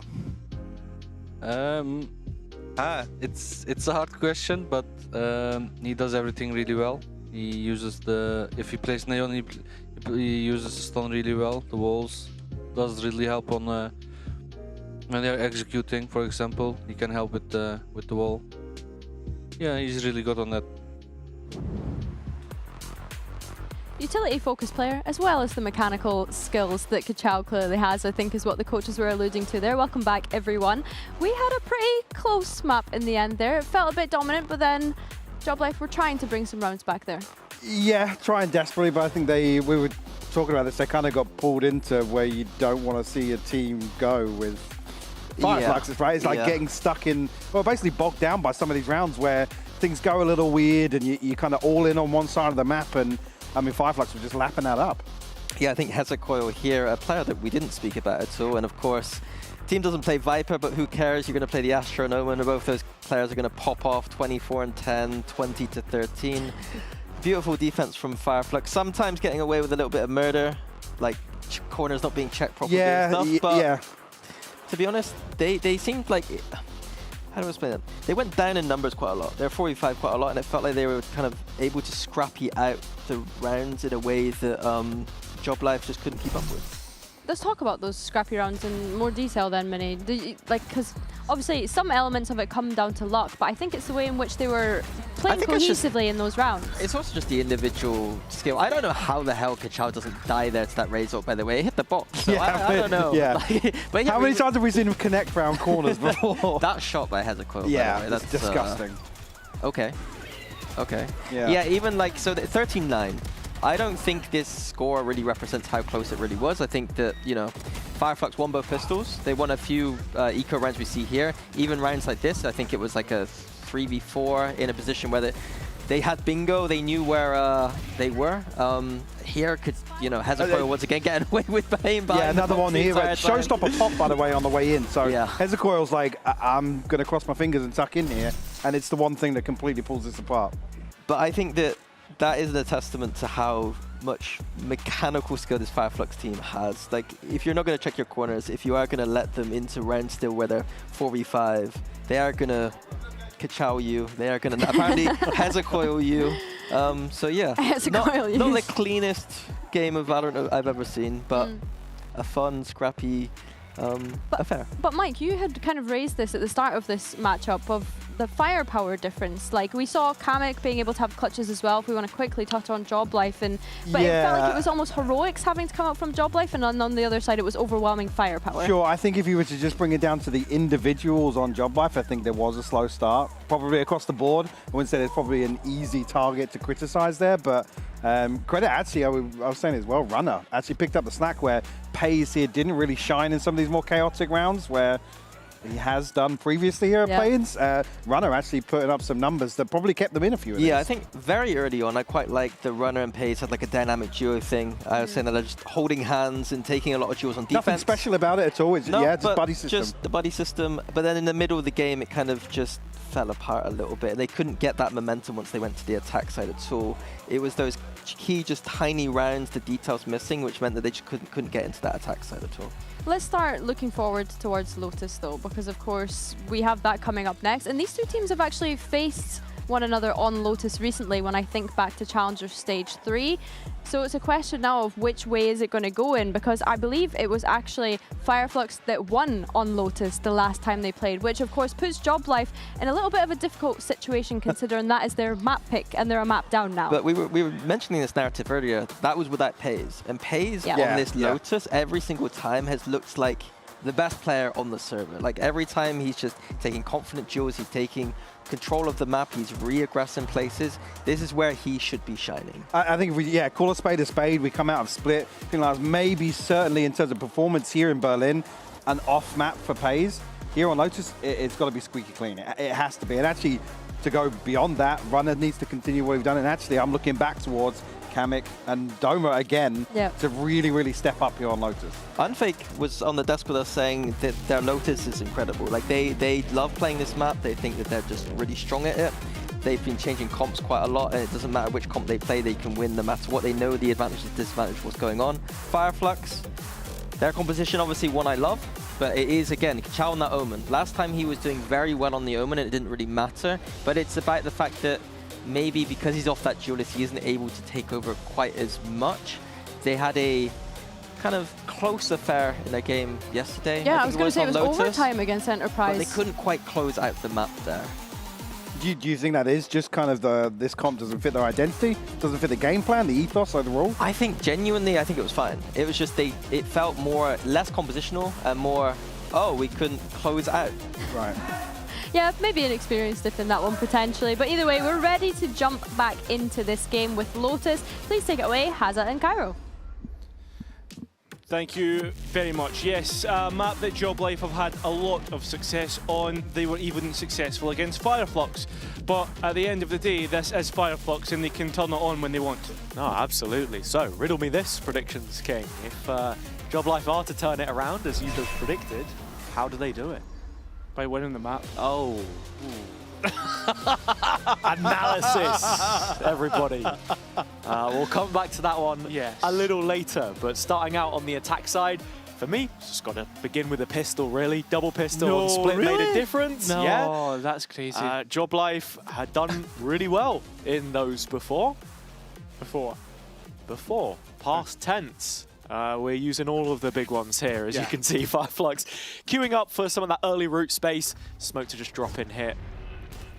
Job Life beginning their attack with some fake C pressure. It is the April, though, that we're going to get. And Fireflux winning almost outright. Oh my god. I mean, that's the thing that Minnie was saying. Job Life apparently know what to do in every situation, but there's knowing what to do and hitting your shots, in Fireflux at this point in time have done all of that. Unfake at the same time gives a little something to work with, a spark. Yeah, and I mean, Hezekiah, in taking back this sand space, is applying a lot of pressure towards Doma, but it counts for nothing if the players from B site can't actually join up with him. Unfaking a huge 1 versus 1, but it means nothing in the mound now, as looks like Fireflux have managed to get this one back on track. In saying that, Unfake picks up another. It's a clean shot. 45 points of health, but won't quite squeeze between the door at the first time of asking. Imagine he fancies this. I mean, he has to. It's a pistol. Well, I meant more, imagine he'll feel confident considering the shots that he's hit so far. 30 You're seconds spot on. left. It's against two Sheriffs, though, and I mean, one body shot's enough to wipe him out. Haunt back up in 12 seconds. It's all on this opening duel, and that's the first bullet blitzing past him. You can see Fireflux actually just running away onto a deep line, time favoring them. Crossfire now to try and play off. In terms of who's contacting this, it's nobody. They are just waiting for him to commit to the plant, of which he has run out of time for. So Fireflux are going to be getting the first pistol in this second map. Yeah, taking more attempts than needed there. As Fireflux get things started off right, as they've won every pistol so far. And that just shows you just how confident they can be when they're on the lesser weapons. We saw on the eco round on Split, and I feel as if that was really the straw that broke the camel's back. I wonder what Batu was saying there, but I mean, yeah, you even saw with the smoke at the start, just intelligent enough to know, yeah, if JobLife are going to disrespect this, they're jumping up onto route. Surprised that it was a completely dry engagement from them in the end. But now looking at this one, yeah, it's Pays with the Marshall again, just making that hit. It's just really what Hezekiah gives away here, which I imagine will not be a lot. And I think Batu's a big important player on Fireflux as a whole. Yeah. I think when we think back to Challengers and what was said back then, speaking about how Batu is the real spiritual leader, right? That emotional leader who's always trying to keep players on side, trying to keep players always believing when things are going rough. And I mean, things have been rough for Fireflux at points this year. Yeah, I mean, even in this game with how it started, but back on track, of course.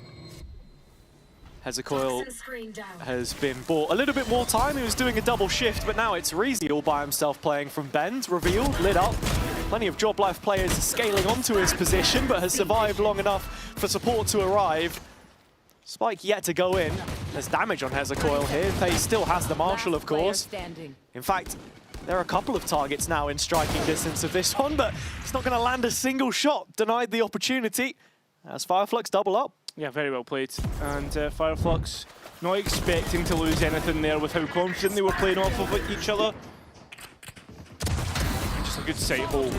And to sort of carry on what you were saying about Batu there as well, I think the thing is he's not been asked of a lot in terms of fragging. I think in the previous map you could tell full focus on the calling, but he is an individual playmaker. He was the replacement for Solcast in that Apex team, and when they were scouting him out, the staff all saying, yeah, not only is he, you know, mechanically talented, but you know, he brings a lot of vibes to the team as well. As he was a relatively unknown player at the time. You have to remember, of course, only one stage on S2G before he joined VCT for the first time. Into the bonus now, though, and he's called a pretty good one so far. It's a change-up on the Vice. JobLife waiting for this A skill to meet its end as Kamek just trips the wall and moves elsewhere. No response, though, from Fireflux, just this mid-re-clear that we always see from the Fade. And now Dead Ink is worried about players starting to head his way. He was on a deep line, but forced to give it up, and Runner, big opening kill. Him and Pays coming online when JobLife need them in this rifle round. Still building towards that showstopper, of course, but it's Pays disrespecting the timing. Fireflux aware of this. Starting to look for something in which to work. Doesn't get it, and will force all the way back. Still gets that kill. Brilliant from Pays. Teed up to try and take on another one here. Both of the duelists go down in the endeavor, but it doesn't matter because JobLife are there to clean things up. Nicely played. And JobLife get themselves back on side. It's about, again, being consecutive against Fireflux, making sure that you can put them onto the lesser buys and punishing them for that. Because very quickly they'll come back straight at you. Boys. Good shit. I mean, you look at the amount of space that Pays is taking there as well. But actually the awareness from Fireflux not to immediately be challenging CT, knowing he's looking for these really aggressive timings to try and get into dangerous space. It's actually a full commitment to the sand fight here from the defense. Ka-chow up high. Oh my god! Unbelievable stuff. Unfake. having to stop the onslaught, and you can see even from the other side, Deading wants to fire, and Unfake has to try and kill at least 5. End zone flawless, fire flux, unbelievable stuff. I mean, it's not often that you see Kachao on this Omen. In fact, I think it's only Lotus in the map pool where we get it. But the TP up onto elevation early, and then backing his own ability to the nth degree. This was just sensational. Again, we talk of all the talents that have come into the league. Kachao, one of the youngest. Yeah. But an ace in his opening series, and now here, continuing to pile on that pain for Job Life. I must wait a moment. Well, let's listen in to the Job Life comms and see how they bounce back from that last round. I'm gonna side this, okay? Camping with me right now, ready? Yeah. 1, 2, nothing. Hey, they took A, guys. They have deep on A. Where are you? I see nothing. Nothing, go in. Backside. I'm walking in. I don't have a gun. There's a wall. Take your gun. You have gun coming. I smoke waterfall now. No. They might open the Wait door. front B. Nothing else, Wait no front nothing. B. They're playing retake, guys. You have flash? Waterfall. Guys, take the space with your ult, runner. Come city. Guys, I'm gonna ult waterfall and you... Planted. My ult is ready. Geldim. Kör at. Beyler Celong 2, Celong 2. 2 Celong. Face your fear! Hayır Celong'tan geliyoruz. Bir sağ yakın Samet. 2 sağ yakın, 2 sağ yakın. Kanka save'le Utku. Save'lebiliyorsan. Bir sağ yakında hala. Neon ve Fade Celong bakıyordu. 2 Celong. Sıkıntı yok. 3 ult atlar kanka. Evet. Alsınlar, boş ver. 40 vurdum. Ay onu da vuracağını sandım ha. Bunu da vursaydım zaten.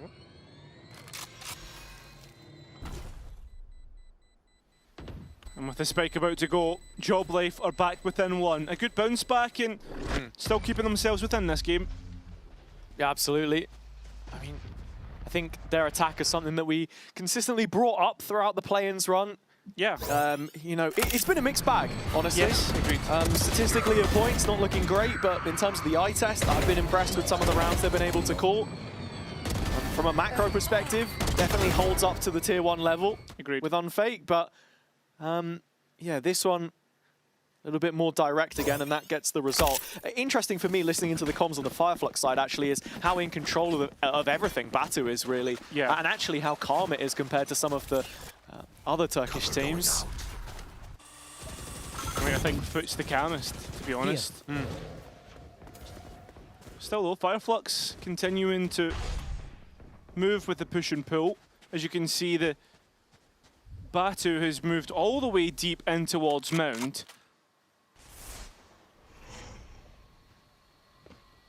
I mean, he's out on a bit of an island here. Has a haunt, of course, and he's just going to prowler his way into main with no effectiveness on the clear for Runner. Supporting Chao's arrived over the shoulder. But most of Fireflux resources are spent on this A site. You've got an operator in the hands of Deadink. He's thinking about a timing on the smoke and finds it just as that one goes in to cut the cross on A. Knows that he has a window to snatch. Finds a kill. Faking out that Peas was going to slide in. Finally does, and untradeable. Job Life have completely missed the mark as they start to move towards Blue Room and every angle covered. Fireflux 5 alive. 30 seconds left. And there should be nothing to make them worried about this round, and uncleared his Hezekiah. Yeah. I mean, it's just a lazy clear there, Doma. Feels like a lazy round. Yeah, not looking into the deep corner.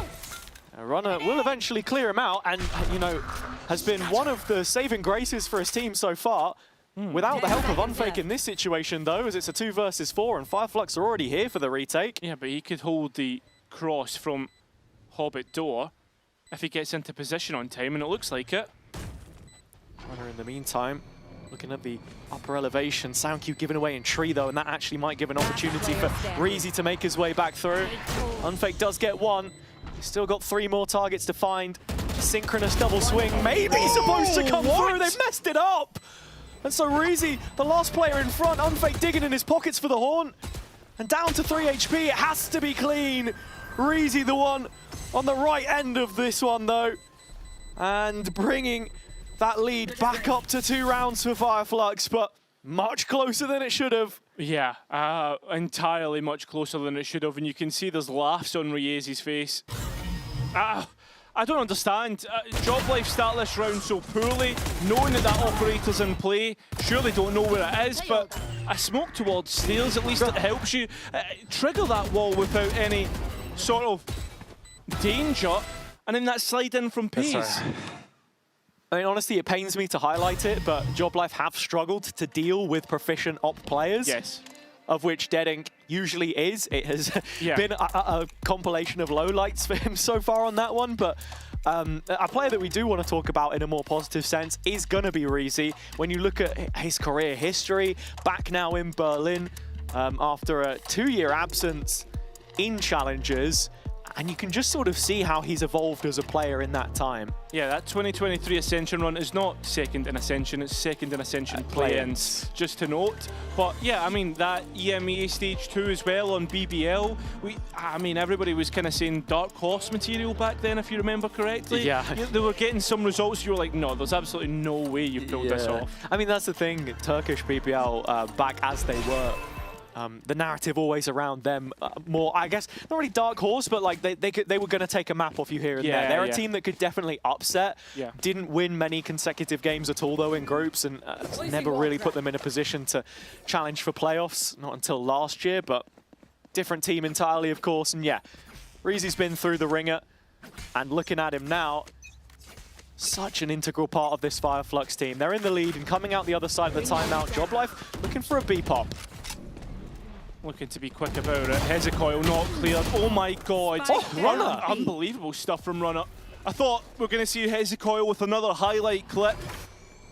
Not this time. Kachal now the one who has to be careful in the corner and takes his timing well. TP's away. Runner trying to entry in.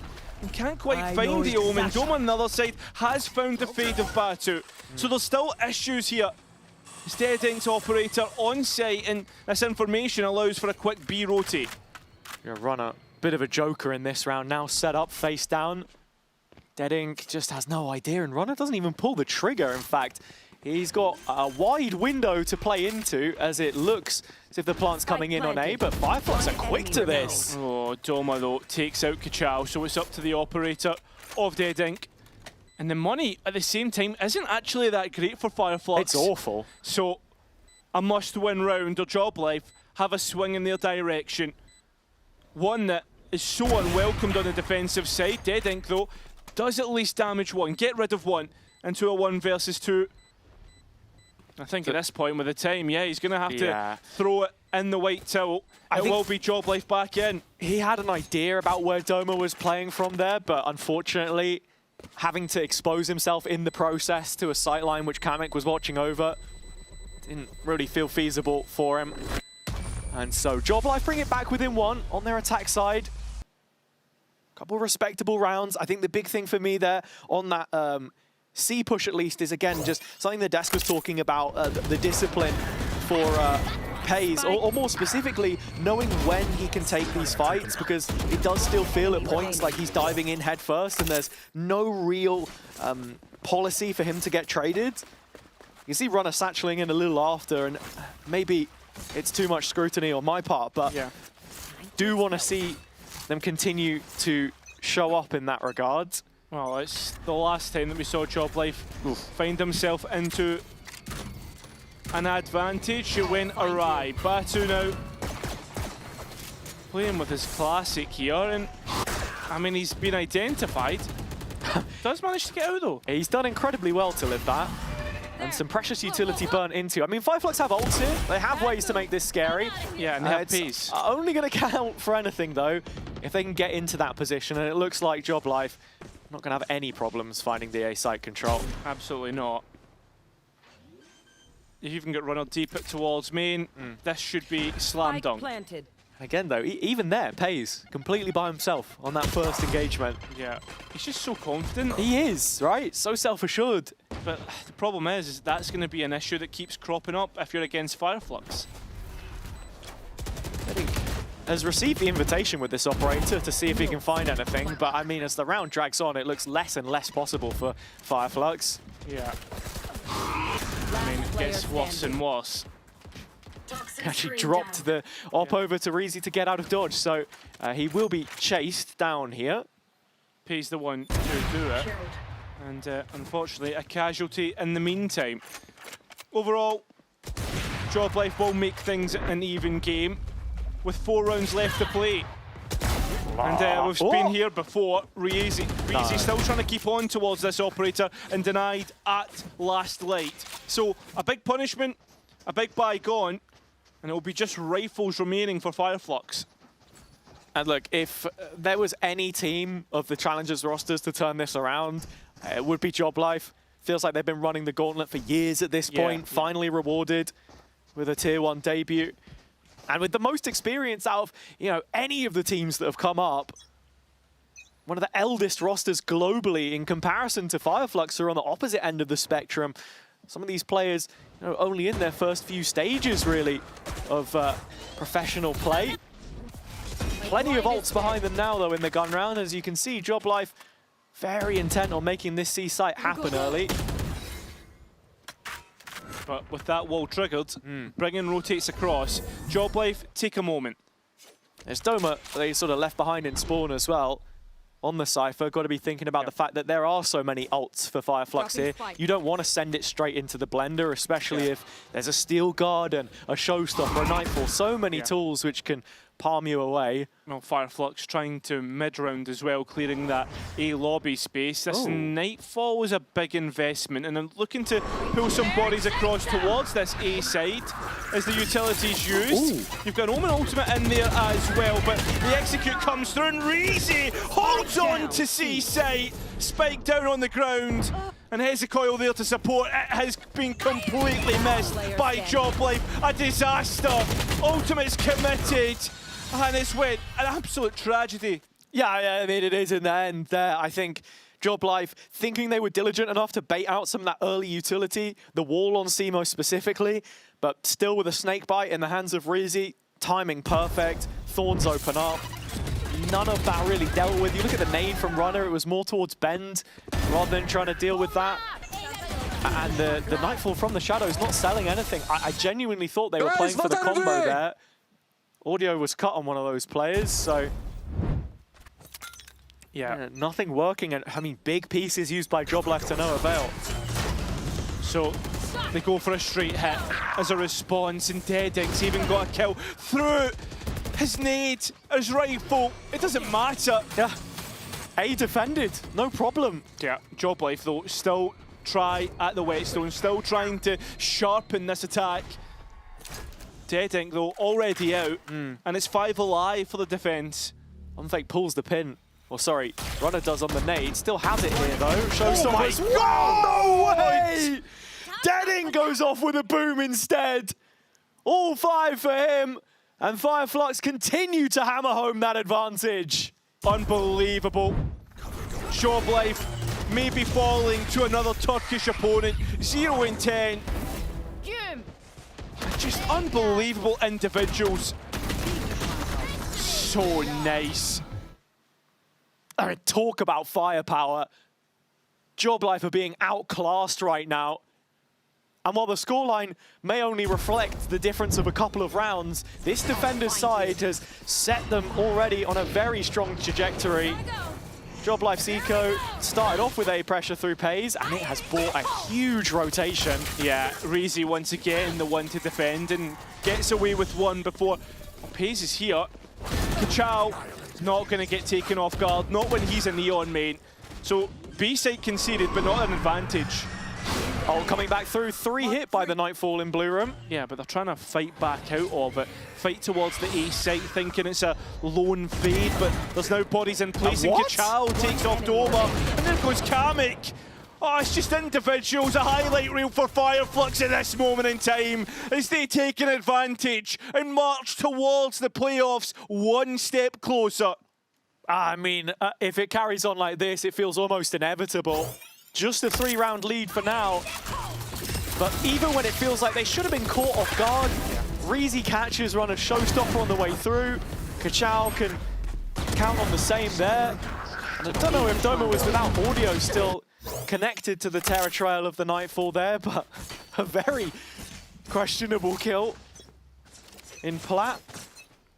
So final gun round of the half, final opportunity for Job Life to put something up here. And again, a change in setup, as you can see, Deadink very early getting out into sand and affording precious control. Tap of the toe from Kamek as he's trying to create pressure and get the operator off the line. Reezy at the same time responds by holding B main. Job Life, a lot of question marks here, and one that Fireflux will put an exclamation point on with kills every single time. Doma trying to force this one, and Job Life just falling at the final hurdle. This attacking half has left a lot to be demanded of. An in-zone flawless and an 8-4 half to boot. I mean, it just gets better and better for Fireflux, and while there will be a moment's respite in the half-time here for Job Life, that light at the end of the tunnel is starting to fade into darkness. For the run that they've been on, the wins that they've picked up, this would be a sad way to go out, so we'll have to see if they can keep in it. But for now, on the Fireflux side, we get to hear from Lev from before the game.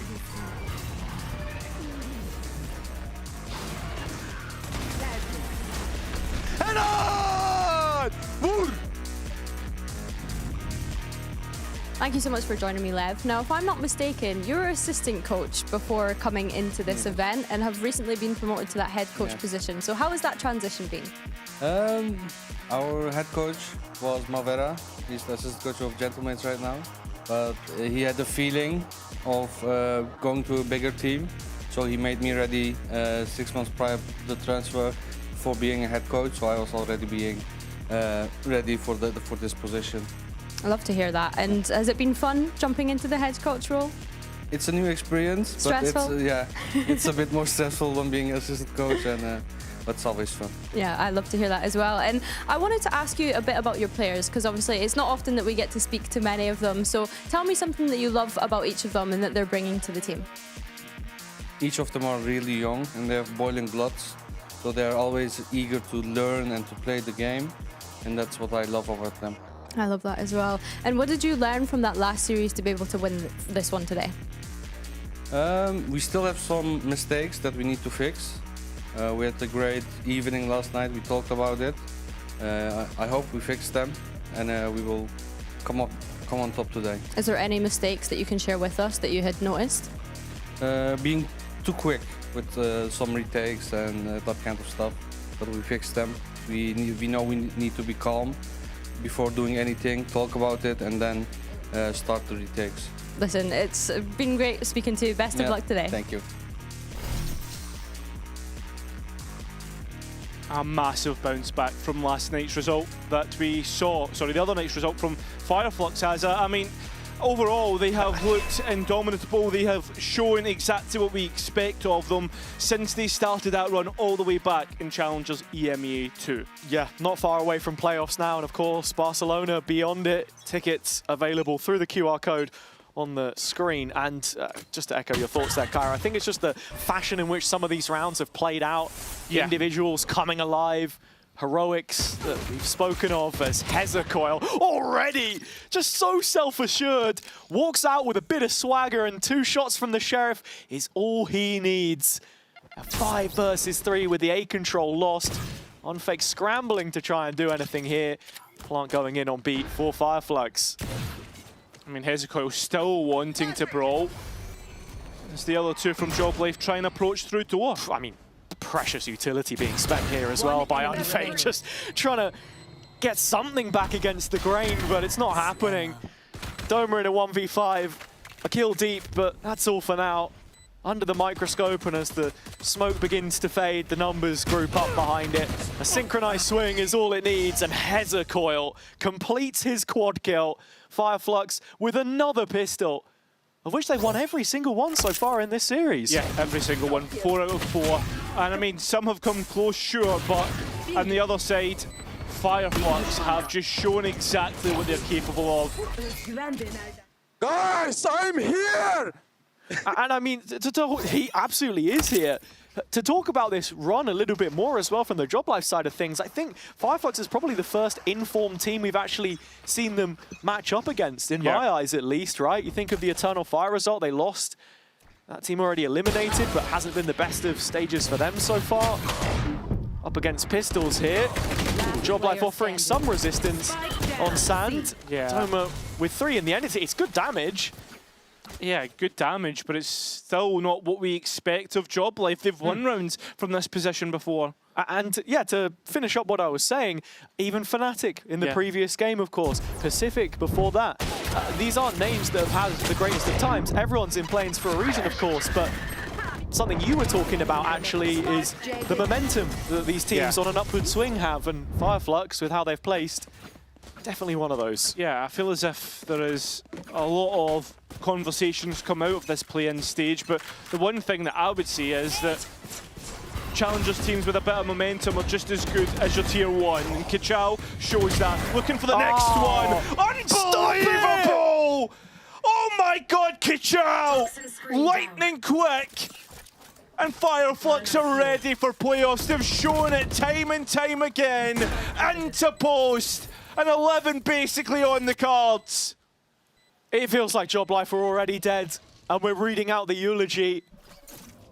As sad as it is to say, I'm going to repeat myself again, but just the way in some of these rounds are being won, the Fireflux players must feel unstoppable right now. I thought this was the day.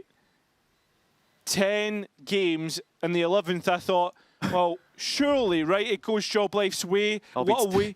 Taking that crown back then. Yeah, exactly. But the point being is that for Job Life, this is an old demon coming to haunt them. This is an old storyline, one which they will be sick of seeing. And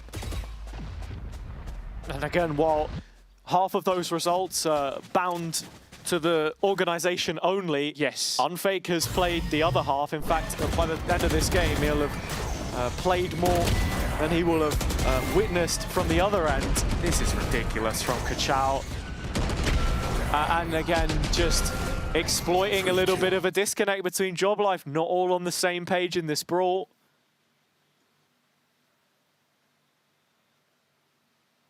It's got to be a frustrating feeling, because nothing's going their way. No. No, it is not.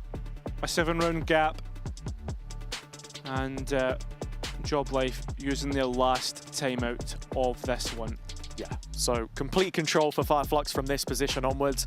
And as impactful as those timeouts had been for Job Life before, they need something big here. Kamek, he was the start. And I think just you look at his performance this stage so far in general, already pretty good, but massively leveled up in that previous game against Fnatic with it all on the line in this lower bracket. Here, however, I mean, he's 0-12. Yeah. I was just looking at the scoreboard. It took me an extra second, unfortunately. It's not been the best. It really hasn't. Yeah, it doesn't get much worse than that, right? And I think that's just sums it up. Yeah, I mean, look, someone on Job Life right now has to stand up and be counted. We've seen every single one of these players contribute in the past. Whereas for Fireflux, not a single player in the red in terms of KD. Yeah. Back to the A brawl. Have the improvements been made? What are the adjustments? Look at Pays getting so close to the Fireflux players, and a judge is what you would want in this position. Question is, does he peek through or does he keep holding on? Seems to be holding on as Fireflux now start to move out, and Pays gives something in which Job Life can have hope. Really nice insert off the util, but here's the reclear. Yes, and the fight ready to ensue. Fireflux so good when it comes to killing players. Kamek finally gets his first 2 of this map, make it 3 to give Job Life the 5th round. They'll lead into this lead, but it is only their first round. Yeah, it is. And a bolt from the blue for Kamek. 3 picked up, and so he gets started underway on this defender's side. Like I was saying, much stronger on that early utility, just so Fireflux are forced to respect it. Pays gets himself into a danger area, and they can't clear the judge. Let's go, Kamek, bro. Let's go. Nice, Marks! Nice, Marks! You were saying it before, Pays as well, not just the kills, but also keeping the energy up. That's something we need to see from Job Life if we're to entertain this comeback story. It's a long old wait. Individuals, emotions, everything, so important for this defensive side. And Joblife have shown that their defensive side sometimes can be better than their attack side. As Fireflux once again just leave Kachao to control this A space. More than anything else, it's the amount of time it's taken for Joblife to start to get a little bit of a better idea on how this attack is functioning. Kachao looking for a fight back through and still catches onto both. Pays and Unfake falling. The call made to the rest of his team. A is open for the taking. That spike going to go down. There's no doubt about it. Runner trying to deny that. You can see Kamek close by as well. Respect shown, but Fireflux, they need to give nothing away in Joblife. They need a kill back in their direction. Yeah. Smoked off in the stairwell. Now Runner removing himself into heaven, supported by Kamek, and the two combining, a great distraction. Kamek bagging off the back of that, 2 kills. Kachao trying to add a second layer, and it's all falling apart here for Fireflux. This has gone from what looked like a 5 versus 3 and into a 2 versus 3. Smoked off in tree, but there's an Odin in play, and unfortunately he's going to lose that spam battle. Out to Runner is Batu. Doma sweeping in to clean it up, and Joblife, without a single casualty, have been able to rectify the situation. Okay. Now starting to see things move in Joblife's favour. That was after their timeout, 2 rounds in a row. 5 rounds in it between these two. And Magic, the coach of Lev, will be holding his finger over the buzzer, waiting to time out himself. Should things start to go awry a little bit more. Nice, guys, good job, come on. That's the big word. Still one more buy beneath Fireflux here before they're looking at going for broke though, so trusting in the ideas of his team, that was just a mistake. Yeah. A 5 versus 3 failed to convert. Kachao has seen plenty from that TP, and it's just full steam ahead towards C. Joblife ready to receive this though. Doma's setup initially destroyed, but it's allowed Kamek to be played into the corner, catches the TP nice and early. Brilliant transfer! Kamek coming alive! And the pulse, the heartbeat of Joblife still going steady. Hezekiah has answered back, but it is just the one for now. And Joblife really heating up. Starting to find ways in which to work. Individuals starting to come alive. A triple stack here. And it should be impossible for Hezekiah to even get this one in his favour. Close to it. Oh, he's going to need something to go wrong on the Joblife side if he's going to get anything here. On Fake was the insurance policy, belt and braces. Joblife all over this one. And so, for as much as Fireflux had their own moments, we were just talking about Joblife needing some of the same magic, and it's Kamek who steps up to the plate once more. Yeah. What a turnaround. Yeah, I mean, starting to feel this one doable. I think that's the big point here, especially when you see Fireflux on the buy that they are. But for Joblife, this is the round where we've seen slip-ups before. We saw that on Split. I mean, this is the round to really try and bridge that gap against the Eco, of course. So, a repeat of the C hit here from Fireflux, but numbers once more for Joblife without Kamek this time. It's without Kamek, but it is plenty of bodies as it turns into a siege. Oh! Unbelievable! Riazi, he's gone! Remaining. And that spike in no man's land. Hezekiah, the one with the Guardian. And I think at this point, Joblife have found a winning solution. Yeah, that was the Eco getting squashed. A fantastic transfer from Pays to light up the screen for just a moment. Gonna need to see if that carries onwards though, because it looks like we're gonna be getting that timeout coming out of the replays here. We were wondering when Fireflux were gonna opt for it, and I think now feels as apt a time as any. 2 in the bank, of course. Coming back. Oh. And yeah, I mean, maybe Joblife just feeling some of those nerves on the other side of the stage. Of course. Larson and Skaz obviously will get to speak to their team as well as Lev and speak about what they can do to even further this. But this is who I want to hone in on, Kaza, because while we've seen other players come alive, it's Pace who's been leading the line for Job Life and Kachao for Fireflux. Yeah, it has been, and I think when you look at both of them, obviously they're on different agents in this map specifically, but plenty of overlap in terms of what they're playing, the space that they're trying to create for their team.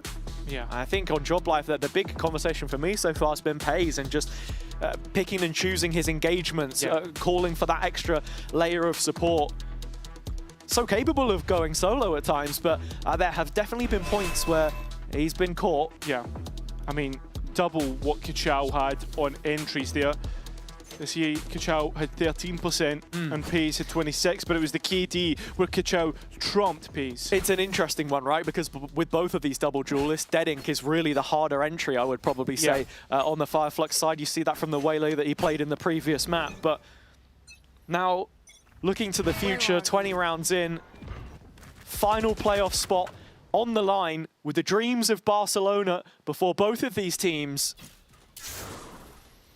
You can see Fireflux trying to split through the middle of the map. Some B main control with the assistance of Sand support, but a cam out in position, which Doma is ready to check, and plenty of bodies in a dark blue jersey to fight this space.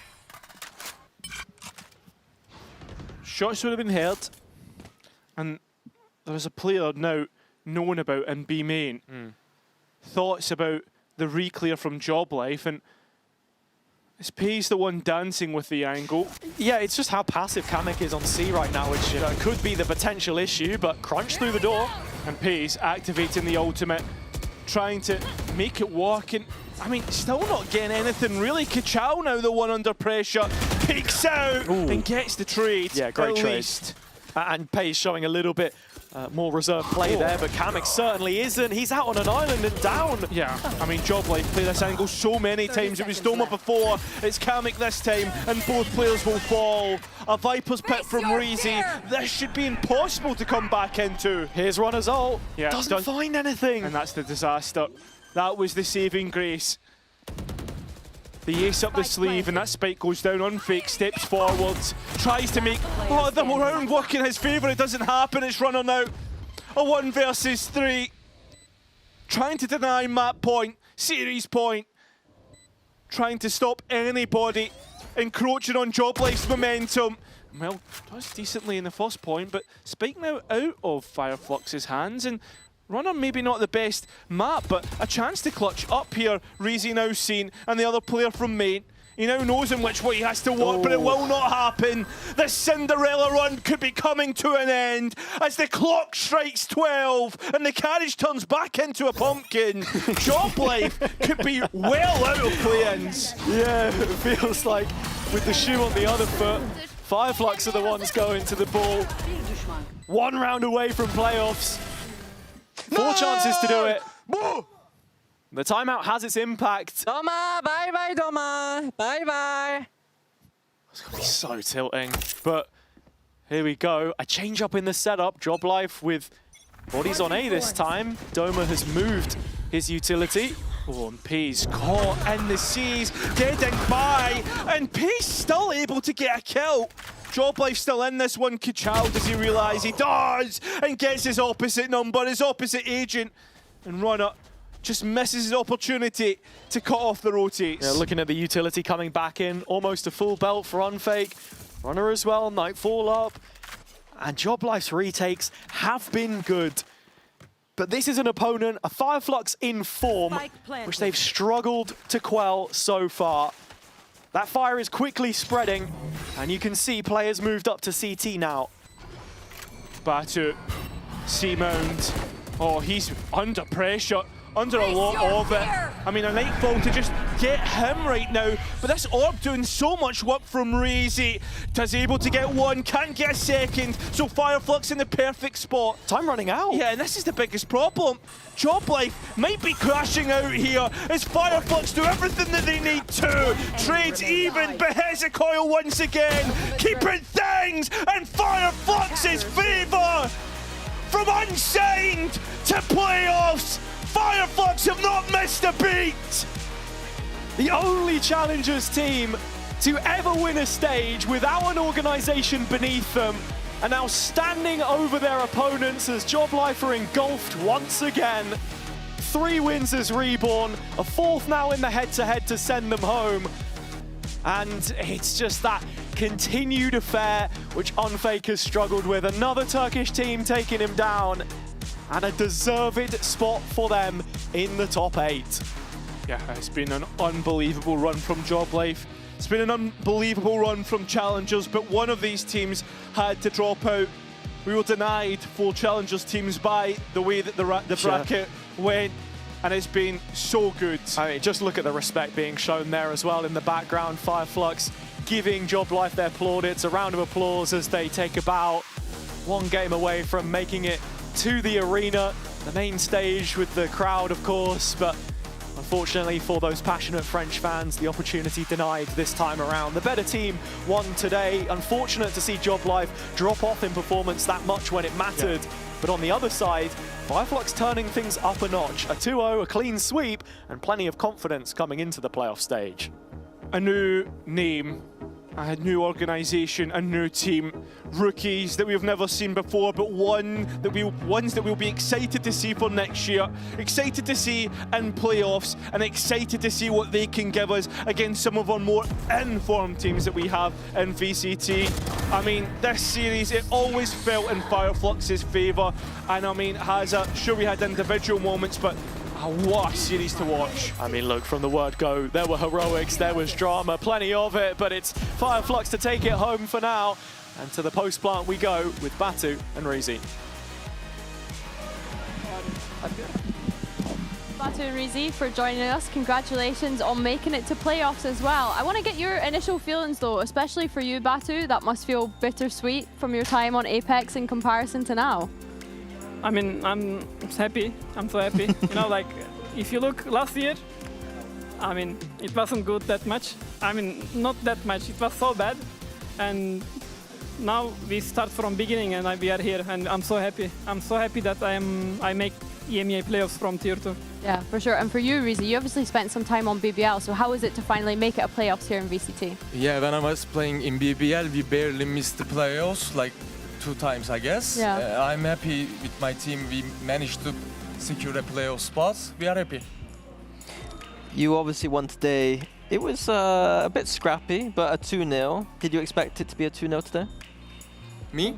Yeah, both of you. Yeah, I think we confident about ourselves in the match. We expect 2-0 in many matches because we are trusting each other every time. And if we fail about mentally in the game, we rescue the situation very quickly. I mean, last day, like, they slap us and they wake us up, you know? And today we are here. We win 2-0 because we didn't troll that much round. Like, yesterday we had like 20 entry maybe and we lost 15 rounds with that. Yeah, very disappointing rounds happened yesterday. We're often talking about players like, you know, Kachao, Deadink sometimes. But today, Hezecoil had a really good game. What is it like to play with him, and what can you tell us about Hezecoil? I mean, our 2 stars is Hezecoil and Kachao. Okay. And yeah, sometimes, you know, people cannot feel the game. But today he was feeling us so much. Yesterday, we speak about him. We speak what's wrong with you. And he was a bit shaky yesterday. It was because it was Ent versus Enterprise, you know, like we lost versus them like 3 times. And everyone was excited yesterday, but today he feel the game. Before the game, I tell him, just do whatever you want. Even if you die, it's fine, because we're gonna get the round. I think he always feels the game, but he's more like role player in our team. Kachao is like more superstar. He's trying to kill everybody, but Heza is not like that person. He's always thinking about macro gameplay. How can I win the round? How can I help my teammate? He's something like that. Batu, I want to ask you about this IGL journey that you've been on, because when I think back to when you were last here, you were joking in the very last kind of game that you played with Apex, listen to IGL, and I think it was Lotus that you played, so it's kind of poetic that that was the map here. Oh yeah, yeah. You had that game where you like took over as IGL. Yeah, it was versus Fnatic, I guess. Yeah. It was really funny to watch, and I think that we spoke about it on the desk one day, but I just wanted to ask you, how has it been, you know, blossoming into an IGL, and what do you think are the kind of important skills that you need to have to be part of this role? I mean, I'm happy that I'm IGL because, like, on ranked, I hit like 5 times top 1 maybe, and it's all because of IGLing, you know, like, I like to speak, I'm so vocal, and yeah. Even in real life, he doesn't never stop talking. He's always speaking. I mean, I like speaking, you know, like, what can I say? I'm happy that I am IGLing right now, and I'm happy that my teammates are insane, like, they're all young for me. This guy's 18 years old, you know? I mean, I'm happy. Like, yeah, maybe I can be good, but as much as I'm good, my teammates are insane. Everybody improving each day. Everybody improving. You're using the word happy quite a lot. I feel like you're a very happy person. How does that impact the team? I feel like having a happy leader must be quite good. Does it help the team relax, be calm, kind of stay in the game? For you, Reezy, like, what can you talk to this? For me, being happy is always motivating each other in the game. Like, it's increasing the focusing, it's increasing the motivation in the game is very important. Like, when you be negative in the game, nobody wants to play the game. Like, really. When you're happy, everybody wants to play, everybody wants to shoot, everybody wants to win, etc.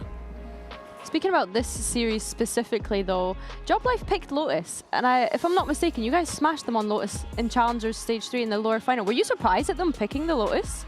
I mean, we were expecting everything for Bumpik today. Not gonna lie, we were waiting split ban. Okay. We were gonna play Summit versus them. And I mean, I don't know why did they pick Lotus, because yesterday we almost win versus Enterprise as well. Yeah. Like, I don't know, maybe they trust their analyst or something, but we change our game plan as well, you know, like yesterday we never fight C, today we fight C every single round on defense. I think they feel confident on Lotus. Yeah, maybe. We follow them in the challenges, we play together also. When we see them, their ban pick, they always picking Lotus. I think they overconfident about Lotus. It's not a bad thing, but we also expected to play Lotus today. We were ready to play. Yep. And talk to us about filling that gap in Challengers, because when I think back to last year, of course, it was Ulf and it was the BBL Pacific guys that came up into Tier 1. So how has it been, you know, kind of being that leading charge in Turkey this year? I don't know, I never think about that, but I kind of say I'm kind of older guy in the team, and people in my team, in the people, always I see them, they are my brothers, and I want to lead them in their career, in their match, in their acknowledge about the game. I'm very happy we are competing here. I'm very happy, I'm very proud of. And I want to say one thing, he's saying the right thing, like, I'm more close with my teammates than my family. I'm not seeing my family that much that I see them, you know. Like Kachov, like my small brother, I swear. Oh. And yeah, we are so good because we are like a family, not like a team. Totally agree. Who do you guys want to play in playoffs? Like, doesn't matter. Everyone can come play because everyone on playoffs is good. So I am happy that I make playoffs, but need to go to Barcelona now, you know. I want to play against Fnatic because they're gone. You can't play against them. I misunderstood the question, but in next year maybe. Next year. Yeah. I always wanted to play against Fnatic in these play-ins also because I watched too many matches of them. Even you are in the coach in previous times. I really see some idol players in their team, and I very love their play style. It's very iconic, and that's why I want to play always against Fnatic. I want to test myself. I love that. I feel like that's a good answer, even though you might not get to, well, you won't get to do it this playoffs, but either way, congratulations. I just forget about excitement. It's okay, it's all good. Congratulations, guys, on making it to the playoffs. We are going to get to see who the teams are going to be up against, because Mitchman is standing by and ready for our draw show. Thank you very much, Billy. Well, before we let you go, indeed, myself and Jankut need to complete the draw for our playoff bracket. As things stand, the first place teams from the group stage, BBL and KC, are lying in wait in the upper bracket semi-final, while the second place teams from groups Team Liquid and Vitality will begin in the first round of uppers. As for the play-ins teams, they will be drawn from two pools. First, the top two teams from the play-ins, Foot and Enterprise, will be drawn randomly into the first round of the upper bracket. One against Team Liquid and the other against Vitality. Then the third and fourth place teams from the play-ins, Eintracht Frankfurt and Fireflux, will be drawn randomly into the first round of the lower bracket that you see right here. Without further ado, let's get the draw show started. We're going to begin by drawing Team Liquid's opponent from the first pool. Jankut, fire away.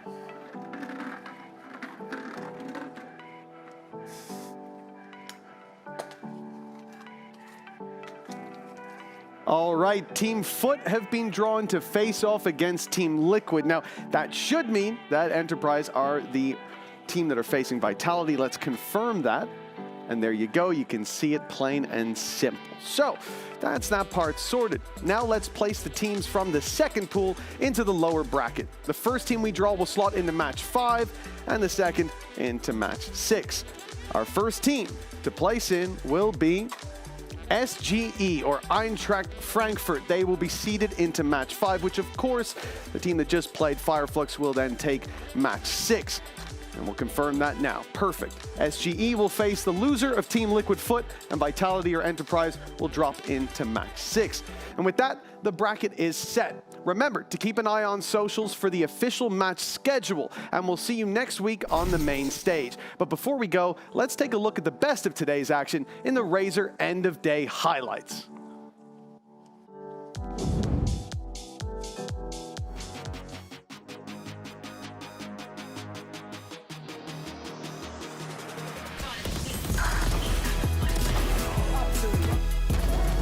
Good job. Neki gets another double! Nice! Fabian on the line with a quick escape.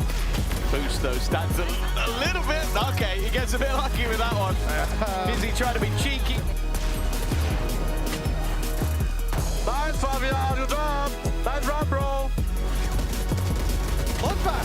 Eternal Fire miles ahead. Monster has to have another grand stand.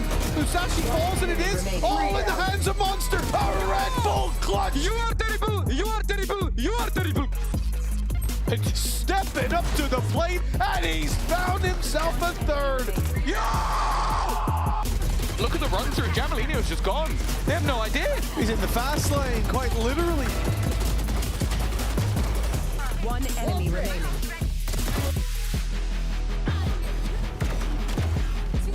The 16-year-old is looking to seal the deal! Let's go! To the playoffs! Tier 1 teams entered. Only one escaped the locks of the challengers. And take Eintracht Frankfurt to the playoffs.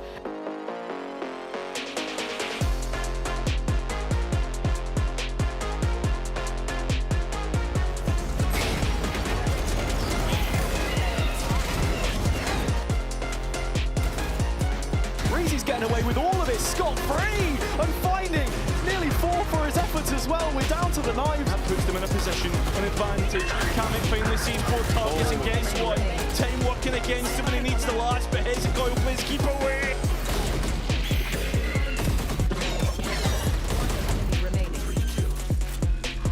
An effective round from Job Life there. Kachao will want to deny, still continues from rafters, just firing down with electricity. The second finds Unfake with a second busy, and Hezekiah combining with the rest of Fireflux. Kachao up high. Oh my god! Unbelievable stuff.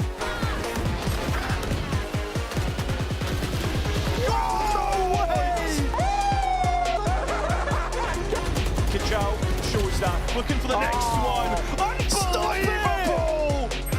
But Hezekiah once again keeping things, and Fireflux is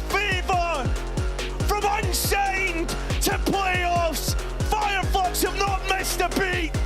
Bye bye, Doma! Bye bye! Boom!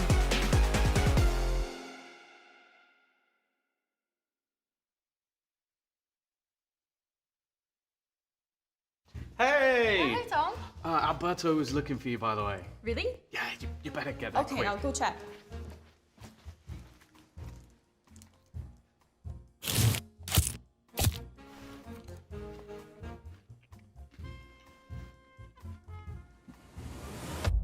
Have a break. Have a Kit Kat. Tom Biz. You've had your fun. It's my turn.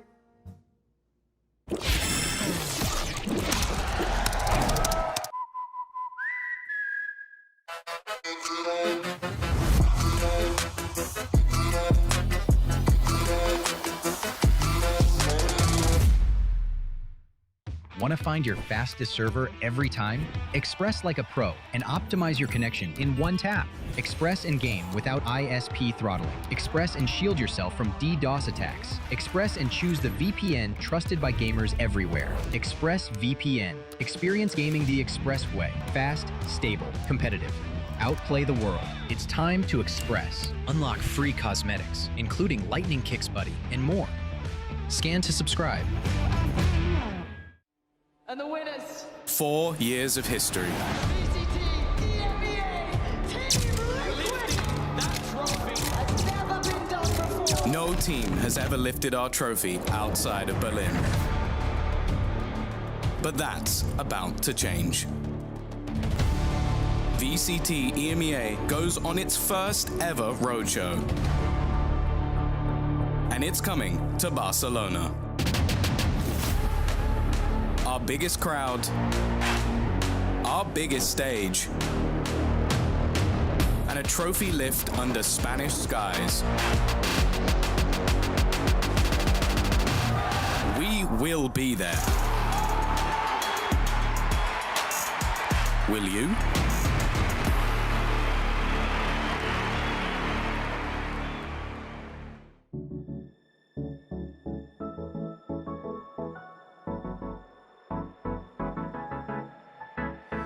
Let's do something crazy, get a bit wild today, cause we don't do this every day and we deserve it. Life is so amazing, nothing is in our way. Baby, let's fly away. Do you feel it? Is your heart rushing the way my heart's rushing when you take it all in?